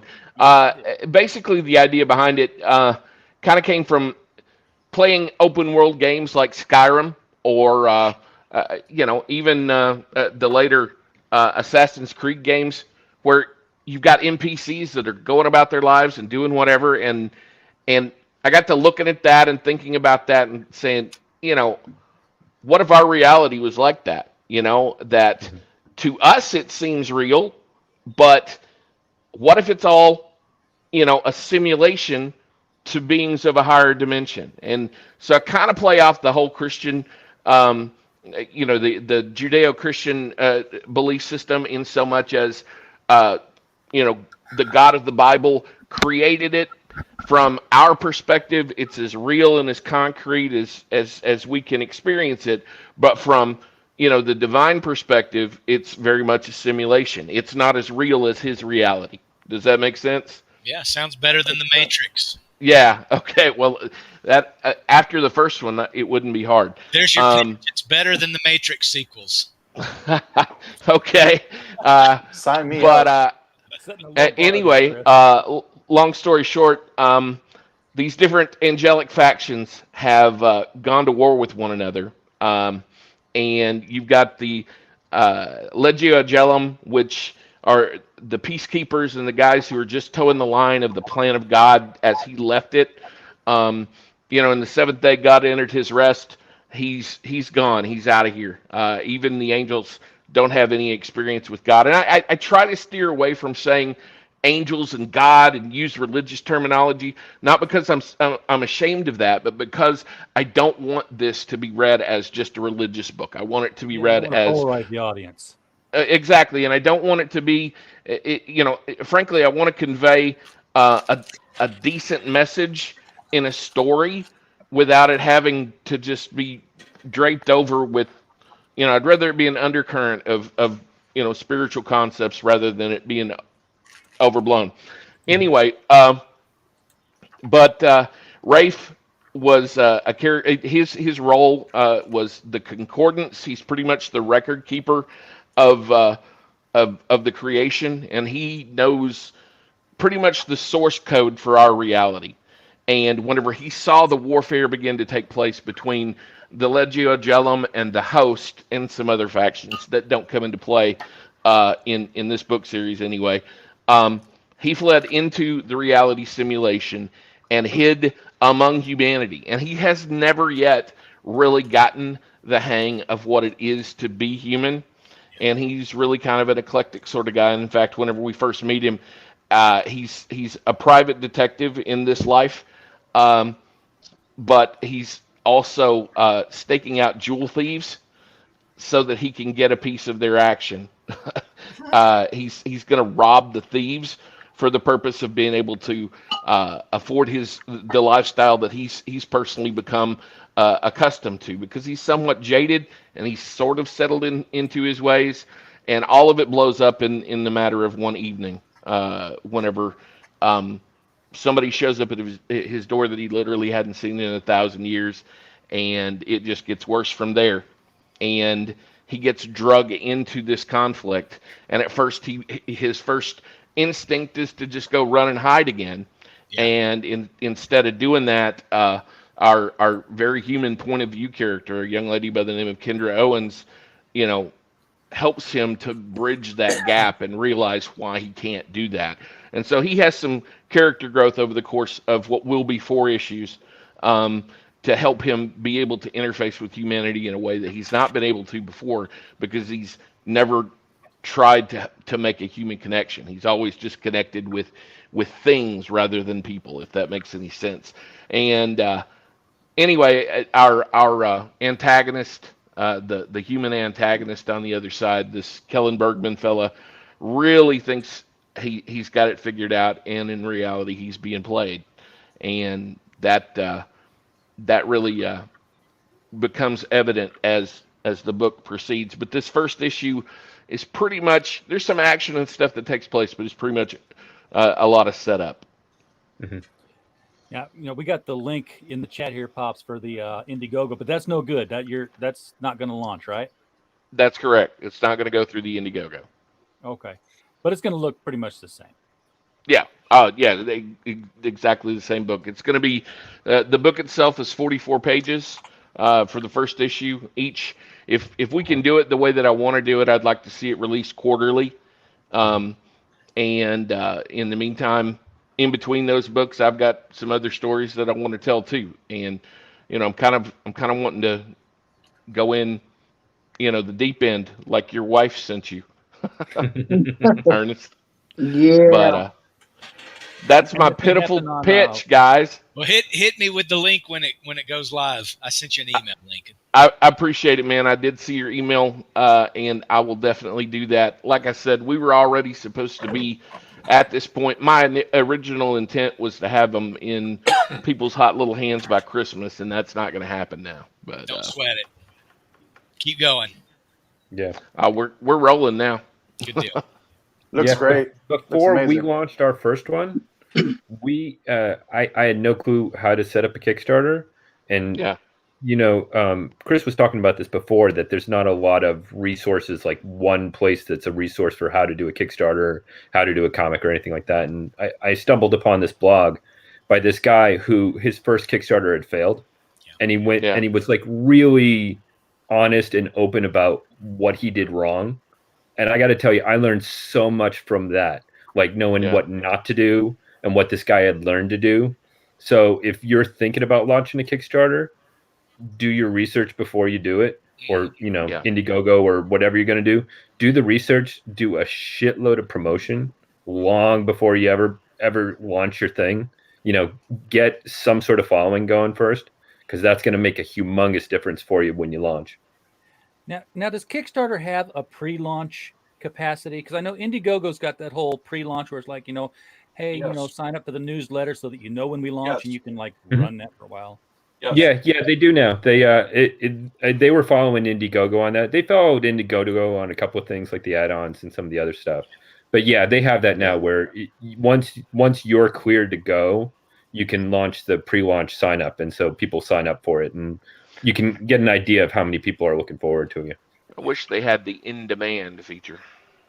You know what else Kickstarter needs? Go at the end of your Kickstarter now. I think now you can transfer it into an Indiegogo in-demand status, which really? Yeah, look into that, Lincoln. Don't be in a rush to launch. Really, Yeah. You want to take off with the wind at your back, and Yeah. you know, unless you're in a hurry, which I hope you're not. Take your No, time. I'm not, and we're 100% paid for.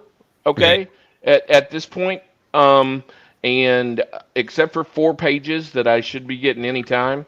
Don't exploit that situation then, and really take your time and just kick the door in. Yeah. Well, we wanna, and I honestly, the honest truth is I thought that I had stouter contacts than I did. If you want to know the truth, I really embrace it. Just like what Mike just said about the guy that had the failed Kickstarter, his failure taught others, right? So your failure and your struggle is going to make an improvement somewhere else if you try to learn from it. Yeah, man, listen, we could spend the next 8 hours all complaining about shit. You know, that's happening. no doubt. Oh, can we? I was thinking about just going and getting in the bed and staying there. Don't do it. This book was done by my friends Madeline Holly Rosing and Christy Shin. Oh yeah, Madeline. Christy Shin. Oh yeah.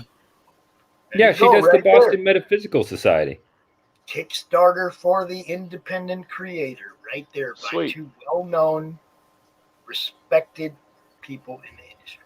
You know what? I'm friends with Christy, and I did not know that she had anything. See, Pops knows his stuff, baby. Yeah. Nice. She's my girl, man. I gotta know what she's got going on, man. You know, I love Master Mod Pops. Yeah, and Madeline does Boston Metaphysical Society, which is a great steampunk comic if you're looking for something. She, when we were coming on, she was one of the guideposts that we were looking at for how to do it. She started small. She just did 6 issues, and they kept getting bigger and bigger and bigger. And now she's doing graphic novels. And she has been a guest at CRoM Con before. That's what I love. She's those great. people, man. But there you go, Chris. Go check that out right there. You know, I dropped the link in the chat.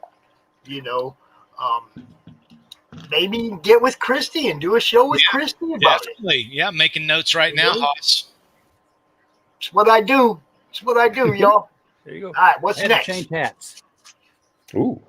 I had to change hats since we're going to change topics again here. We're going to start doing some veil walking with Stefan. Sweet. Or Stefan. Oh, but yeah, I like the hat. I like the hat choice there. It's a very, very topical. Might save your life from some of those veil spawn. Yeah. All right, I'm ready. Let's go. This is a real World War I doughboy helmet that somebody probably lost their life in, and I sanded it down and turned it into a toy. And you wear it. And I wear it. Yes, I do. I've got the shirt that goes with it too somewhere. You ever gonna have some See, things and go there's bump a in the story night? right there. The haunted helmet. Right, yeah, there you go. Hat Club, bros. Hat Club. You know what's up. But yeah. All right, Stefan, tell us about the Veil Walker, man. So actually, first of all, what I want to start off with is by saying, Mike, I've actually gotten a lot of comparisons to what we're doing with the Veil Walker in regards to what you did with your book, and you are one of the models that we're following in regards to doing floppies, coming out consistently, and yeah, you know, I'm glad that you're on the show with us. So That's awesome. I can't wait to hear about it. yeah. So what's up? You wanted me to start with the pitch? Let's show you guys an elevator pitch, huh? Yeah. All right, so let me give you the short one, right? The short one is very simple. Please do better than me. I'll tell you a joke. So not really a joke. I'll tell you a story. I was on Bondcraft, which was at the time during the very beginning. Was it Bancraft? Bondcraft? Michael. I was on Michael. He said Bondcraft. Yeah, I always get his name wrong. We're hashtagging that. Oh, Please. I'm never gonna let him forget that. Now I'm gonna be like, "Oh, what's up, Bondcraft?" So I was on his show. His show was one of the first that I did very early in my rotation. I was not accustomed. I wasn't ready for all of this. Give me a sec, guys. You pulling up? You want me to? Oh, I'll put it up. Okay. Yeah, Bancroft's one of those guys. This is the curse of my channel, is that I'll have people on who are just coming out with stuff, and then they'll go off and become big and famous people, and then I still stay, you know, this guy in the corner. we had Bancroft on when he was still doing like little cartoon animations where he was taking other people's live streams and then animating a 30-second segment out of it and putting it out there. So way before the Lucent, we had him on to talk Does about that that. mean we're all going to be rich and famous now? Hopefully. I'll take that. Yes, it will. It I'll just absolutely take Rich. There we go. Yeah, all right. Yeah, thank you. I don't really want to be famous. I'll take famous. I enjoy it. I want to be recognized everywhere I go. But yeah, to finish you're the young story, and pretty. Thank you. So to finish the I story, wasn't right? flirting. I'm sorry, I'm messing you up. Are you sure? Go ahead, brother. So Nothing to wrong finish the with that. story up, I end up on Bonecraft, Michael. Let's just call him Michael. And I wasn't ready. You know, I fumbled my pitch horribly. And, you know, one of the best opportunities I had early on during my campaign, absolutely fumbled it. So, dude, we just get better from there, and I'm still improving. So let me get the short pitch out the way. So it's, what do you get when you mix James Bond, Spawn, and John Constantine? You get the Veil Walker universe. Nice. And what do you get when you mix The Sopranos or The Godfather with Harry Potter? You get the universe as a whole, and then the other one was the Veil Walker. So that's kind of the elevator pitch. That's an amalgamation of those characters. It's kind of what we're looking at. So the pitch is as follows. Good. Thank you. I appreciate it. My artist, Sajad Shah, has been in the business for quite a while, and he's doing great on the book for us. So the Veil Walker takes place in a world where a very small percentage of the human population is born with something called the gift. And the gift allows these individuals to cast magic using their mana or spiritual essence. And then these people are protected and looked over by something called the Order of the Veil Guard. They are an ancient cabal or institution of wizards and witches that was put together well over 500 years ago to do two things primarily: protect the gifted and hide them from the rest of the world, and protect the realm of man from creatures from beyond the veil called Veil Spawn. Now, what these creatures are and exactly what the veil is a mystery to them. They're still investigating even after all this time. There's something that we will explore in the books as we move on. But what is our main character's role in all this? His name is Alexander Salvador. He is called the Veil Walker. That is more an insult than a title that he chooses to have. And what his role within the organization is that of the Grand Inquisitor. And he is the leader of a particular military branch, or we can call a military branch of the order. And our story begins when a Twitch streamer, of all things, goes missing live on air. And Alexander is tasked with investigating, and things are not as they seem at first. And that's where our story begins. Twitch streamer? Oh, no! Twitch streamer. And Many would the say value was lost. Many would say, just let the damn guy get taken, right? Don't even go after him. But you know, it was caught live on stream. A couple 100,000, maybe a couple thousand people saw it. And the Veil, or in the Order of the Veil Guard, needs to find a way to suppress that and figure out exactly what the breach in the rift was and what caused it. And that's where our story starts. Nice, cool. I love that 2-color piece right there. Yes, that was by George Fornes. Mm-hmm. Yeah, that was by George Fornes, who just got off his 12-issue run on Rorschach. There's also a foil cover of that, of both of those. Both those covers are also in a foil for $25 each. Yeah, so but look at the price. Look at the cost now, gentlemen. That is one thing. That's one thing I wanted to do. I wanted to make issue 1 as affordable as possible. It's only 25 pages of story. The book itself is going to be about 32 pages with some add-ons that we're putting in there. And yeah, $8 for a main issue, number 1, and $3 shipping USA. You know, you could say I'm breaking the bank on it, but what I want to do is just get it to as many people as possible and start building that fan base for the Veil Walker. That's exactly the way you do it. Yeah, you're going in the hole on that shipping. I can tell you that now. 100%. We were running some numbers earlier today, and I had to look at my accountant and say, you know, it's what we got to do. What we got to do to build that Your audience. accountant says, have you been to the post office lately? Steven, look at pirate shipping. It's still going to hurt you, but it won't hurt you as bad. No. So yeah, so the good thing is we got pretty much all the materials that we need for shipping. I had pre-bought all the Geminis. I got the boxing tape, everything. Really, it's just going to be the U.S. shipping. So, you know, I'm taking a chance here to just make sure that I can get the book as cheap as possible to as many people as possible. Yeah, check.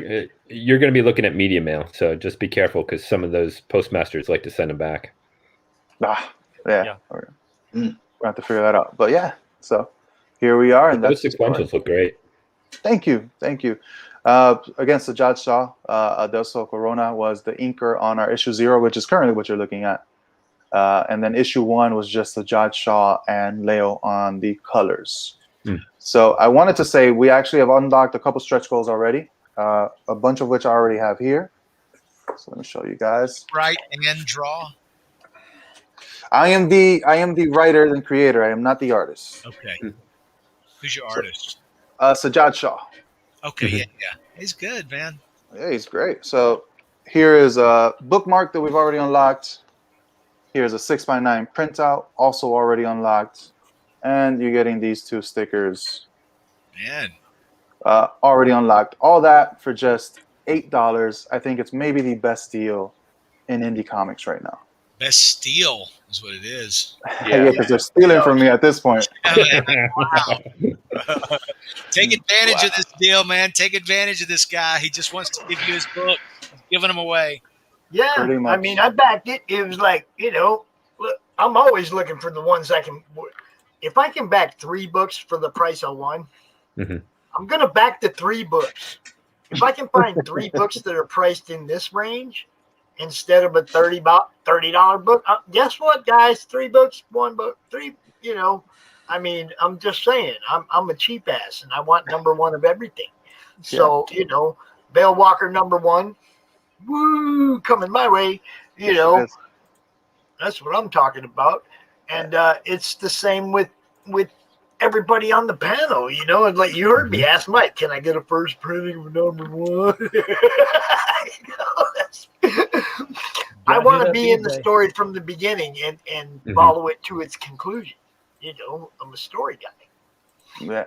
Yeah. So it's definitely it's been a challenge, but again, we did decent numbers on Kickstarter, which allowed us to basically fund the book in regards to the art, and then we just came over to Indiegogo after giving it some thought and having a conversation with the man in the mirror. And so I said, you know what? Here we are. We're here on Indiegogo. This is where we belong, and this is where the Veil Walker is going to be the most successful, because I think people really want books like this. So, we're rolling. We're rolling. Good. Looks good. Backer 93 right here. I appreciate that. I don't have my debit card on me, and I've got it, and I haven't put it in my computer yet. I changed debit cards, but I was going to be backer 93. Thank you very much, but I will be after the show. You can be 94. I'll let you have it. Okay, I'll take 94. That works. Whatever. It's a great looking book, man. That's awesome. Thank you. Yeah, and then honestly, we've already unlocked. I haven't mentioned it yet on here, but we unlocked just recently at $2,000 a playing card, because we're putting together a playing card game. It's going to have miniatures and everything, and trust me, the game's going to be awesome. That's the card right there. That is Samantha Redcroft. She is the sexy young protege of our main character, Alexander. When we talked to Stefan yesterday, he had not yet unlocked it on the page, but it was unlocked already.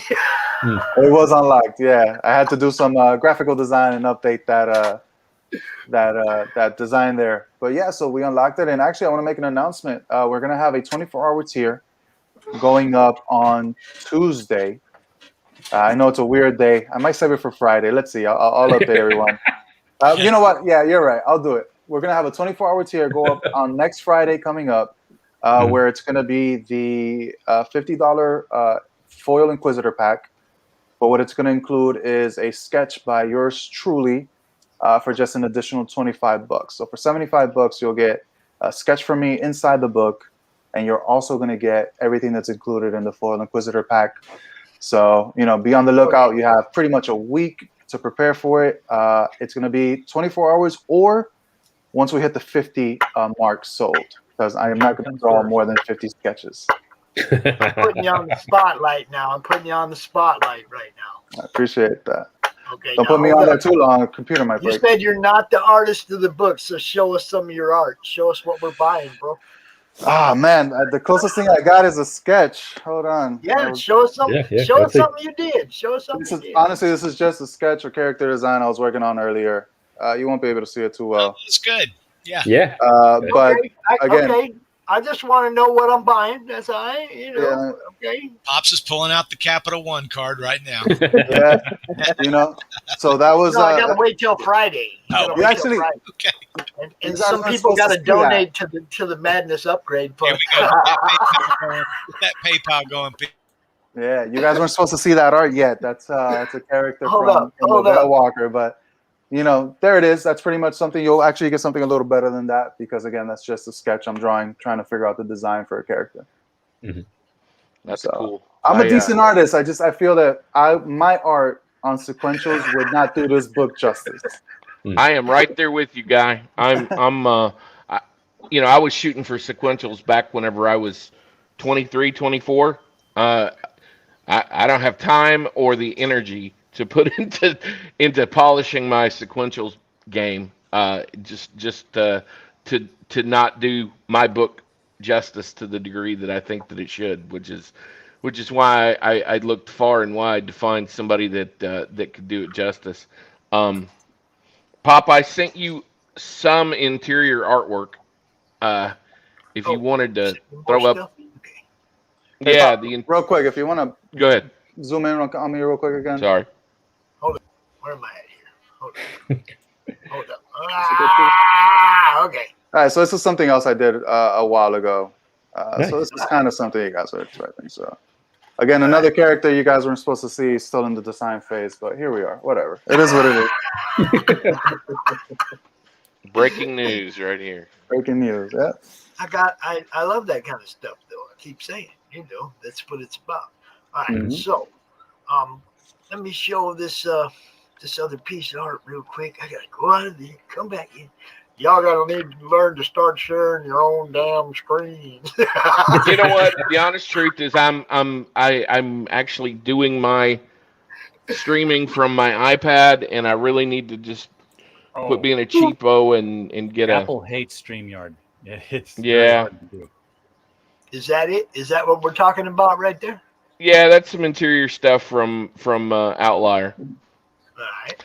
And that's some of Rafe's nighttime visitors that he's not getting along with too well, as you can see by his predicament. All right, so I want to shift gears over to Ernest and talk about Onyx Comics for a few minutes. Oh man. If he's awake over there, I know he's been drawing the whole time. Yeah. I was. My bad. I'm sorry. Oh, that's not bad. Keep drawing.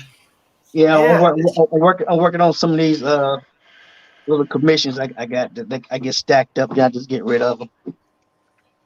You're more than welcome to anything you can show off to just show it off real quick. What an awful, terrible problem to have. All these commissions. Everybody wants. The commission I'm working on now is a Savage Rogue. Wow. Oh, that's tight, man. That's fire. Wow. Yeah, Savage Land Rogue. Nice. So, I guess that's going to somebody. Savage Rogue is the only rogue I want. And somebody just got the Superman. What's his name? The alternate Superman, the different one with the crazy. Yeah, that's tough. Yeah. So those I've been working, but I'm actually more of an artist than I am anything else. Mm-hmm. But I feel bad because I'm the only one who don't. I'm the only one. I'm the only one who don't have a Kickstarter. Everybody got these Kickstarters, and with me doing a Kickstarter, I wanted to do one, but it's just too much work for me. I ain't gonna lie to you, boy. Like the stretch goals and all stuff like that. It just Put an art book together, man. Yeah, well, that's what I'm working on next. I'm working on art. Dude, I told him to do that a long time ago. You're busting my chop shit, man. You're coming to the world already. Don't do it. Don't do it. Yeah, but he is working, y'all. He is working. This is the cool part of this. Yeah, Yep. I am working. So, like a couple years ago, I went to MegaCon in Florida, and I was looking around. Me and my wife, we went just to. We always do like a recon of shows that we're going to do like the year after. So we went to Florida for a little bit. We went down. We went to MegaCon. I'm like, okay, we're gonna do this show. So I ran into a guy named Devin Richards. And he was a writer, so he was selling his books. He called me up to the table. He said, "Hey man, look at my book, blase blase blase." I looked at it, it was cool. So I bought one because I like supporting the indie world. Sure. So and after a while, we just stayed in contact. So I said, Devin, I said, look, I said, I'm an artist. I said, but I'm gonna publish. I'm gonna start working on how to be a small Marvel, DC, whatever you want to call it, publisher. Small press publisher. Yeah. So he said, okay. So I got quiet for a few years. So I said, look, man, I said, what I'm trying to do is, I said, the reason I'm quiet now is because being on the business side is totally different from the art side. I said, I got to have an LLC. My wife had to set up my business banking, my Honest Comics business card. All this other, my EIN number, I got registered with the state. So I'm doing all this business stuff behind the scenes that most of us comic book artists don't know nothing about, that you have to do with business. So I got all that set up. And so when my wife said we got it all done, I got my letter back. You can look me up on I'm with the Business Bureau, all that stuff. So I was trying to cover every T, dot every I before I start doing any publishing. So I said, Devin, I said, we got everything together. I said, but I need a flagship book to come out published. I said, because, Birth of Butt is not ready yet. That's the book I wanted to do. So he said, okay. He said, I got this cool idea of this book called 13 Tribes. So I said, okay, what's it about? And he told me, but I said, let's do it. So he said, okay. He sat down, he wrote it. And man, when he wrote it, it's such a cool story because it sparked every man who loved their mama. When mama calls, you just gonna stop what you're doing and go check on mama. So the synopsis of the now hold on to your hats, y'all. Look at this. This whole book is action. Mm-hmm. Every page. He just phoned that in, didn't he? Now, the crazy thing is now we got pages for book 2, and pages for book 2 put pages to book 1 to shame. Because I told her, I said, every time we do a book, I said it got to the artwork, the story has to outdo the previous book. That's awesome. Mm-hmm. So he said, okay. It's a great book. I'm telling you. So when we was doing the book, we got a hold of Larry Stroman. So Larry Stroman did a cover for us, but we're not gonna put that on until I guess the next book. Mm-hmm. So, but anyway, what the story is, it's about a guy named, his name is Daniel, I think. That I don't read the book, so I'm horrible at some of this stuff. My wife tells the story better than I do. So when we at the con, she be running it off. Yeah, can we get Mrs. Onyx on here? Oh man. We should have her on the show here, yeah. That's gorgeous, Pops. Mm-hmm. Yep. And see, I'd like to see that Stroman cover. And this is the other. From here, I see some Dave Johnson going on in that. Oh yeah. Okay, now I'm going to show y'all. I'm going to show y'all between that's us four, that's us on the thing. I'm going to show y'all the Stroman cover. Ain't nobody never seen it. Oh, nice. Here we go. Oh, hold up. CRoM Con exclusive. Check it out. Oh, nice. Yeah. That's amazing, dude. That's beautiful. Beautiful. Thank you. Beautiful. Yes. Freaking awesome line work. I know you're excited. Yeah, so the premise of the story is Daniel's father is a big time tech giant. He has his son, then he also has another guy who's up under his father. But the guy who's up under his father becomes jealous of Daniel, and he throws him into a portal. When he throws him into a portal, he gets transported to another dimension. So in this dimension, he gets picked up by a group of mercenaries. You can call them. I don't know what Devin calls them. But he gets trained, and it changes his name to Coffee. Now, while he's training, he becomes the #1 assassin. And they don't want to let him go. But while he's training, he's getting premonition that something is going to happen to his mom. And he's keep getting premonition. So in order for him to leave, he goes to the High Council. But the High Council sees him as a viable piece. And what to do, because this is the group of people that come in and it takes over worlds. They need him. But instead of letting him go, they tell him he can't go. So he escapes.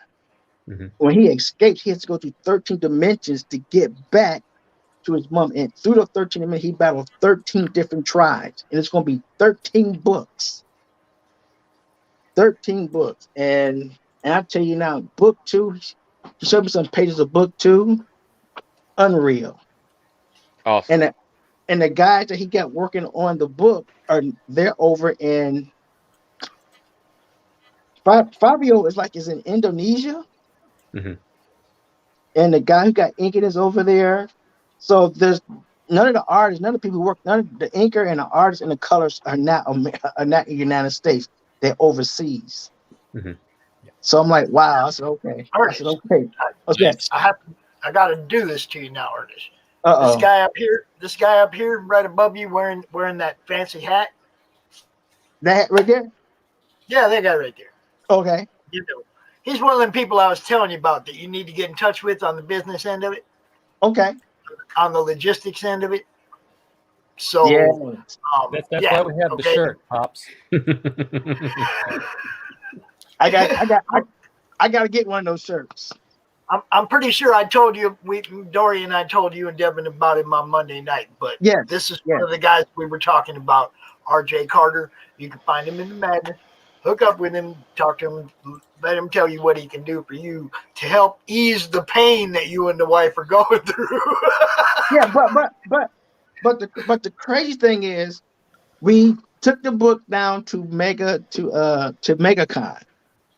This is the first printing, and Devin sold 240 copies of his book the first day we opened the box. Wow, good job. That's more than I have in 15 days on my Indiegogo. Jesus, that's great. Yeah. So nice. and everybody asked me, "Are you going to do a Kickstarter Indiegogo?" I said, "Not yet." And I always get this question: "Is well, how do you be able to print the books?" It's because I said I'm blessed. I don't have your regular 9-to-5 job. I have a couple other businesses that I own and do. They give me the luxury to, sell and draw all day. Or if I need the money, I know by the end of the week I can have this much money, I can go print the book. Yeah. So, my mom, my mom had always been an entrepreneur. She always told me, there's pros and cons of working for yourself. Said, but you sleep better when you know that you ain't got to punch nobody's clock. And I haven't punched nobody's clock in 20 years. So, and I try to talk to a lot of other comic book artists about trying to do the thing. I says, knowing what I know about printing and stuff like that, I said, if I was to, because me and Devin had it out, we have it out. He wanted to do a 48-page book. I said, dude, that's fine. I said, but to do a 48-page book, full color, I said, that kills you if you ain't got the money. I said, printing color is expensive. I said, if you find you a good inker who can ink very well, I said, a black and white ink book can stand up against a color book any day of the week. Any day of the week. I said, you just have to find a good inker. I said, trust me. I said, and then I says, I don't know everybody's story. I just speaking for myself. I said, I see a lot of people who want to print their books and they come out the block with these 48, 68, these big graphic novels, and their books get put on the shelf because they don't have the money to print them. I said, cut it down. Go back to. I said, I said, there's no rules to making your book.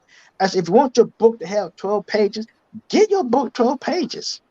Who says it's written in stone that you have to do a 38, 48 big book like that, and then you get smashed on printing? I said, no. I said, cut it down and do a black and white book. I said, then when your money start coming in, and then go to color. I said, a lot of magazines started like that. A lot of these big magazines that we look at now, they all started in black and white. And once they got enough money, then they transition into color. I said, we trying to come out here and run and compete with the big boys, and we can't do it because art-wise, yes, but financially, we can't do it. I said, so we have to think like we have to pinch our pennies to print a good book. And then I said, I said, when you print your book, you get your book print, because he lived in Texas. I said, before they start printing that book, you go down there and do a press check. You check the colors, you check the registrations.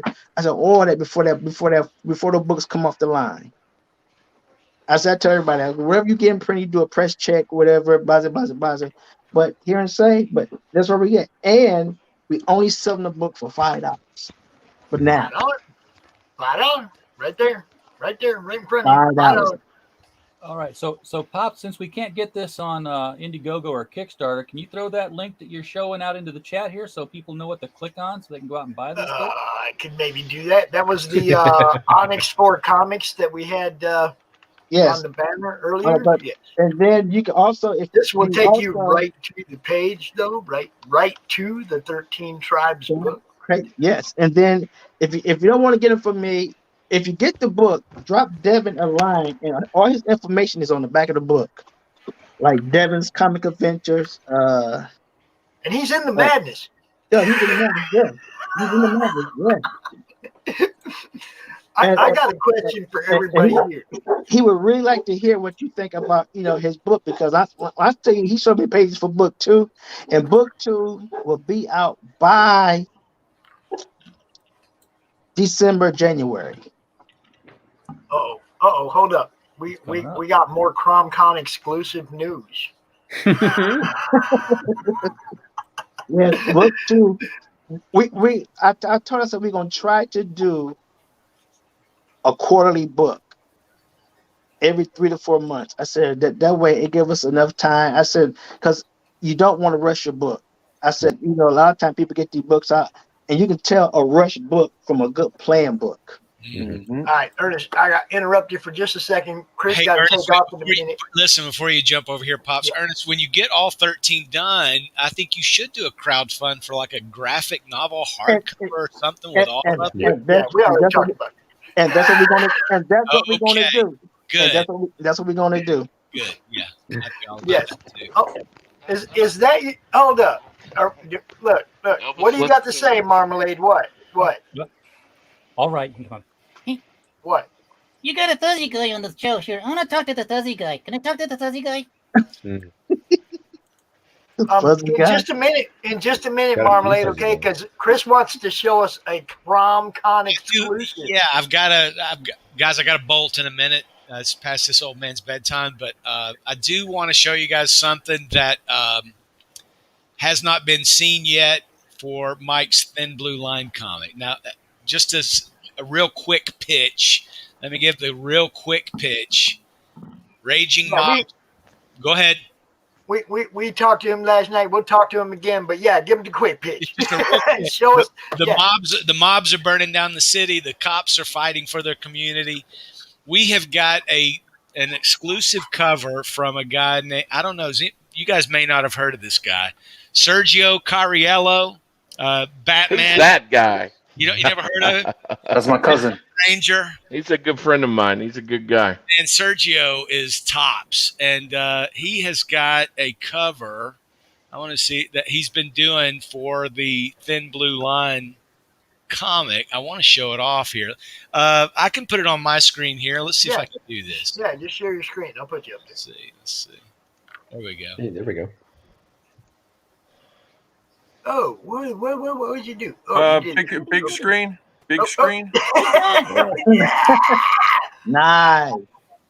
Yeah, man, Sergio is just, man, he's just got the skills. And this is a powerful book. I want you guys to definitely check it out. It's on Indiegogo, but it's only in pre-launch. Mhm. But if you just look for Thin Blue Line Comic. And we've got one other artist. I don't know if I should mention it, but he's also participating.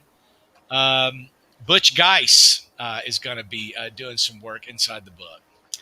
And Sweet. I want to show you one thing, though, because our artist that's done all the work is actually a full-time police officer.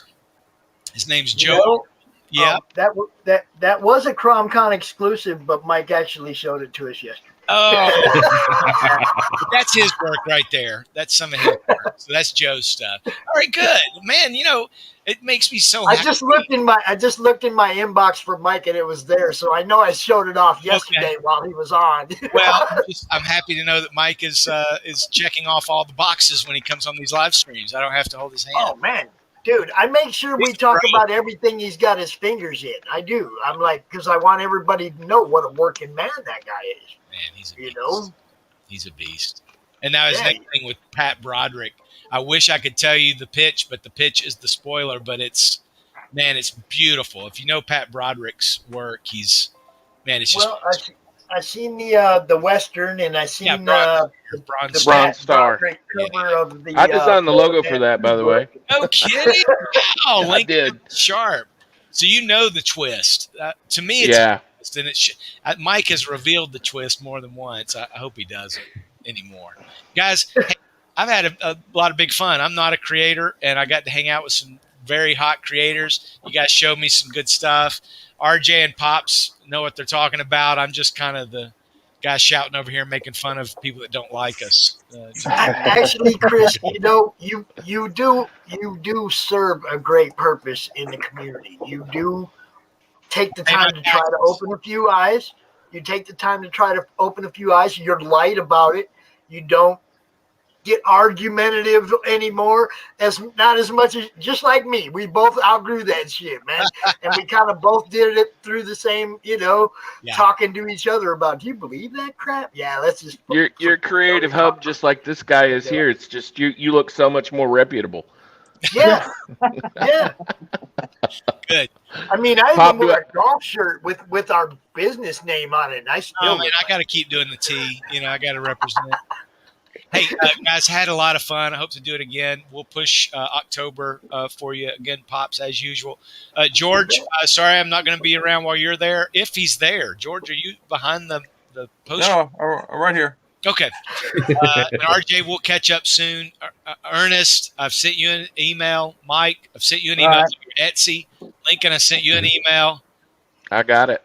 And I'm waiting on an email from this man right here. Can you send me just a blank email so I don't feel left out? Yeah. I'll send you a Twitter message. You'll get the special. Oh, yeah. Okay, yeah. Everybody gets an email. I get a Twitter DM. Wow. You got to do another article, George. Listen, George has got a genius mind. He compared Star Wars. He compared what Disney did when they ripped off Indiana Jones. It's genius. And the guy's a genius. I don't know why more people don't know this. There's a whole lot of. Did you say Indiana Jones? All right, guys. Hey, peace, love, and happiness. Talk to you guys again soon. Hit me on Bleeding Full anytime. There you go. Take care. Oh, that's pretty. Yes, There you go. Hey, listen, So there's a now- whole lot of critical blast logistics that wouldn't have existed if it hadn't been for long conversations with George. So, Chris does not lie. The man is a genius. He's got the fuzzy guy too. I'm gonna talk to him. All right. So he's excited to see more about George saving the world, saving everyone again for the first time. George, take it away. Yeah. All right. I got a few things to say before I start on my stuff. First of all, Onyx guy, what the hell's the matter with you? Why don't you do print on demand? Get your book out there. I'm working on it. No, don't work on it. Do it. Pop Jeez. that Indiegogo out there and get in demand. No, not Indiegogo. Forget about not that. Just have yourself in demand? you have a direct store. Just like find yourself a digital a good quality digital printer in your area. If you don't, I would recommend a couple. Okay, that's fine. You have your the cost of the book printing, the cost of the shipping, and a little bit, extra change for a coffee or something, and give the audience the option to actually buy your book, and it won't go into your bank holding inventory. You're right. Gotcha. The furry is dropping knowledge. Yeah. Yes. We must. All right. The other guy over there, bottom, not bottom, middle to the left. I can't see your because my icons are really, really small. So I'm one do you want? Do you want this one? No, not that guy. He's too sexy. That guy. Okay. Hey. What? I make big look sexy. Thank you very much. Okay, you got your own press shop. Yeah. Couldn't you exploit the talents that you have and actually make income while helping other creators? Oh hell yeah! I didn't talk about that. Have a list of your talents, on a web page, and direct everybody to it and say, look, I'm part of the community. Here, I got my own print shop. Here's a list of services I can help you with. I'm so glad you mentioned that. That's something that I've been actually working on while I'm not working on this. First of all, I can beat Sticker Mule on the cost of decals. Dori, are you listening? He just said, I can beat Sticker Mule. There you go. Not only that, I know comics. And I can do short run stuff. If you've got 10 characters that need, 33 decals, I can do that. I can help you with anything print related. We can cover just about anything cards, but oh yeah, business cards and even coasters. I don't know if I got a source for coasters. You can do trading. You can do business cards. You can do trading cards. Yeah, trading cards, postcards, you name it. Flyers, banners, your trade show banners, table covers, all that stuff. We can do any of it. See. Okay, but not only that, not only that, but instead of having a green screen, you can have his banner of your artwork behind you. Yeah, even sweeter. Okay. Yeah. All right. Now we could do it. Great, excellent. Okay, now top left corner, the guy with the glasses. Okay, Right. I got Which all your one? I got all your books. No, the guy the other left. Mike. With that, I got all your books. All right. Thanks. And you have quite a bit of dialogue on the inside cover, trying to why don't you do? I did this before with a few of my books. Mhm. I had the thumbnail. I took every page from the previous issue, made them into tiny thumbnails. I had I think it was like a 6 across, 6 down on the inside cover, right?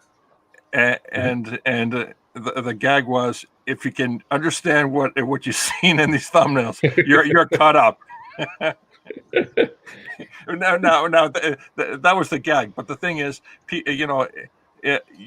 everyone here I've seen so far is able to construct the page good. Why? Because you can actually read the artwork, read the action, read the story in the artwork before you even read the dialogue, which the dialogue's the gravy, right? Right.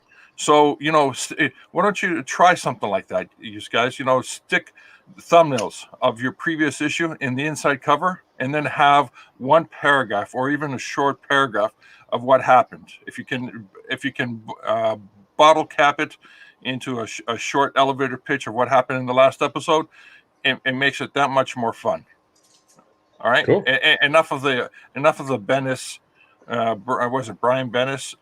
Long-winded dialogue panels. Oh my Nobody's gosh! doing that yet, thank God. Yeah, I know. All right. Let's see. Did I cross off all my everybody on my list? Who else? I'm waiting for what you got to say to me, man. Lacey, no advice for the podcaster? What? No.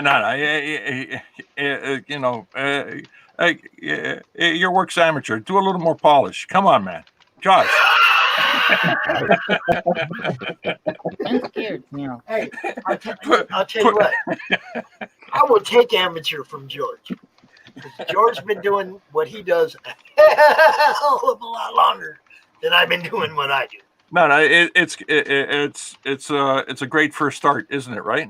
It's a first start. Dude, I'm having a blast. Wait, That's all I care. You know.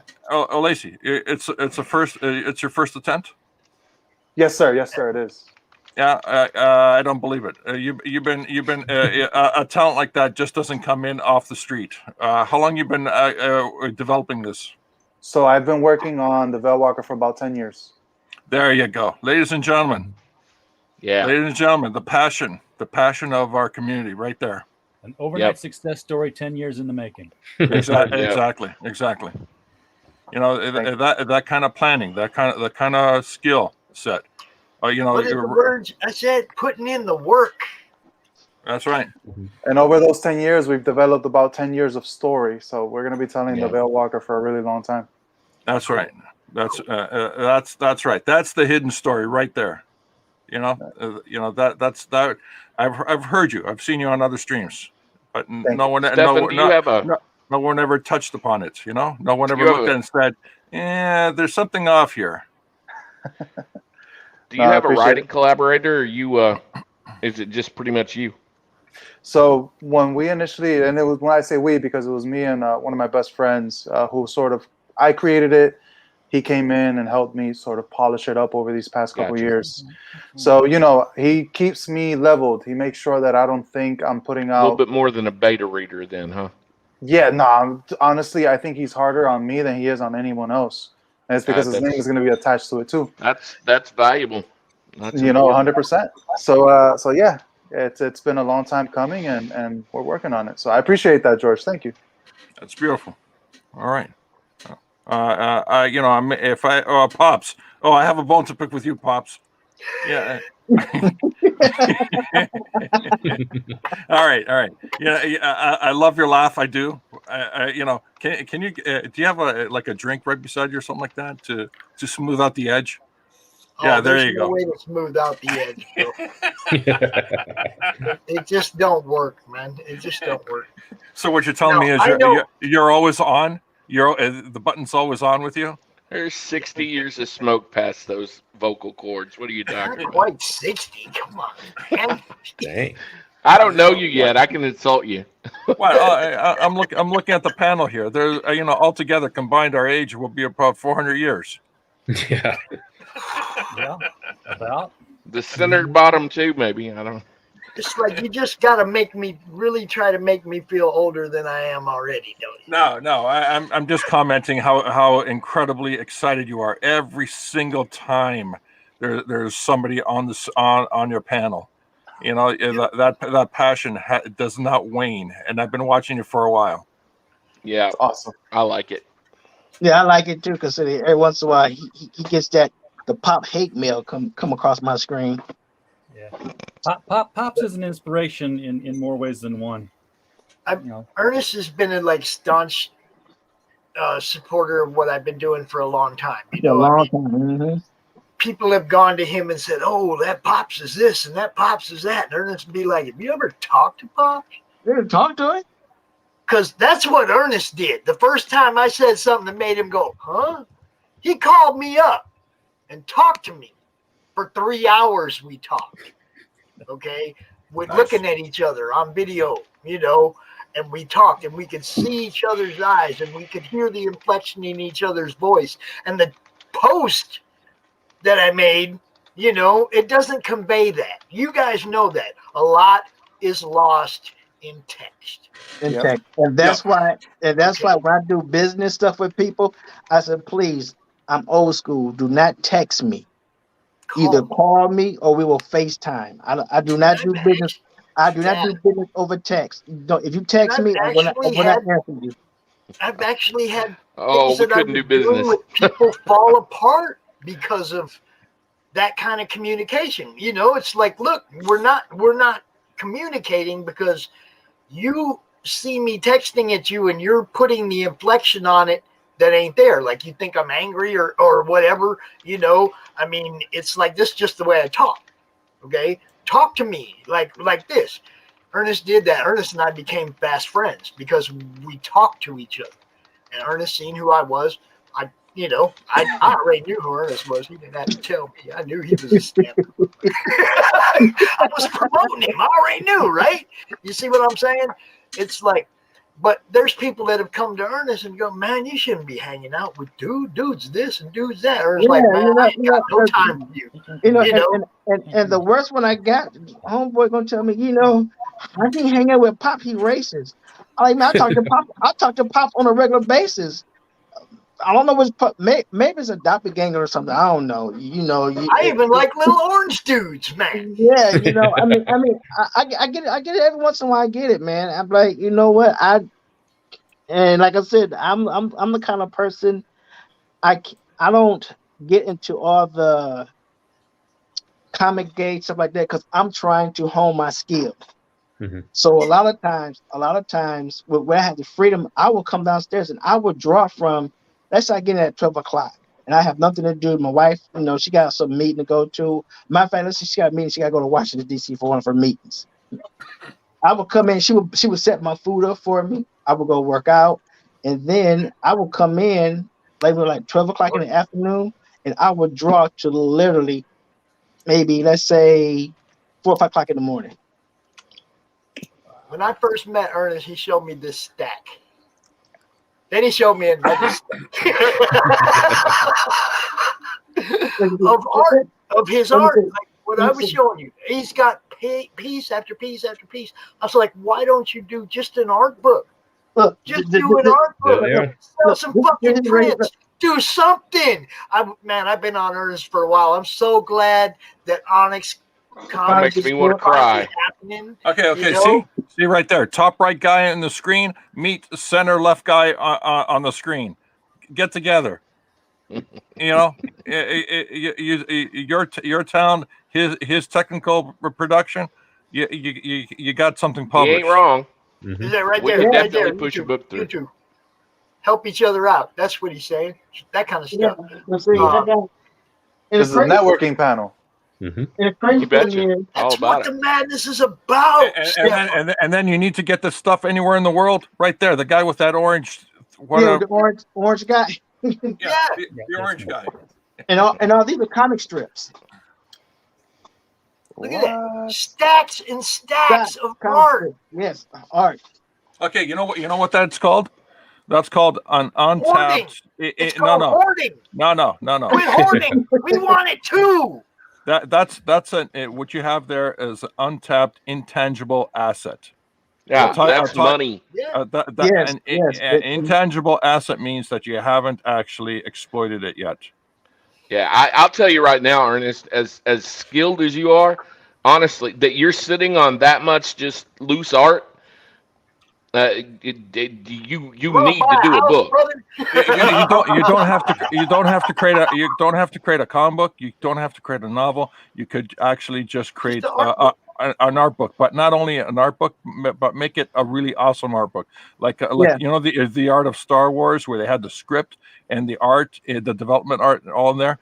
You can do that. In fact. Oh, and do some process pages. Where you show your process. Yeah. Exactly. That would be awesome. Make it awesome. I would tell you, educational. Honest truth, I get a little goosebumps even thinking about a project like this, where you say you don't want to do the Indiegogo thing or whatever. A Kickstarter campaign behind something like that. I mean, it'll make money. And what he's talking about printing on demand. Depending on how big you make the book, I mean, you're talking about you can make a 144-page, coffee table book if you wanted to. It just depends on how you want to go about it or how you want to release it. I mean, that's something to talk about. But You sitting on money. I tell you what, man, we're gonna hook up after the show. It's a day. I'll be glad to help you, man. I'll be It's a glad day. to help you. What's that? It's a day. I might have to text you though. This is why I do this. I'm glad that this. Hey, look, I'm gonna let Marmalade take the show right now. I'm letting Marmalade take over. He's got questions. I'm gonna let him ask his question. He's been very Okay. Before we're done, top left guy with the glasses. I can't pronounce the heck out of that name. The high school guy. Okay, I'll call you that. Miskatonic. Okay. Miskatonic Mike.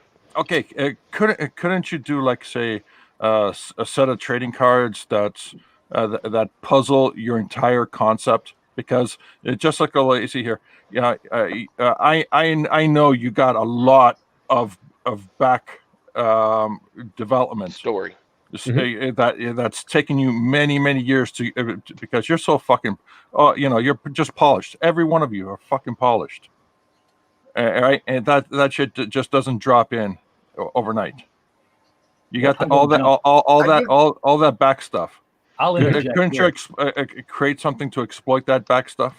I bought the last project that he did, and it came with a set of trading cards. Not only did it come with a set of trading cards, but the first trading card said Critical Blast at the top of it. Yeah.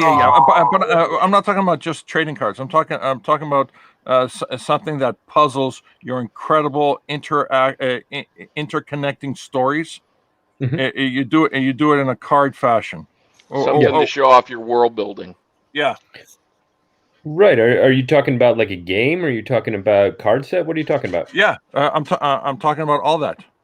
Yes. I mean, you know as well as I do that these things don't just happen. They take time and they take collaboration. And I mean, those things are work. We're complete amateurs. We don't know anything about.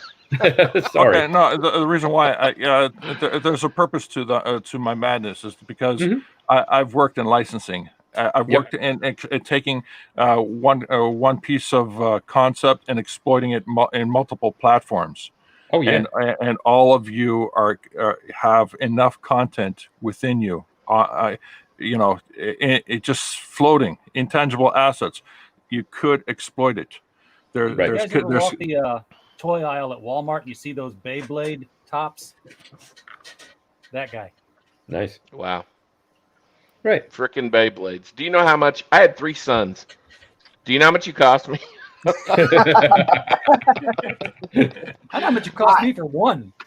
Well, and I go back to what Ernest was saying about black and white, and the thing that it made me think about was Teenage Mutant Ninja Turtles. When that came out, that was a little black and white small press thing that nobody read, and then it just took off from there.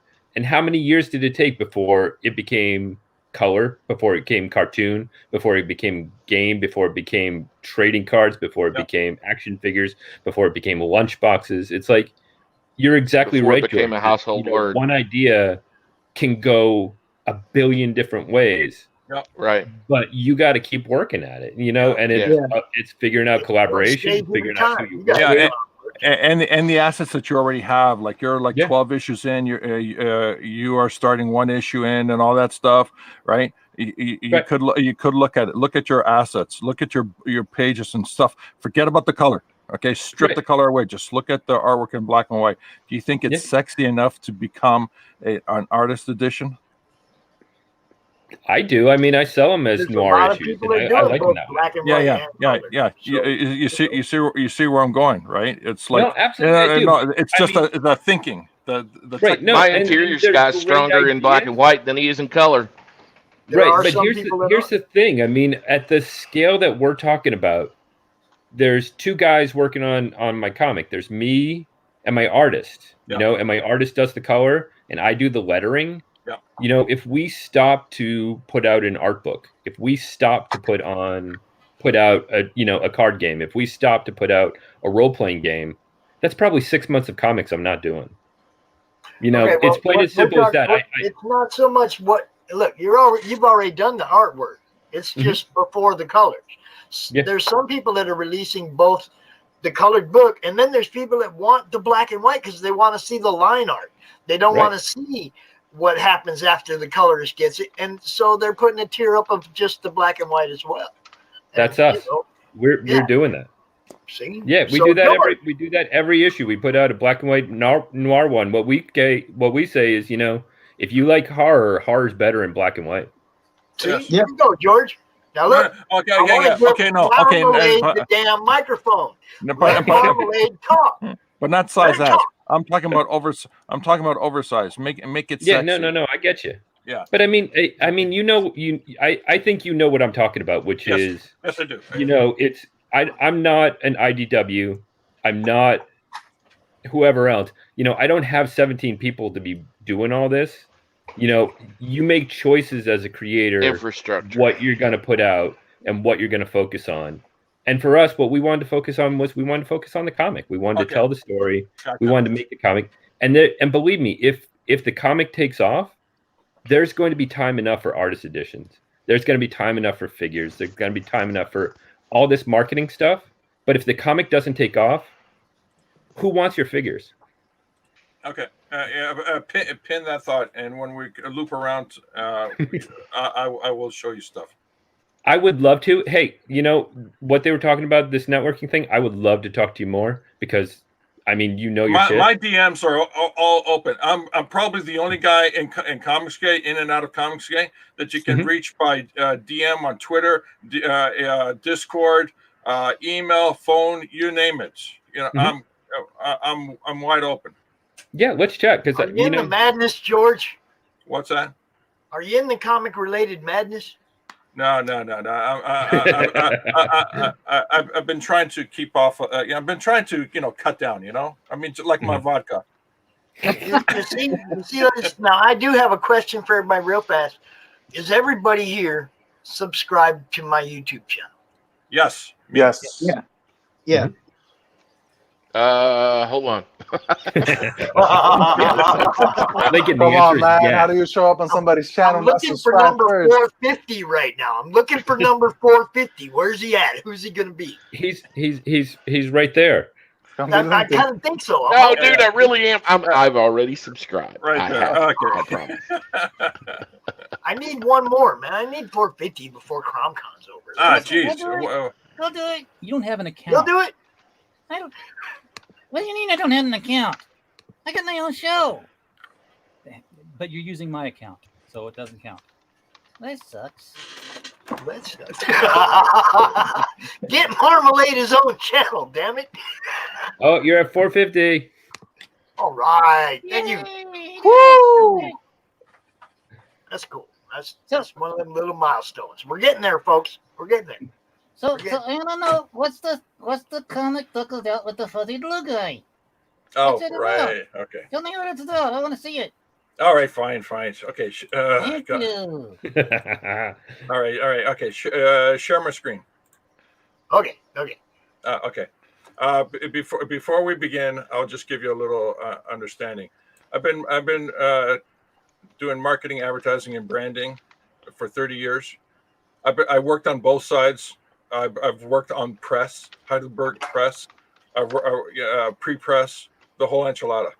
I worked from the point where we went from traditional pre-press to pasting, rubylith, registration marks, exposing to film, negative, emotion down, to digital. I took the entire Burger King account and converted it to digitally. Did you cut rubylith? What's that? Did you cut rubylith? Yes, absolutely. Sure Absolutely. Absolutely. I bet these younger guys don't even know what that is. Yeah. I have no clue who that is. It's basically Rubylith and Amberlith got dug. Rubylith and Amberlith. Yes, sir. Yep. Oh, I forgot. Ernest knows his business too. Matter of fact, look, I got something you might enjoy. The manual on operating a large Harrison press. Oh my gosh. That's look at ring bound. Mm-hmm. Yeah. Yes. Anybody ever run one of those ring bounders? Yeah, that's beautiful. And Coca-Cola. I worked at Nelvana. At Nelvana, I put together. I redeveloped all the style guides to what they are a standard now. Before, the style guides were just photocopies. A studio would have a photocopy of artwork and all that stuff. It was poorly put together for license companies. Mhm. So here's a quick video of stuff of the style guides, some of the style guides that I worked on, and just to show you, that's card captors. That's Elliot. That's card captors again. Elliot Moose, Beyblade, Little Bear, Franklin the Turtle. Wow. This is the kind of stuff I did. Wow. At Nelvana. Right, and when I listen to you talk and tell about your long history of development and stuff like that. This is my 30 plus years of development. Wow. You notice Joe King is the bottom. Is at the bottom. That's what I'm currently working on right now, guys.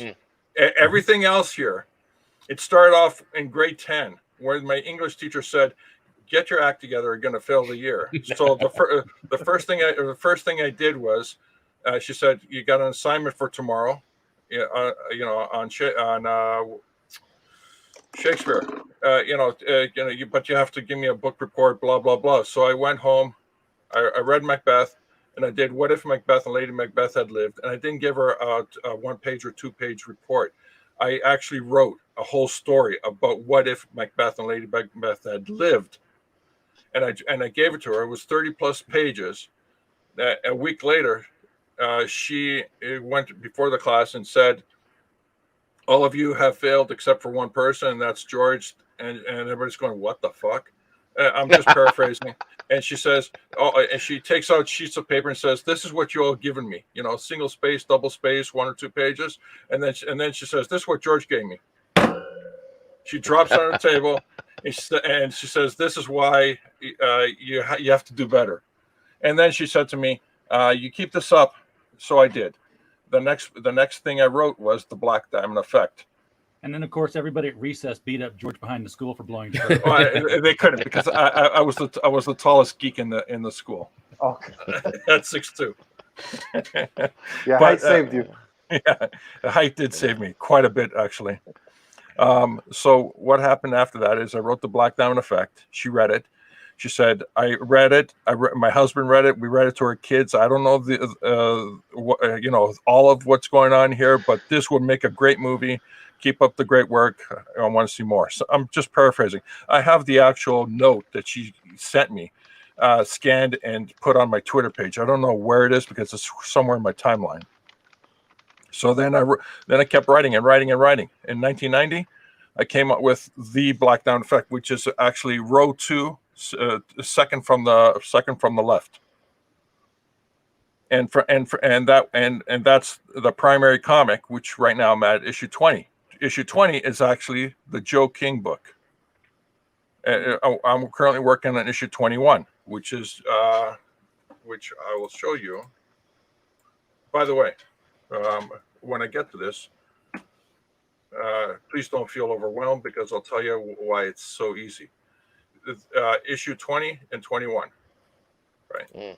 Each book is 120 pages, full color, no fluff in it. These are the characters. Awesome. These are the characters. This is what the insides of the book look like. There's multiple narratives in the book. There's the standard. You read the comic book panels, all that stuff. There's a secondary narrative where there's notes between the panels, which act like a Hitchhiker Guide to the Galaxy kind of experience. There's another experience where it's a visual experience, because some of the imagery and graphics that you see on the main page. Where'd it go? it is actually complementary to other graphics and stuff on the in another page. There's also a non-linear character in this story, where if you're reading the book from the start to end, you'll see the character popping in and out of the story. But if you actually have a note in the book at the very beginning, it goes, if you want to read the non-linear character's hero's journey, just go to this page and then follow the notes between the panels and you literally have an extra 20-page experience on top of what you're reading. Okay, what else? Looks like the bloody Watchmen, Joe. I mean, George. You got Tales of the Black Freighter in there. Yes, sort of, but it's not like read your own adventure. It's all burned into the book. You just literally have to filter out what you're looking at and then just focus on that narrative throughout the book, and you'll get a completely different experience. When I said a visual narrative, for example, here there's the bottom middle panel. There's a character shooting towards straight up. Top middle panel, Joe King is being attacked by a bunch of overgrown cells that are trying to kill him. Well, what's going on this page is that the guy shooting, in the bottom middle panel, the result is at the top middle panel. This part of the book is literally, you can read it in 4 different ways. You can read it as a standard comic book page. You can read it by just looking at reading the row. So for the next 6 pages, you just read each row separately. You flip to the next page, you read the top row, flip to the next page, read the top row, etc. until you come to the end. Or you can actually read it in columns straight down, because everything's happening at the same time. And there's a purpose why there's 5 rows. Is because the bottom row is on the planet, the top row is in high orbit, and everything else in between is the distance. That's so awesome. that's the kind of narratives that happen in this book, and the books are on demand. Not on demand, print on demand. So you have a 30-page book, print on demand, no problem. Okay, but here's the thing. Here's where it becomes really cool. And give me a sec. I'm gonna give you somebody else is going to be doing the talking for me. This is Nerdrotic. Okay. All right, I'm going to stop the share and reshare for a moment with audio. And here we go. Okay. So, all right. So, look at this. This is World's Greatest Average Joe, and it's oversized, and I love these, like treasury sized. Well done, my friend. Well done. Take a look inside. And I mean, it's cool as hell. And there's a ship, right? There's a ship. This book is print on demand. There. This oversized book, not There's just a ship. standard. Yeah, you can do a standard book. Sent me the ship. Or you can do an oversized book. How does that not kill you? It doesn't. It doesn't. I'll walk you through it. He also sent cards. I mean, this is how you do it. This is how you do it. He has an Indiegogo campaign. Again, it's Joe King versus World's Greatest Average Joe. Hero versus Greatest Average Hero. And now I'll show you. Look at that. He did sketches in it too. Right? I'll show you the whole thing as well. There you go. And now I'll show you the ship. And here is the ship 3D printed. This thing is awesome. I want one. Well, Well, you hold on. You'll get one from me. I want one now. very Star Trek, a little Voyager. I like it though. I like it. Thank you, Gary. Now, gentlemen, Make my avatar screen big, please. And yep, I thought so. There you go. It focused. Oh, awesome. Here, remember, every one of us has different time. Here's the 3D printed chip. That is awesome. He did this himself, y'all. This is 3D printed. I have my own fleet of 3D printers. I do 3D printing for corporate clients and animation studios. That's epic. Like Baby Joe King. Look, that's awesome.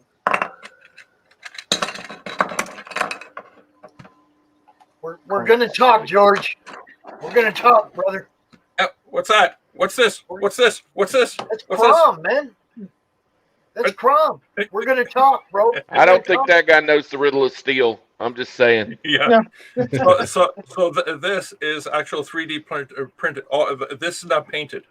These colors here that you're seeing, that's the colors. From that's different color plastics. Is that PLA? PLA, of course. Yes. Yeah. Yeah, I just foresee a CRoM in the future. What? I foresee a CRoM, and I see him. I see him coming out of your 3D printer. I don't know why. I just do. Yeah. All right. Oh, I'm back. Oh, okay. What are you breaking it for? All right. That's why we can't have anything nice, George. Yeah, I got to put my pants back on. Okay, so here's the actual book. Let me pull back. I think that's good. Yes. Yeah. Here's the actual book. This is the actual oversized book. I'm working on the cover. I'm working on book 2, and this is book 1. This is issue 20, but it's book 1 of Joe King. Right, and on the inside back, there's an actual art sheet, the actual paper of for artists to draw. Bristol. This is the actual official paper. Wow. All right. Now, not only that, but there's also a second art sheet, just an art sheet, the same as the insides for the front. So each of my books, since there's 2 books, 240 pages total, each book will have an original piece of art here and also in the back. And this is the inside. Here's the credits. Look, Marmalade up at the top is the ship. Marmalade, look. Go back, George. All right, well, here's the ship right here. Yeah, there's the ship. Check it out. All right, so oversized, 10 by 15 inches. It's epic. I mean, there's the notes. There's the notes between the panels that you literally get a different narrative when you're actually reading the book and then going into the notes.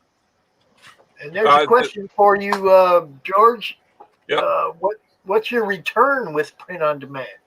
What do you mean? You have to ask a question better. What's your profit? How is it profitable to do the print on demand with something as large? Oh, yeah. Thank you. I'll talk about that shortly. Let me just finish flipping through this. So this is. I mean, there's one panel that's bigger than an actual comic book right there. Yeah. And here's a key sequence in the book. Okay. So what else? Yeah. Here, let me show you the. Here. Remember, I told you that part of the book where everything's happening at the same time. Mm-hmm. Here is a double-page spread of everything literally happening at the same time. You either follow the story by row, or column, or the page. Nice. And what's the story about? This book, there's an evil presence spreading itself across the universe, and the only way for them to slow it down is to prevent the dinosaurs from going extinct. So That's this book. The second book, which I only have a mock-up of, because I'm still doing the artwork, and I'll show you the artwork right after this. This is the second book. This is the actual mock-up. It's all blank inside, but here's the actual cover to the second book. The back cover. Gag on the 50-foot woman poster. Mm-hmm. Right, and the second book is Joe just ordered a pizza. It'll take 120 minutes to get the pizza delivered, and in that time they have to save the Earth from the path of a supernova. Sci-fi, superhero, action, adventure, satire across the board. Doctor Who, Red Dwarf, Hitchhiker's Guide to the Galaxy, Star Wars, Star Trek. You like that genre? This will make you laugh. Constantly make you laugh. In fact, in the first book, I even have a little bibliography, which is right here, where I actually reference a lot of the subtle gags, just in case. I mean, I do have a lot of subtle gags, and I'll tell you one of them. Do anyone remember that Steve Martin movie, The Jerk?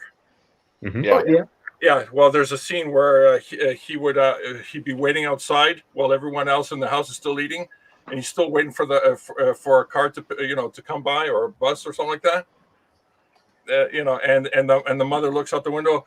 Hey, we're having dinner, and he goes, no, I'm okay. It looks like there's a car coming. No, it's a truck, I think. So I'm okay. He never got past the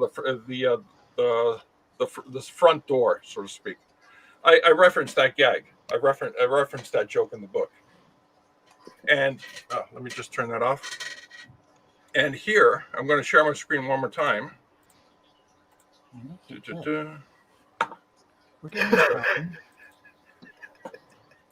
Actually, no, it's called resharing my screen. That's it. when's this gonna come out? Yeah, December. Cool, Christmas. There you go. There. And here's some pages from inside of the book too. Ooh, and I hope not to read this book. I'll walk through this. In this scene, she's being recreated, and all these chunks that you see that are heading towards her are chunks of skin, muscle, and that are plugging in. Basically, she's being 3D printed, but not the usual way. I'd 3D print her. Yeah. Oh, by the just so easy, young blood. Right here. Sorry, you have to come back. There she is. Oh yeah, give her to me now. This is. God damn, she thick. This is one of the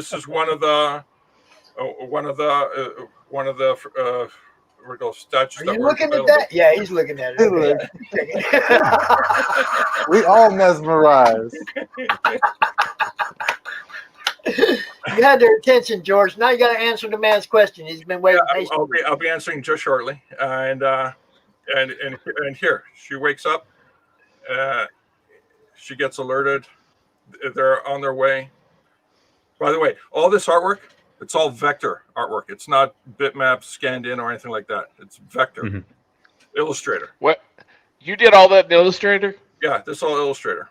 You're insane. You are wild. I've been drawing all my artwork in Illustrator for 30 years, since Illustrator 88. Illustrator 88. Yes. Illustrator 88. Yep. Illustrator 88. Yeah.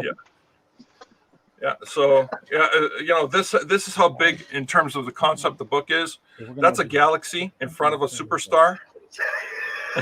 He's going to bed. He's tired. Yeah.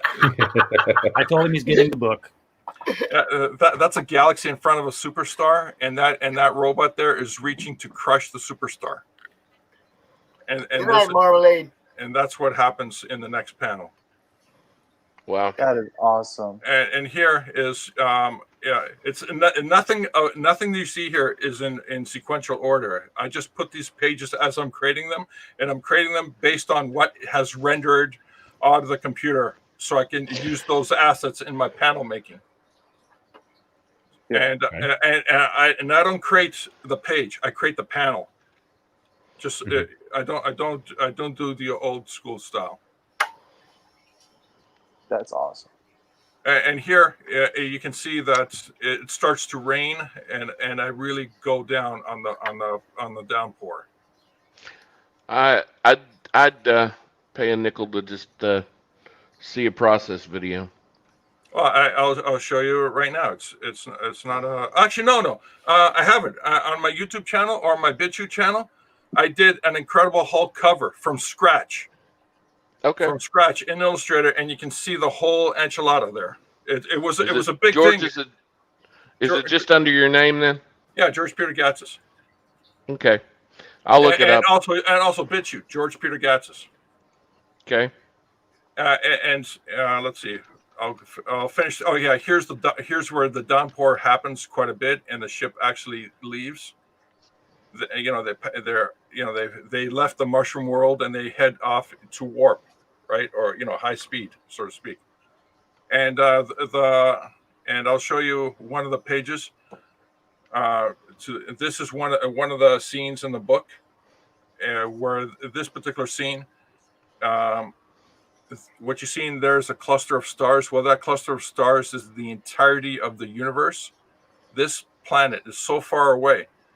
And when you look up in the sky, all you see is nothing except one cluster of stars, and that is the universe. That's how far away this planet is. That's beautiful. All right, so this is the concept in book 2. It's so immensely huge. I'm doing it oversized, and even doing it oversized has me going back into the panels that I've actually finished and said I can add more detail. And that's because you can see the more detail. In fact, there's a scene right here where Joe is at the grocery store. Where this scene here at the grocery store, there's actual stuff right on the bulletin board. The squid that's actually the cashier on the right. It's actually holding up a trading card, and you can actually see that trading card, the detail of the trading card. Nice. All right, it's not like it's what we call sketched in so you can get an idea. No, you can actually see the freaking trading card and in detail, high detail. That's nice. And that's how crazy it is. And I haven't even put the crowds into the shot in the second panel where the outside of the store. Where there's a downpour, I haven't put the crowds in yet. That page is gonna look great. And so those rain things are crazy. This is the. Oh, by the way, a lot of the science in this, it's all hard science. The warp ring technology that NASA did in their notes, released publicly in 2013. That's why my ship has a ring. The reason why the ship actually has wings is because they're going so fast. It's not. They're actually. It feels more like they're going through fluid than the actual empty space. Because in space, there's still particles in space. But if you go fast enough, you'll start to impact with those particles a lot more to the point where it actually is like going through water. That's the kind of hard science. I won't even get to tell you about the time travel stuff. In some pages, I tell you the joke, the punchline of the joke before I even give you the setup. It's that kind of stuff. Now, the book, how much it costs? The 120 pages, right? A print on demand for a standard size book, which is this.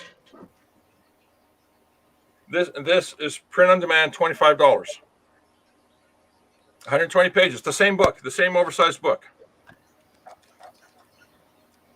$25, print on demand, and then the shipping's extra, right? Now, the oversized book, how much it costs? It costs the same thing. The only thing different is I had to sell a minimum of 100 books. Oh, you can take me off full screen, by the way. I had to Leave you there all night. Yeah, I had to sell a minimum of 100 books. I've sold more than 100 books through Indiegogo and my personal email list that I've been curating for 30 years. And also my online direct store. Right after I took it off of Indiegogo, I have a PayPal button, which is the store I showed you. All I had to do is sell a minimum of 100 books, and the cost is $25 a book. It blows your mind, doesn't it? Now I'm getting hardcovers. Right.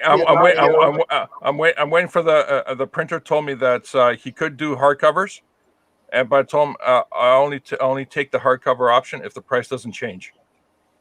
Lincoln lost his audio. He wanted me to say goodbye to everybody and thanks for hanging out. He was here with us and it was great. And we'll talk to him again real soon. So. Awesome. So that's the scenario. The second scenario is that I'm sending the books over to RJ to get fulfilled. Right. That's the yep, right there. That's the second scenario. The third thing, and none of this is in order. You saw the art boards. Each book will have original art drawn in it, so that makes every book 100% unique. It's not just a signature that makes it unique. There will be original art embedded part of the book. It's not like you can cut this art out. You have to destroy the book to take the art out of the book. Right. George, you're telling me that for $25, I get an oversized 100 and how many page book? 120-page full color book. 120-page full color book with original hand drawn art. Well, you got to do no. The purchase on my store is $100. Okay. $100 will get you the 2 books. Okay. Right. 2 books, 240 pages, which basically comes down to it's the probably. I don't mean to step on everybody whatever it says, but 240 pages, oversized, at $100 with shipping included. Right. There's no sticker shock. The shipping's included, right? That is $100. And that's shipping from Canada to me. Yeah, to you. And how do I get around it? Because I told you $25 for each book. That's $50, right? I allowed it for $25 to $30 for each for the shipping cost, right? But on top of that, I also include the spaceship. To the customers who bought in on during the campaign are getting the free spaceship, right? And that costs a little extra money in the shipping costs. So when it comes down to it, the whole adventure costs $100. But within that $100, there is money being made, but it's not a lot. But it's not breaking the bank. George, you showed a spaceship. Yeah. Oh yeah. There are actually 2 spaceships. Yeah. Okay. Okay. Here we go. And you waited till Marmalade went to bed. You're evil. Yeah. You're evil, RJ. He's getting the other one for Christmas. I don't want him to see it. Here's the spaceship that everybody's getting. All right. This is 9 inches by 7 inches by 4 inches. This one. Okay. This one is 18. Wow. And was it 19 by 19 by 12? Holy shit! Yeah, it's a big boy. It's a big boy. That is awesome. This will get shipped separately. There's no freaking way I'm shipping this with the comic books. Yeah. It's not happening. Impossible. Oh, and just so you saw the you saw this, right? I want her. This came with the campaign. This also came with a campaign, a diorama. Joe King. That's awesome. And if someone purchased this plus this, there's a connection. Oh, nice. That actually brings the two pieces together. That is awesome. Okay, so that's the tchotchke stuff. But on top of that, of course, if they choose to purchase the trading cards, there's 54 trading cards that comes with this campaign, not one or two or five. There's 54 trading cards that comes with a campaign. And the first campaign, I had 18 trading cards. The second one, I'm doing 54. Multiples of 9, by the way, because 9 on a sheet. Now, and this is, I'm just talking technical, okay? Right? All this is print on demand, and all you have to do is figure out the cost of the print on demand, find out your threshold, find out what the cost of the shipping is, and then just offer it to your clients. Right? And give them that option. Don't say, oh no, the shipping is going to be too much, so I'm not going to do it. No, screw that. Do it. Yeah, let us decide what we're going to spend money on. Exactly. And any other questions? I don't know if I answered the question in the chat. I think I did during my pitch presentation. Yeah. Yeah, I got a question. Where can I go get that thick green lady? I got the banner going down there. It's that's it right there. Okay, that's it. That's my question. Is she still available, George? No, none of these things are available because they ran with a campaign. That's the whole thing. Yeah. But you know what? I do have a couple of extra prints because I wanted to keep some master copies for myself. Contact me again. My DMs are open. We are following each other on Twitter and stuff like that. DM me and say, I want the green chick. I want no. You have the specific. I want the green. I want the thick green chick. You want that booty? That's it right there we go. That's her. That's what we're talking about. And look, Ernest. Yes. Go ahead. You did say something about your other character, the other book that you're working on but wasn't done yet. Show them a little bit of art. Oh, Birth of Blood? Yeah.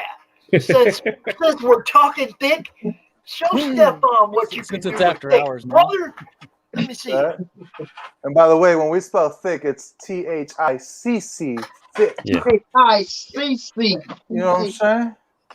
Stacy. This is one of my. This is one of the splash pages. This is what you took to that convention your wife signed you up for. Oh my! Oh, pull back. Pull back. Pull back. Keep going. Keep going. There we go. There you go. That's a she well fed. She ain't missing nothing. Oh, that's very nice. I like that. That's very nice. Hey, and saying, stay away from her. And what I'm going to do now is one last share I'm going to show you one of the pages that's constructed in my share, so that way you guys understand. Yeah, this is mind-blowing stuff here when you see this. If it's what I think it is, this is your layering thing. Yeah. Okay, so these are the characters that are bringing the chunks to the. All right, this is all vector art. This is why I can zoom in, and you can still see the quality of the work. Didn't you show that page earlier? I didn't notice them. Yeah, that's awesome. That's wicked, ain't it? That is wicked, ain't it? That is wicked. When you zoomed in, you could see it like it was a full-size panel. You see that? it doesn't lose any detail no matter how much you zoom in because it's You could project that on the side of a building and it wouldn't get fuzzy. Yeah, and here's what the computer recognizes. Dang. What is that? The vector? Like yeah, this is vector. It's all lines, spline curves, everything. Look into Illustrator. In fact, go to my channel, find the Incredible Hulk cover, whether it's BitChute or YouTube, and watch that video. It's an hour. I had to fast forward it, of course, but everything is there from concept to final, and you'll understand just what you can do. This is a whole other level of art mastery right here. Yes, it is. I'll tell you why. Because if I can take this particular piece of art, I can make it large. I can make it small. In fact, there's like 60 plus layers in this thing. But the thing is, I can do see that I can pull it out. I can bring it back in. Yeah. Just like in Photoshop. But the thing is, if I scale these individual characters separately or skew them in any way, right? You start to lose the fidelity of the stuff in Photoshop. In Illustrator, how'd you get pops up in that panel? What's going on there? in Illustrator, you don't lose the fidelity. You don't lose it doesn't destroy your artwork at all. I can make this entire page into a stamp. And it'll be exactly the same data as something that would be as a poster on a wall at ridiculous sizes. It's the same artwork. So awesome. So this is what the page looks like. Wow. This just looks like a bunch of metadata. Here's stuff off the page. And here I'll start. I'll just pull back. This is like 60 plus layers. This is the least of the layers. Yeah, nothing there. And right. Okay. Also, I utilize photography a lot, but not in the way that everyone else does. Where you take a city and all that stuff. No. I really go to town with it. Right. And it's just to add that little extra oomph. And the photography I use it from royalty-free sites. Right? So it's always awesome. So this is basically the backdrop. Here is the bubbles that I add to it. All these bubbles are vector. Right? And the softness, the opacity, all that stuff, that's all part of the artwork. So you can get here's more. The soft effects. Here's the first layer. That's her hair. That's her hair's in 2 layers. There's the body. Right, and here, and this is the construction of the body right here. Yeah. All right, just the standard, right? Your flat colors, highlights, shadows, and then you put in the artwork over it. Give it a moment; it's going to load. All right, so here's the rest of the detail that goes on top of that. There's multiple layers here, but it didn't make sense to flip through it. More effects. On top of that now is where you start to put in the different pieces. All right, and more, and more, and then boom, that's it, done. Oh, simple. Easy work, easy. Yeah, but here, let me pull a simple one. Here's this one's not as complicated. Wait, give me a sec. There we go. This one's only 22 layers. Almost nothing. So this is the background. This is rendered in Maya. I modeled the ship, the interior of the ship in Maya and all that stuff, because I'm going to be using this prop multiple times in different angles and stuff like that. For accuracy's sake, I actually modeled it and rendered it out as a toon with absurd lighting that you see here. This is the lighting from the render. This is not me doing what we call coloring. Mm-hmm. So if you want to use this interior scene in the next panel, you basically just say, okay, drop the interior into this panel, but I want to see it from this angle and rotate it this way. Yeah, I'll show. Yeah, I have multiple renderings of the interior in different angles, and well, here's the next panel right after it. This is the next panel right after it. And here's the, where is it? Here's the face reference. Right. I start off with the sketch. Here's the face reference for accuracy. Then the render. And then all the stuff on top of it. Cool. Hey, Mike, thanks for showing up tonight, man. Appreciate it. The book looks Thanks. great. Good night, guys. Can't wait for 13. Assume that 13 is going to be a special issue with Miskatonic. Thanks, RJ. Thanks for having me, George. This looks so amazing. Contact me. My DMs are open. I'm a big fan of your work. Thanks. I'm a big fan of yours. I love the idea of those 5 panels of going out further. Inventive comics. That's awesome.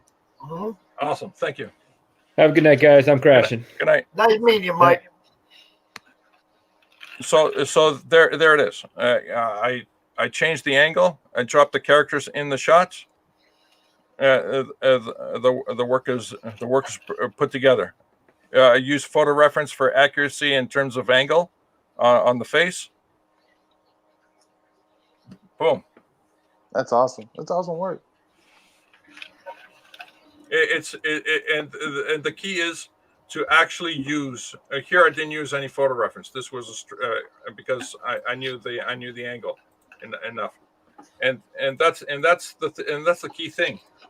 A lot of the times I use a lot of assets that are available to me, photographic references, 3D props,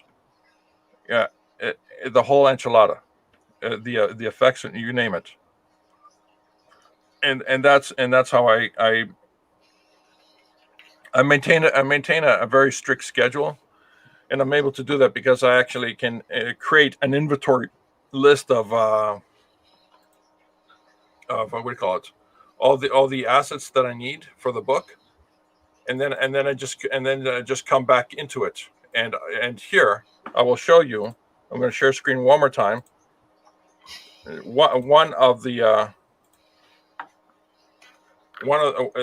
is the key art.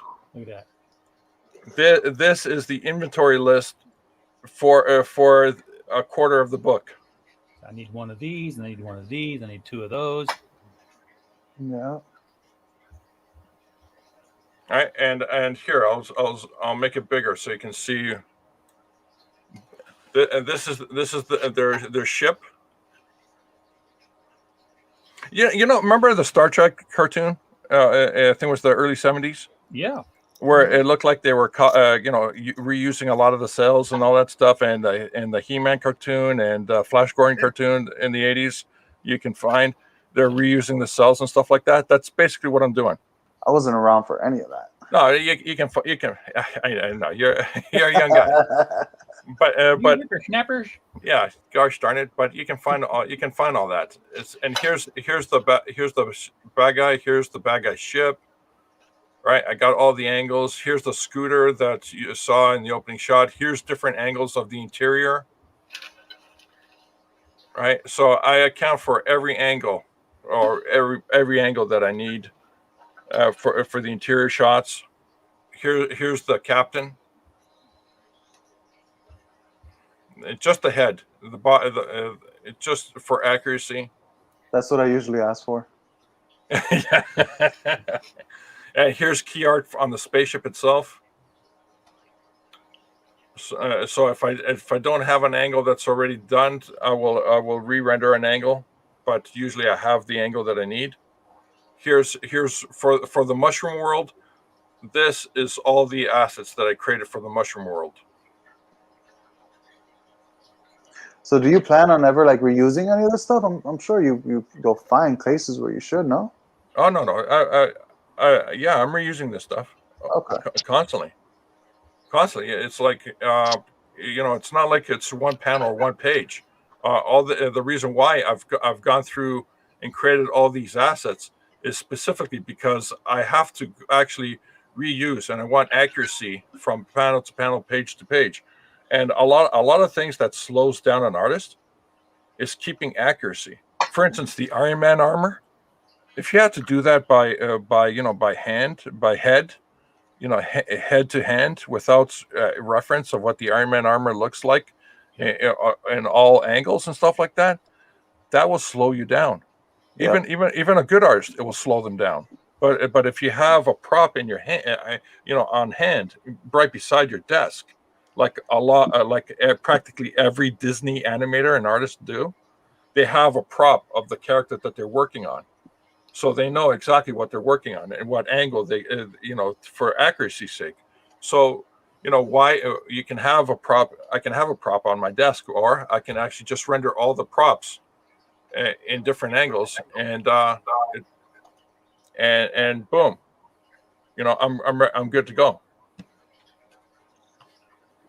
Yeah, I like it. So this is the stuff. Seems like a lot of hard work up front, but then it makes it easier for you in the back end, right?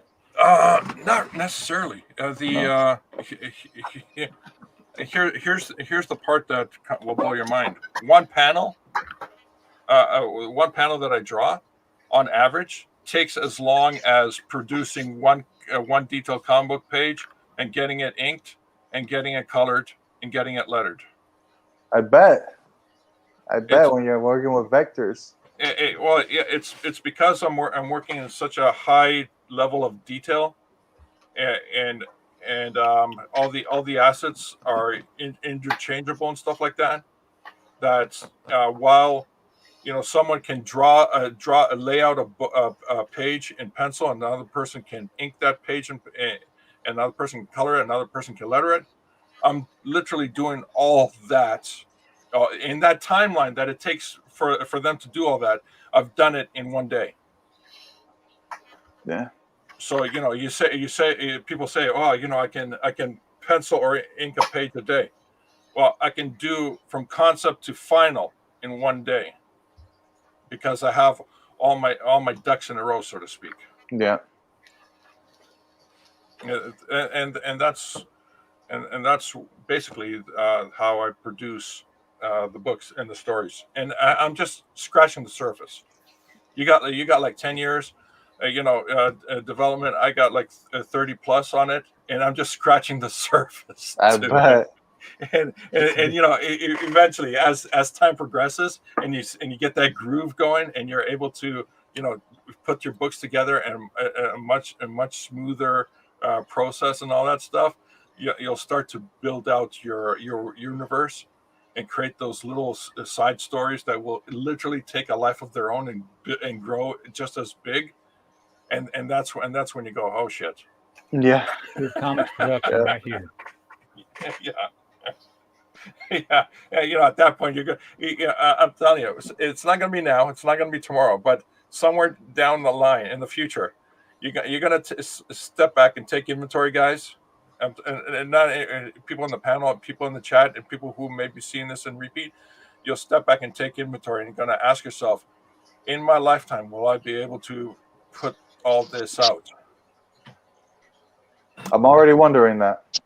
And it's at that point, a little switch in your head will flick on it, and you'll start to think, how can I do this faster? How can I do this better? How can I change my process to make it happen within my lifetime? And you'll start to say, maybe I can do a novel. maybe I can do a children's book. Maybe I can do a set of books that are script and art, like they used to do in the pulp novels, where they had 8 pages of story and 1 or 2 pages of art, and then it continues more and more pages of story, then some pages of art and stuff like that. Yeah. Or you just get yourself, because Lord willing, you're financially well, and technically savvy in business, right? To actually get yourself a second team, and that second team is handling the stuff that you probably won't be able to get to, on your own. Yeah. That's what it's all about. Getting to work. Stop being lazy. Drink your Adderall.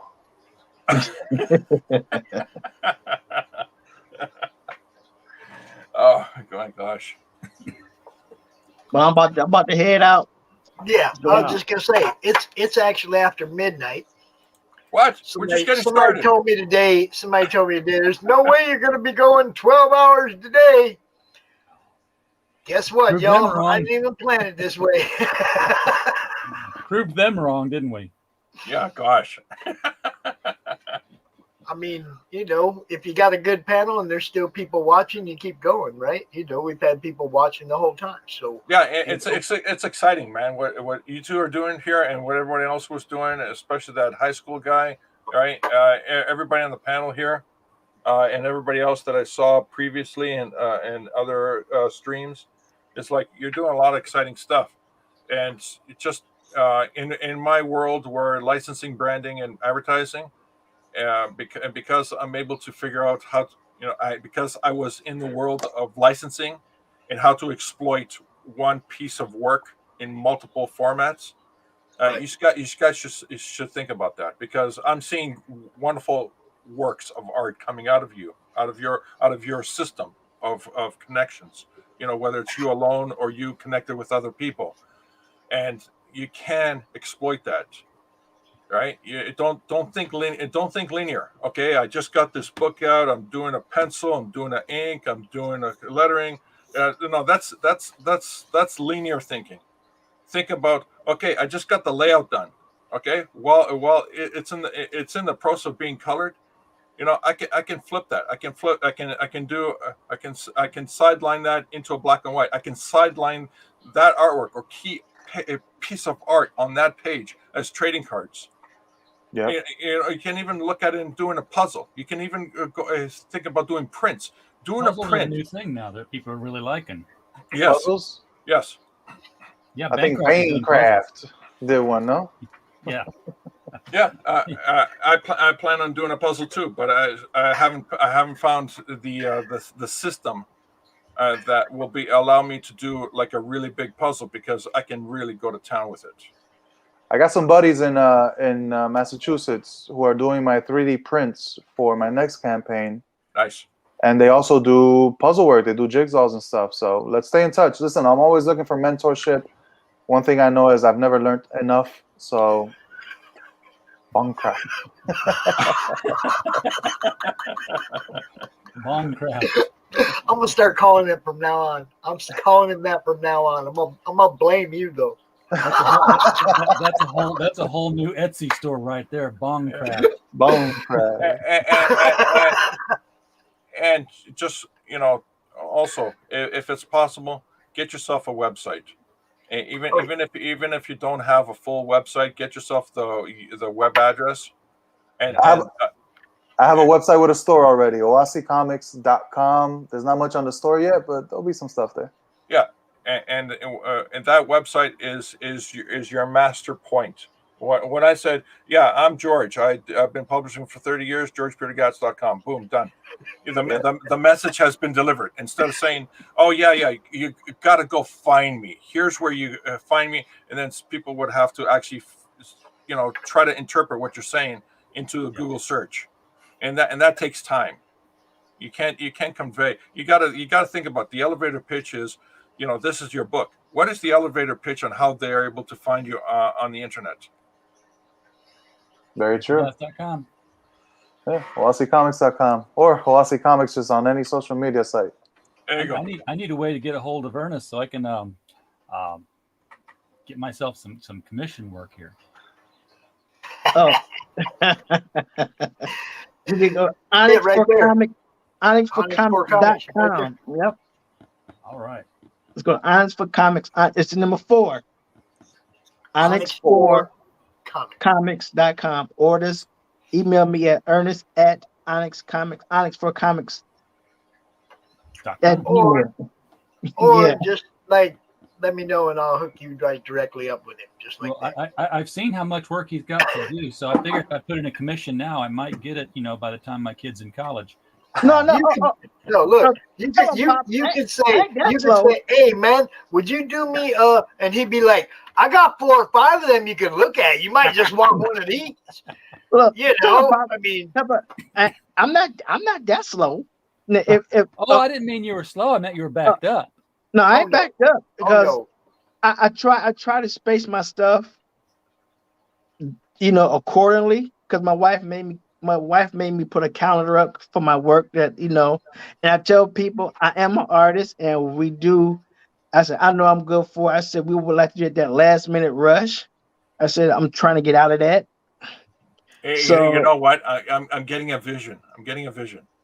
Your wife is the CEO of a comic book company, and you're in the back. And you're in the back. You're not even a executive. You're just a worker in the back. But you know what though? And I told her, I said I can do the business part. I said, but when I come downstairs in my art room, I turn my computers on. I got paints. I got watercolor paintings I done did. I said, the business part just go right out the window. Yeah. Yep. There you go. He's an artist. It does. It goes right out the window. I'm not afraid to do it, but when I sit down, boy, I mean, I got brand new stacks of gouache paint I want to dig into, because I just got commissioned to do a watercolor painting of the creature from the Black Lagoon. Ooh. And I'll go ahead and vouch for the fact that the man's not slow at all. Because check it out. I just got finished doing the other way. What are you doing? What the hell are you doing? Why did you show us all that lousy piece of art and you show us this beautiful piece right now? You're teasing us? You're just jerking us around, aren't you? You just go like, yeah. Here's some black and white superhero art. Oh, by the way, here's a freaking masterpiece. Hold it, check it out. He was gonna do a couple pieces of art for my grandsons because my grandsons and Ernest have a rapport. We got good rapport. Yeah, that's my buddy. That's my buddy. Ernest says, I want to do drawings for your grandsons. Who do they like? I said, well, hold on. There's granddaughters that are part of this too, and Ernest's like, all right, no problem, I got you. And he's like, what do they want? And the boys both wanted an Ant-Man because he was the guy at the time. Are you sure they didn't want the bad guy from? No, they wanted Ant-Man. Listen to the story, George. Listen to the story. They wanted Ant-Man, and Sophia wanted Elektra because that's her favorite, obviously, and Emma wanted Jean Grey, and it was no time, and these things were here in the mail. I mean, all 4 of them were done in the mail, and it didn't take no time. Ernest is like machine. Yeah, because the crazy thing, the guy now just commissioned me to do. And I start them today. I got about 3 done, three or 4 roughness done. We're about to do the finals tomorrow. He commissioned me to do 120 game cards. Now here's one of the Ant-Man. That's awesome. That's in color. Yeah. Ernest can draw, y'all. There ain't no freaking doubt about it, man. Ernest, we gotta talk about a cover for me, bro. Hey, anytime, man. Anytime. I told you. I'll be honest. I'll be honest. When I first got into doing, I told my wife, I said, I don't mind doing stuff for me, but I like doing other people's stuff because I'm that kind of artist. I get bored. That's why Birth of Butt is not out yet, because it's going to be 10 pages per story. Because I'm the kind of person, I want to do a steampunk storyline, a future storyline. So do you I keep remember my me stuff. telling you? Do you So remember I me keep my telling you I stuff was going to short, get you yeah. on the cover of a book? Do you remember me telling you that there was going to come a time we were going to get you on the cover of a book? Now look, somebody just said to you, Ernest, I'm open. I'm open. You know, just hit me up. I'm open. Stefan, do it. Do it. Because I told this guy 3 years ago that he needs to be on the cover of some books. All right. All I can think of right now, based on what I've seen, if you know how to draw the bad guy from Life Force, you know what I'm talking about. The female for Life Force, the one who's been walking around naked all day. I'm just asking for a friend. Matilda May. Yes, There it the one is. that's been walking around all day naked. Oh, I would love to do that one. He'll do it. He'll do it for you. Yeah, You no, ask him to. I legitimately see the talent, and doing a cover for Lazy here. Oh my gosh, come on, man! Holy smokes, premium stuff. Oh, by the way, the thing about doing covers and stuff like that, multiple covers, right? That usually it eats up on your cost. Yeah. For production. So my suggestion has been to keep one cover and do prints. Well, now I will say that if you hook up with somebody that's very good and honorable about the cross promotion aspect of it, and they're promoting that cover and they have a following, it can't never hurt to have somebody with a following do a cover for you, as long as they promote that. Yeah, well, I was key as long as it works out, because covers and multiple covers eat away at your. Yeah, I'd never do 10. I'd never. Some of these people do a whole bunch of them. I'd never do that. No, with my quick turnaround times, I'm doing 2 covers tops. Yeah. And I'm actually still trying to convince George Fornes to promote the cover he did for me. So let's see what happens. And here's you the see thing. what I'm saying? And here's it's the like thing. it's really cool if you hook up with somebody to do a cover for you that's into the promotion game and doesn't mind spending the time to say, "Hey, yo, fans, look, I did a cover for this dude's book." Yeah. I mean, also think about doing trading card puzzles. A 2-piece trading card puzzle that one piece is your art, your character, and another piece is another artist, his character. And trading card puzzles is also a gag that you can do. I've done quite a few trading card puzzles with different creators. Joe Yeah, King you've done versus a lot of the 2-piece and the 3-piece ones. I've been trying to get people for over the last year and a half now to say, hey, y'all need to get together and have 9 different creators who are going to do something and who've done stuff in the past. Not, I want to make a comic. Yeah, I'll play along with this. 9 reputable guys, and each of them do their own character. You get. Let me start over. Yeah. 9 campaigns are going to launch. They get together and they go to one artist and they say, "Here's all our characters. We want to do a 9-card trading card set." And you have him draw it on that 3x3 grid that you see when you put it into the page. Mm-hmm. And then, you put out your book and say, and here's the Joe King, special Joe King card, which is one of 9. And then, Stefan says, and here's the Veil Walker card, which is one of 9. And oh, by the way, these are all part of a 9-piece puzzle. And here's where you get the other 7. And now it's like, we anal retentive collective types of like, well, shit, I was just going to back these 2 campaigns. Now I got to go back these other 7. Because okay, check this out. That's what we are. I wanted to do this over a year ago. Here's 2 cards. This is Grayscale. This is Joe King. Yeah. Wait. About it. We just talked about it. We understand puzzle cards. We get it. We get it. I wanted to do something similar last year. I tried to get everybody to do a Madness tarot card set where everybody drew their character as a different character in the tarot, and it would be, you know, have like a CRoM back on it, a comic related madness back on it, but everybody releasing a campaign that promotes through the madness could, you know, use that back for their card and draw their character on a tarot card, and we could maybe get a whole deck of madness tarot cards of all different people. That's a ballsy move. You know, tarot cards are real. You know that, right? One false step. It's after hours. I can do that shit. Bro.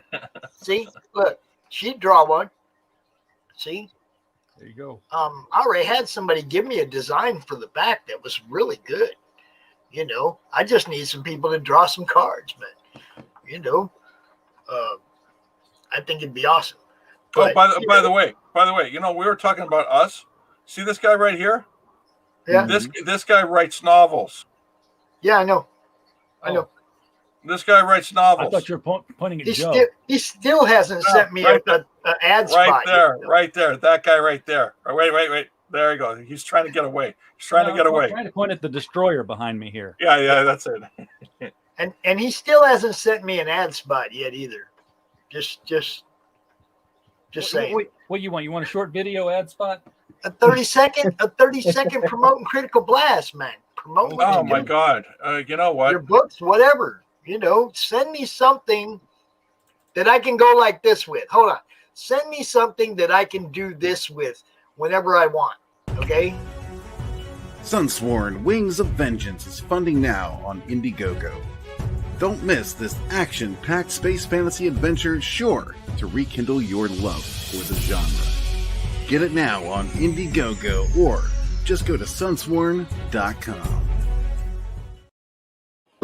Look at that. Quick That's to the like point. real video. Yeah, that's what I'm saying. But All we got, right. Fine. Here. So, I don't advertise this stuff, but here, just for your show.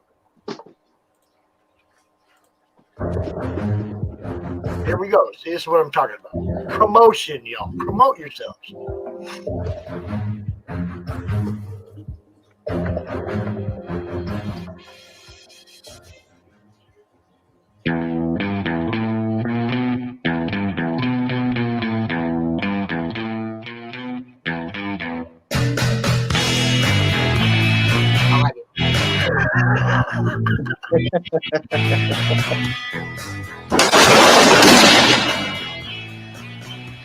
Wow.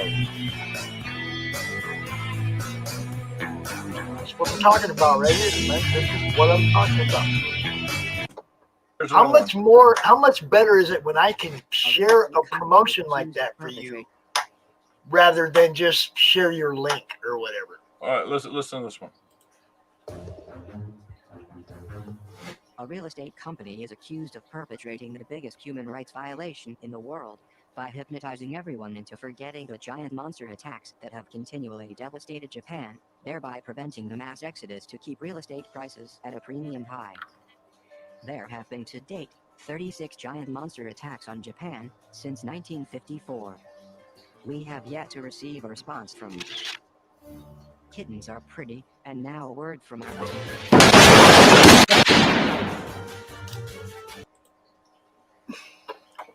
That's what I'm talking about. That's exactly what I'm talking about. Look, Brian K. Morris sent me one for this book. From author Brian K. Morris comes a tale of irreverent holiday horror, told with much inappropriate humor. Dr. Victor Frankenstein creates the spirit of giving himself. Ho, ho, ho. Santastine, or the post-holiday Prometheus. Available at Amazon.com. Get your copy today.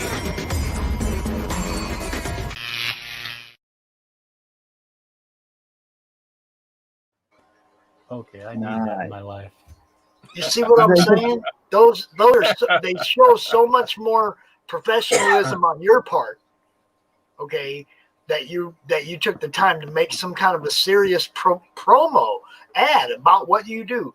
And then you send it to me, and it's so much easier for me and means more that I can share a trailer like that in the group as opposed to just dropping your link there. I'm just saying. It's now I got to have somebody make me a video. Gosh, Yeah. Okay, you know what? Fiverr.com. You go to Fiverr.com, you're gonna end up paying for like 3 or 4 videos. Trust me. Now, the guy who did that video that I showed for Sunsmorn, he's also the guy that did our Monday Night Madness intro. So, Red Gaze, love you, bro. You know, definitely. Look, this is what it's all about, man. It's I can't say it enough. The more you give me to work with, the more I can do for you guys. And that goes same with RJ, the same with anybody that does promotions for you guys. Give me meat to work with, and I'll chew it to the fucking bone, getting your book sold. You're talking about a well-smoked pause, Pops, pause. Oh, no, I'm allowed to do that. It's my show. This guy right there, Red Gaze, he's the one that did my intro for Monday Madness. Good dude. You know, Doris. Oh, there we go. There went Pops one day video. Here's one more gag for you, Pops. All one right. more. That's what I'm talking about.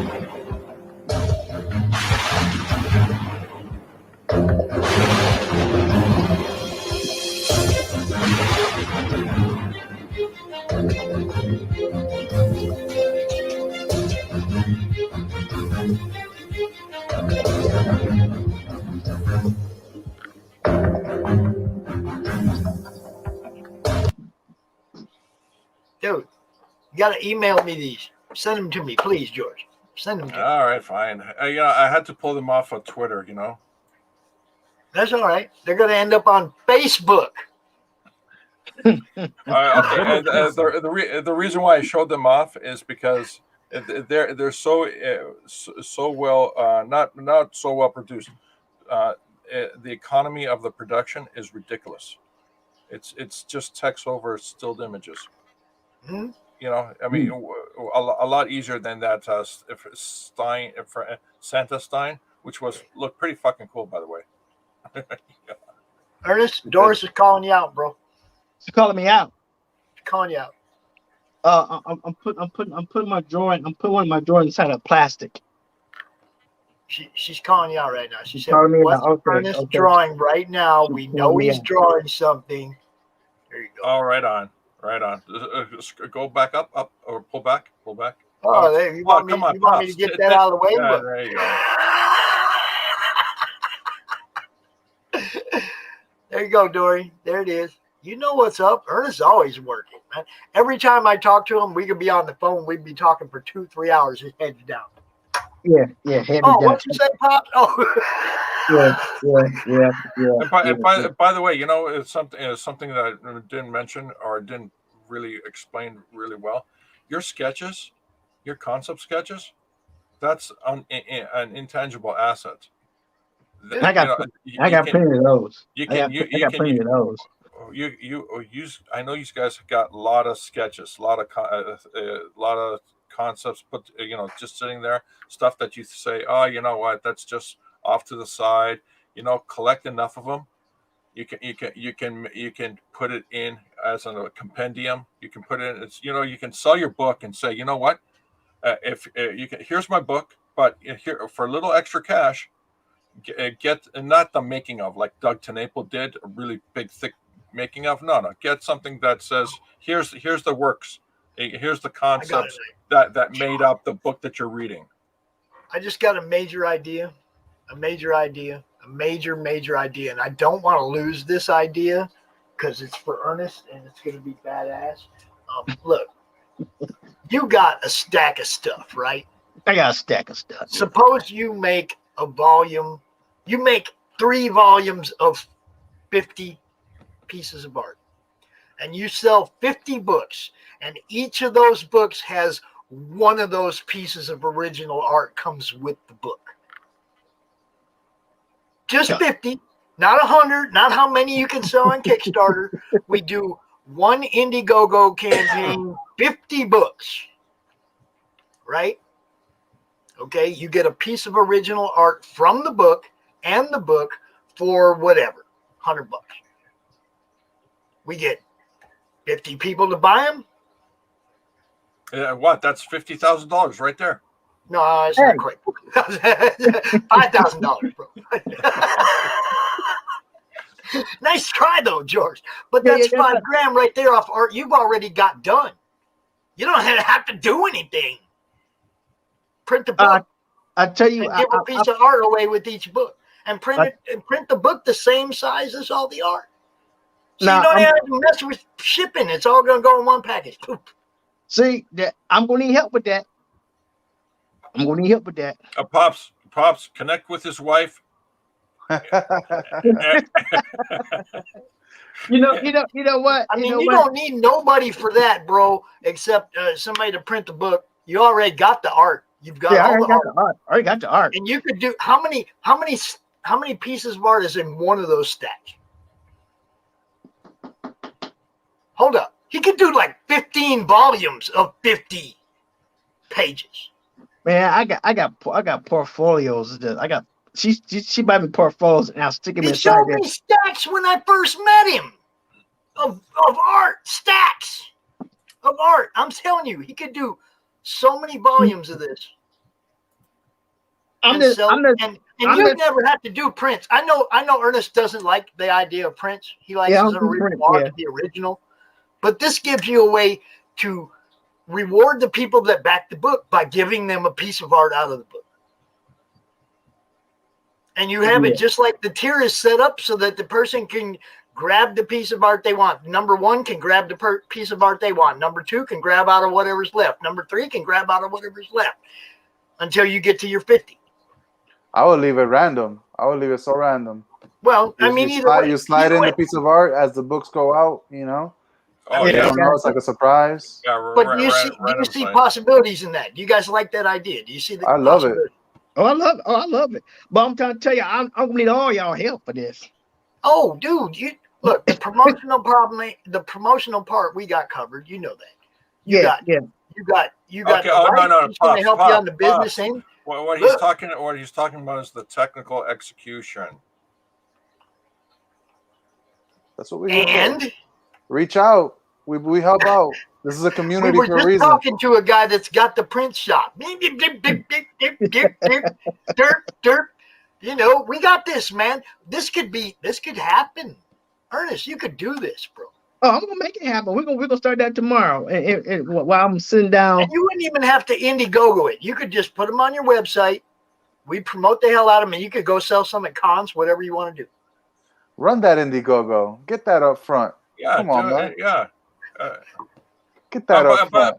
By the way, Indiegogo, it's beautiful advertising. Absolutely beautiful. It is.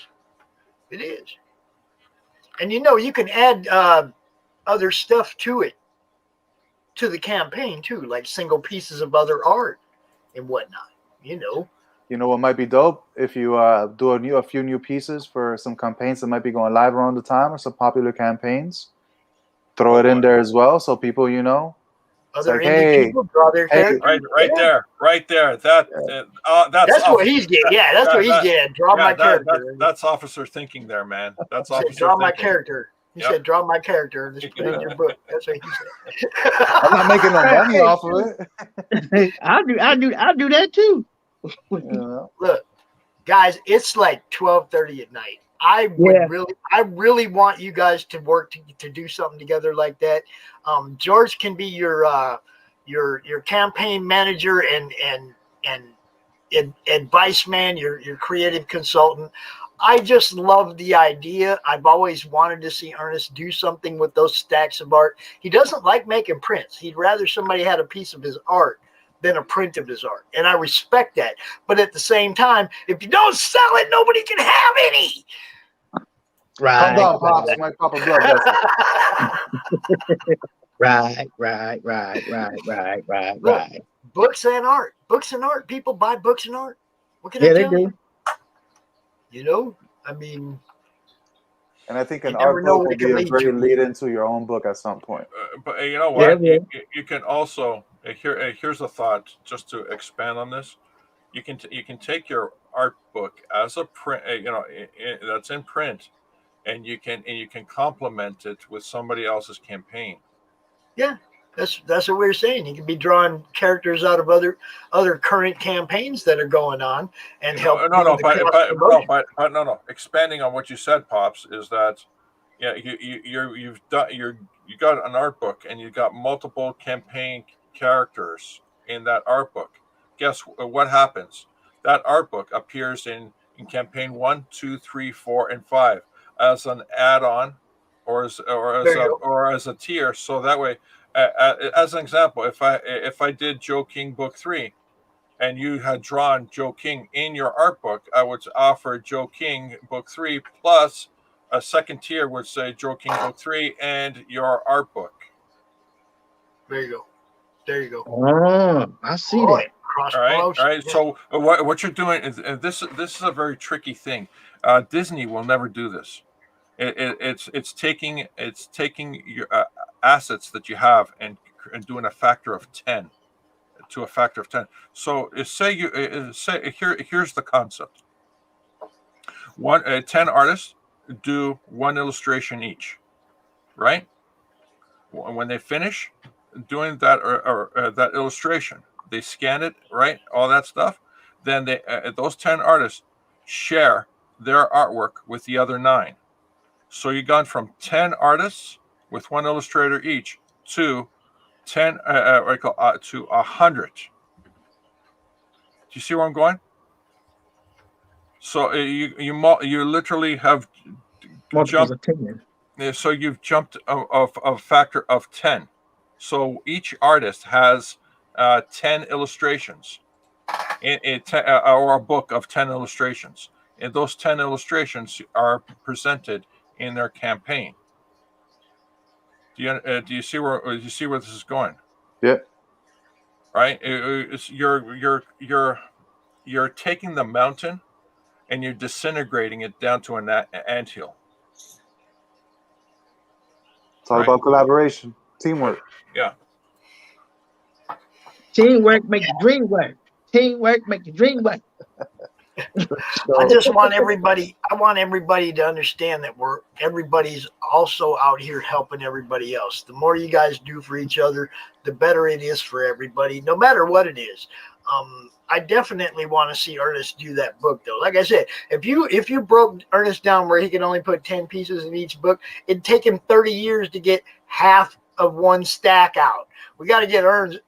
We got to get Ernest out there, 50 pages at a time. We got to whittle them stacks away quick so he can, get on into the comics. Yeah. Look, those would help you finance Onyx. This is the whole thing. They will help you finance Onyx. They will help you do more for your marketing. Yeah. And also the convergence of your art book with someone else's campaign actually comes together with Critical Blast actually for doing the fulfillment. Why? Because you actually print the book, or if in your area, the campaign prints their book in their area, and they ship it, and they ship both each ship to Critical Blast to package up and fulfill. What you're doing is you're literally like I said, breaking down the mountain into an anthill. That's what I'm trying to do. That's why I'm working with people like Liberty Entertainment Distribution and Comics Mainstream. I'm trying to get everybody's books in stores, whatever I can do. I want to help you sell books. I don't give a shit where we're selling. Hey, right there. This guy right here. You sent him a few extra copies of your book. You know what? One thing that happens when you send him a few extra copies after he fulfills, he picks up the phone. He calls comic book stores. Yep.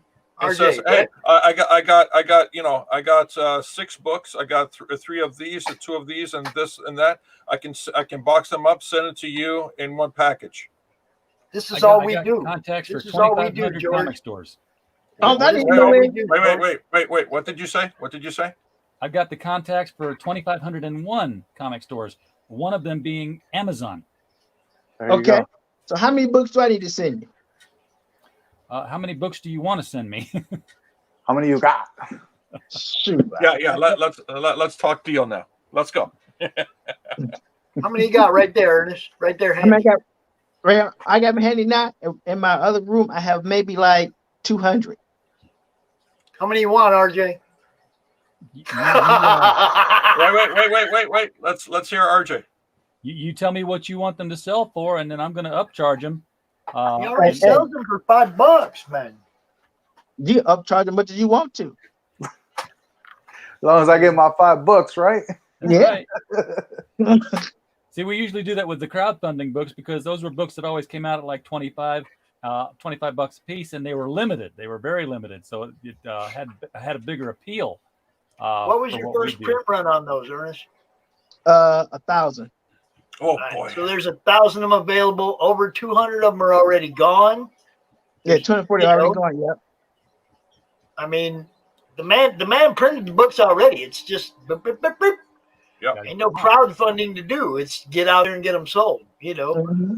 Oh, hey, send 5 or 10 to RJ. See, test the waters, and then build up from there. Yep. And Liberty's another option for that too. Yeah, the same thing. Yeah, the same thing. In fact, you know what I'm hearing? You got untapped asset right there. You know what you do? You contact your fellow campaigners and say, look, add my book to your campaign as a tier. Yes. You have the inventory already done. Yep. Yeah, you got the inventory. Just tell them to you put a tier of plus $6, $5 to you, extra $1 to the campaigner. Yeah. There you go. And we got people. I know a couple people we could probably talk to that have active campaigns right now that would be totally down with that.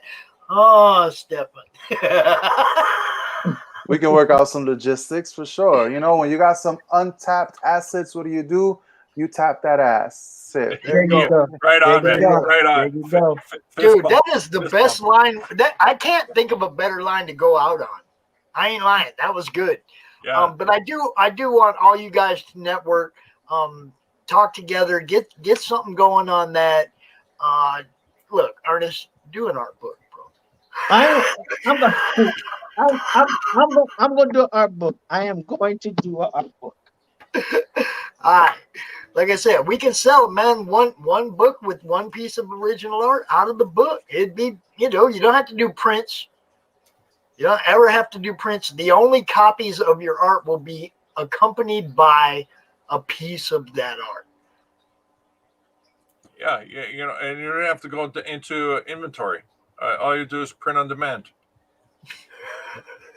Yeah. Well, all right. I got you. I'll be doing that. And I'm about to get on out of here. But yeah, I got work in the morning.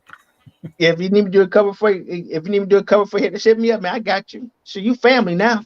You family now.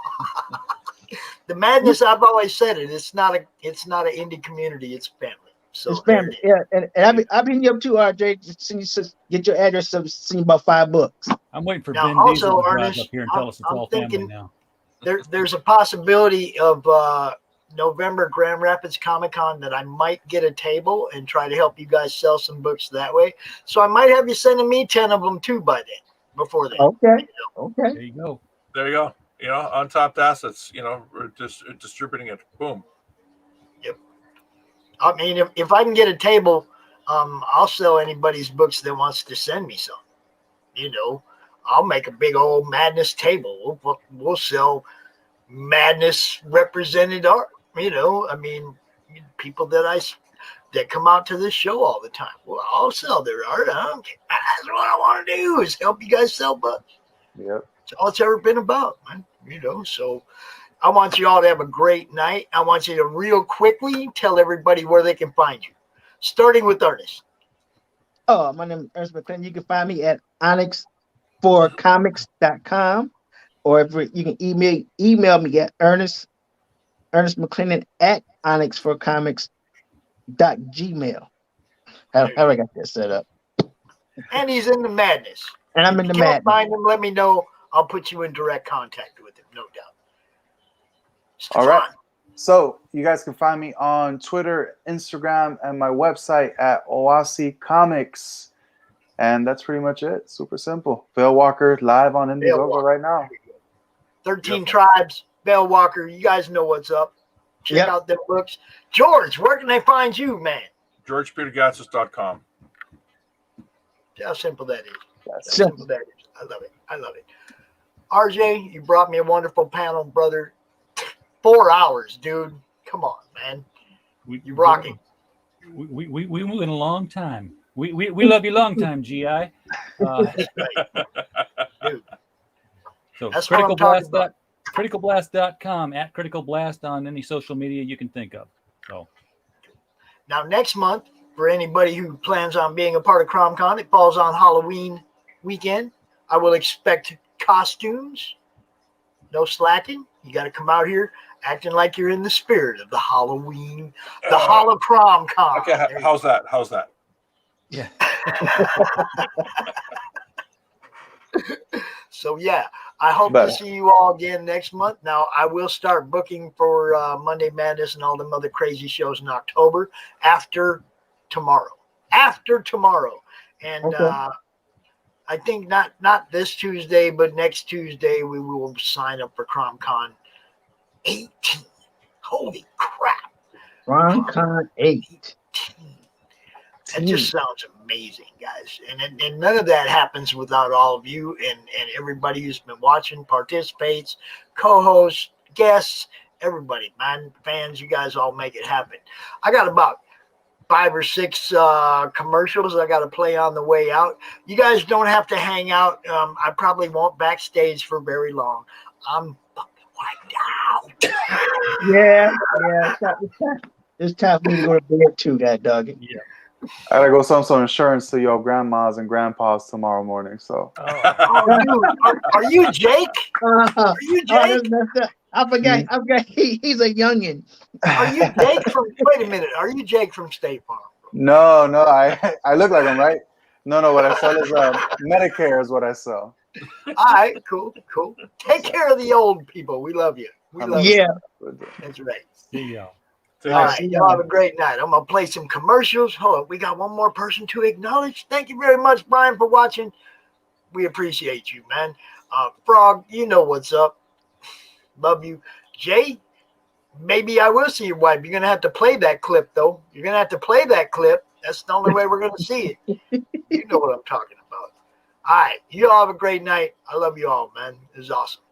Awesome. Author Cindy Kep is writing on the edge. Books include Remnant in the Stars, The Loudest Actions, Lines of Succession, Mindstorm,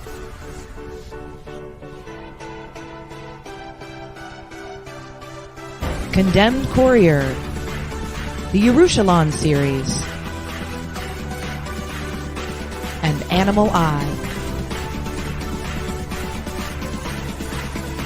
Find author Cindy Kep at CKOEPP.com today.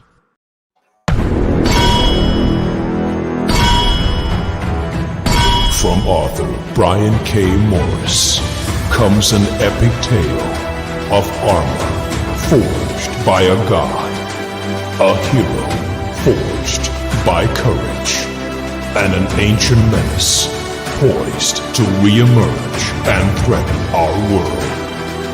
Volcana, Rebirth of the Champion, is available on Amazon.com. Get your copy today.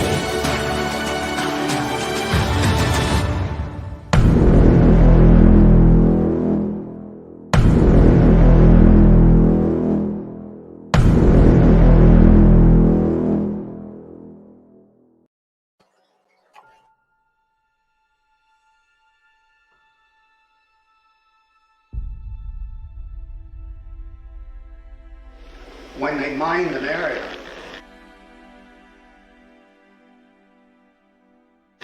So they put down yellow tape right across that line.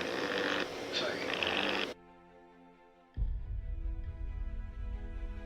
And if you walk on the wrong side of that yellow tape, you blow up.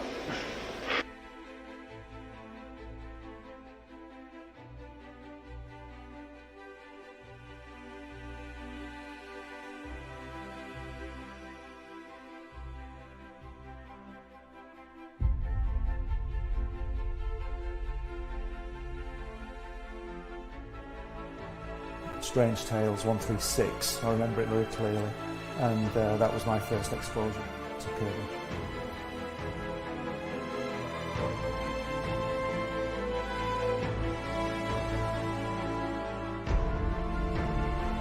And I wanted to show it to people.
Hey, it's Belle from Liberty Entertainment Distribution. We've got quality indie comics in hand ready to ship to you now. Yes, really. And it gets better. At Liberty, publishers set their own wholesale pricing, and we don't take any fees, so don't wait. Call or visit me today at ledg.us or call 1-800-525-2091.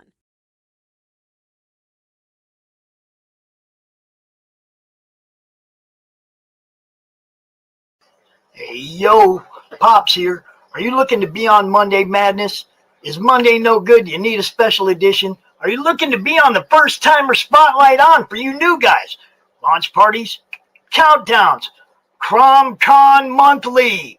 We got it all right here at the Madness Comic Network, providing online promotional services for the indie comic community and proud sponsor of Comic Books for Kids provides comic books to kids in hospitals and cancer centers across the U.S. It's a place where we can all work together to make sure every child has a comic book. 100% of all proceeds go towards the kids. It's about making a difference, and while they're in the hospital, allowing them to fly like a superhero, battle dragons, or rescue teddy bears. We are in every state in the country and now support over 160 hospitals. Every month, we add more.